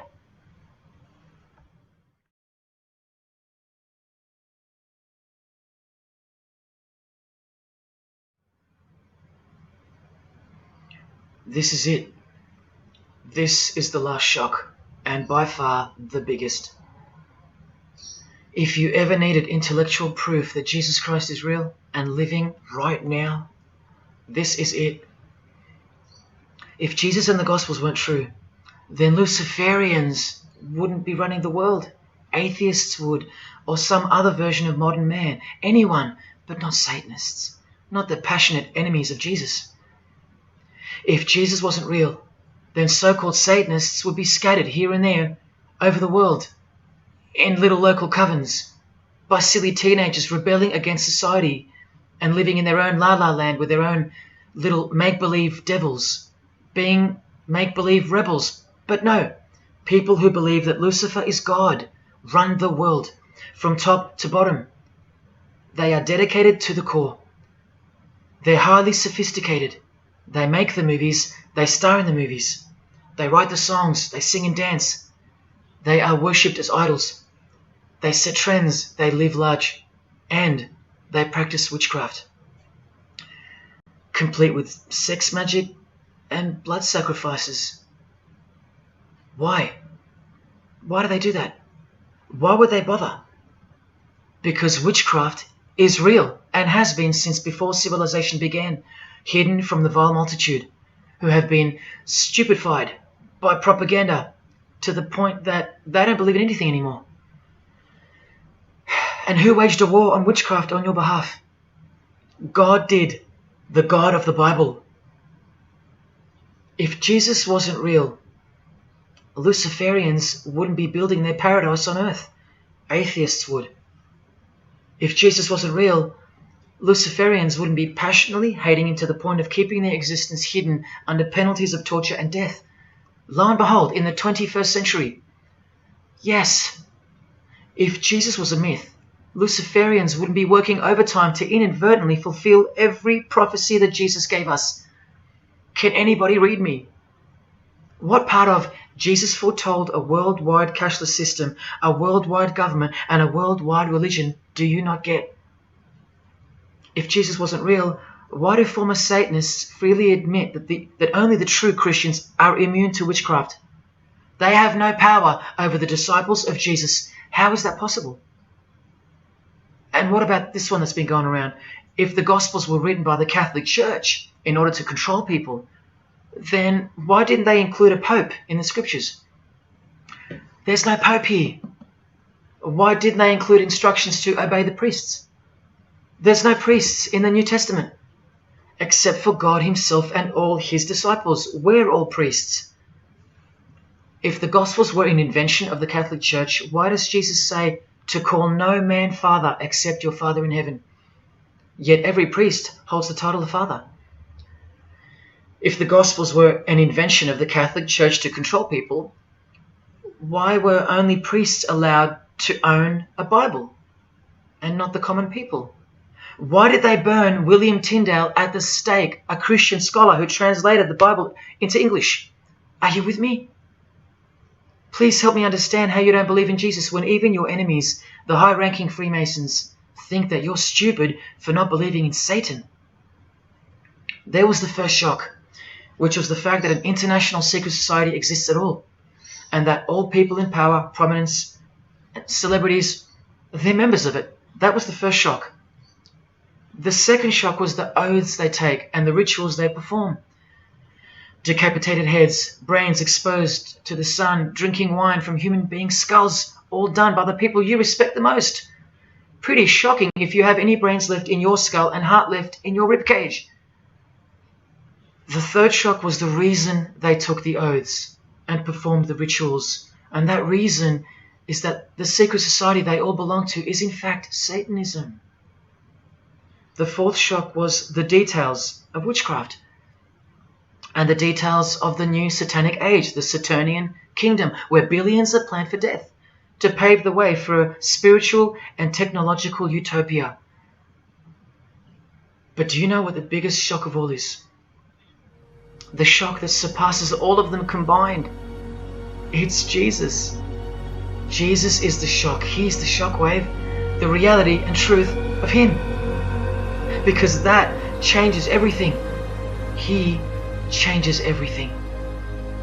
The greatest news you could never think up, that God left his abode to come here, a form of hell, manifest on earth, to be ridiculed and executed to save our sorry asses by taking a bullet for us. Don't worry, his second coming won't be so sacrificial. Better start fearing like you fear a cop and like you fear a judge. Oh, I know you tremble in front of them. But you don't fear God? Oh, how we love the darkness and sin. Possibly you, loved gossip, you loved sex and porn, you loved sodomy, you couldn't stop lying, you couldn't stop cussing, you loved your idols, singers, actors, sports people, sports teams, putting people who fart, smell and eventually die on a pedestal. You just couldn't cut yourself off from the ways of the world. Purity? Who wants to be pure? I have to be pure? I have to live holy? Stop sinning? That's so boring. What kind of God is this? To hell with that God. Well, do you like filth in your home? Do you? Do you like filth on your carpet, on your clothes, on your face? Do you invite filthy guests over and give them a share in all your belongings and all your power? Do you give them the keys to your house and car? No, you don't. But the Creator, who has the greatest house of all, he should. We can barely earn $1,000 a week, and we don't give that away to anyone. But now God should share his wealth with you, the unclean, the unrepentant. Is it too much to ask your filthy guests to clean up before they enter? To watch their mouths, to control their willy? Is that too much to ask? Oh, but if God was real, what about all the children that die? What about them? What are you doing about them? Are you still stuck on which phone you're going to upgrade to or what's for dinner? Why don't you leave your abode, your luxuries and your loved ones and risk it all to go save some children yourself? Oh, but what about all those who've never heard of Jesus? Let me ask you, what's your excuse? I know they have one, but what's yours? You've heard of him. Every morning you wake up and look at the calendar is a testament to his name, because it's 2021 in Australia, it's 2021 in Brazil, it's 2021 in China, it's 2021 in every single country in the world. So let me ask you, 2021 years since what? Like I said, just waking up in the morning and knowing what day it is a testament to him. But if God was real, why wouldn't he just show himself? Show himself to who? To you? You can't even get on your knees and repent. You can't even hate sin and scream out to him. So why would he? How do I get the girl if I don't ask her out? And if I do, maybe she rejects me the first time and the second. How bad do I want her? How hard will I try? Most haven't even knocked on his door. Well, I did. I just kept knocking and knocking, and then I started banging and banging. I refused to leave his porch. I lay there like a hungry puppy. But even when he answered the door, I did the runner, because he was too big for me, and I loved sin a little too much. Yet he still left the light on for me. But here's the craziest part about people who ask me why he doesn't just show himself the way they'd like him to. Their hearts have been so hardened that even if he did appear to them, in 2 weeks they would go back to being their old self, and he knows that. That's why. They might even forget it ever happened. Oh, that was just a crazy day. That was probably all in my head. Oh, how we love to make excuses. But if God was real, what about all the other gods? What other gods? Did Buddha perform a miracle for you? Did he affect a plethora of witnesses? Were his followers stoned to death, sawn in half, eaten alive? Did historians of his era leave any trace of him? Did he prophesy all the kingdoms that would appear on earth, and in what order? Did he foretell of worldwide floods, of enemies that would despise his followers, use his name as a cuss word, and eventually attempt to set up a world kingdom? Did his appearance change the calendar from one end of the world to the other, and predict that his appearance would in fact change the calendar? What did the Prophet Muhammad do for you? Apart from stealing Jesus from billions of people and corrupting the Gospels, did he dedicate his entire life to sinlessness? Did he remain celibate so that his blood could make a difference in the hidden realm? by the science of sacrifice, which is practiced in secret every day, in order to shield your very soul? No, he didn't. Instead, he had 11 wives. One of them was 9 years old, and he lived like a king, while the real king lived like a slave, and died like one too, and washed the feet of his disciples, while demons trembled at his name and presence, and still do. And let's not even bother with the other pagan gods, Osiris, Odin, Vishnu, all inventions of fertility cults that worship the sun, sex, genitals, death, destruction, agricultural religions. Did anyone else apart from Jesus Christ ever say the words, "I am the truth"? Have those words even ever come out of someone's mouth? I've heard of "I know the truth," "I have the truth," but "I am the truth"? That doesn't even make sense. Unless truth itself was once upon a time born on earth as a man. Well, of course he's the truth.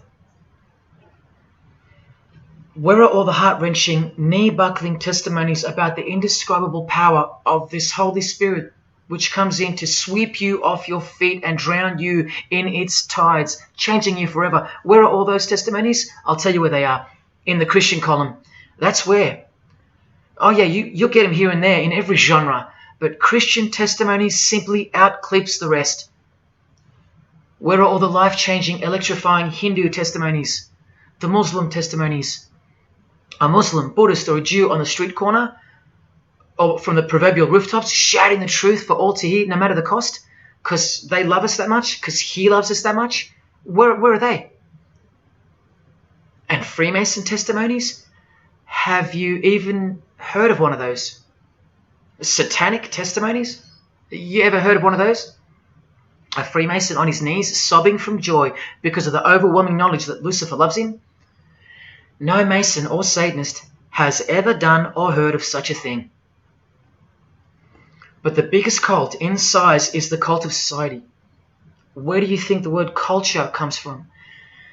And the TV, the doctors, the idols, the PhDs, the scientists, they are the priests of the cult of society. You atheists think you don't live in a religious world of your own, filled with daily rituals and daily worship? Even your beliefs require faith in what your priests teach you. Evolution, no proof. Age of the earth, no proof. Distance of the sun, all faith-based on what you are told by strangers. You can see the rings of Saturn with your telescopes, but you can't see the buggy on the moon that was left behind in 1969, yet you still believe, because you have faith. Don't you worry, no matter who you are, you live in a religious world, because life is religion. And if you're still in the "I'm not religious" category, think again. You all worship something or someone, and your religion is futile. But for you, for the one, whoever you are, remember the advantage that evil has over good. A little good doesn't destroy evil, but a little bit of evil destroys all good. See this glass of water? One single drop of poison is enough to render the whole lot useless or deadly. That means that 99% of the goodness and purity of that water amounts to nothing, all because of one single drop. The whole glass is evil. And so it is with the human soul. You better believe it. Does anyone go out with a stain on their face or on their shirt? You think the soul can't be stained? Think about it. Just one lie makes you a liar. So you can't go where life is stained with death?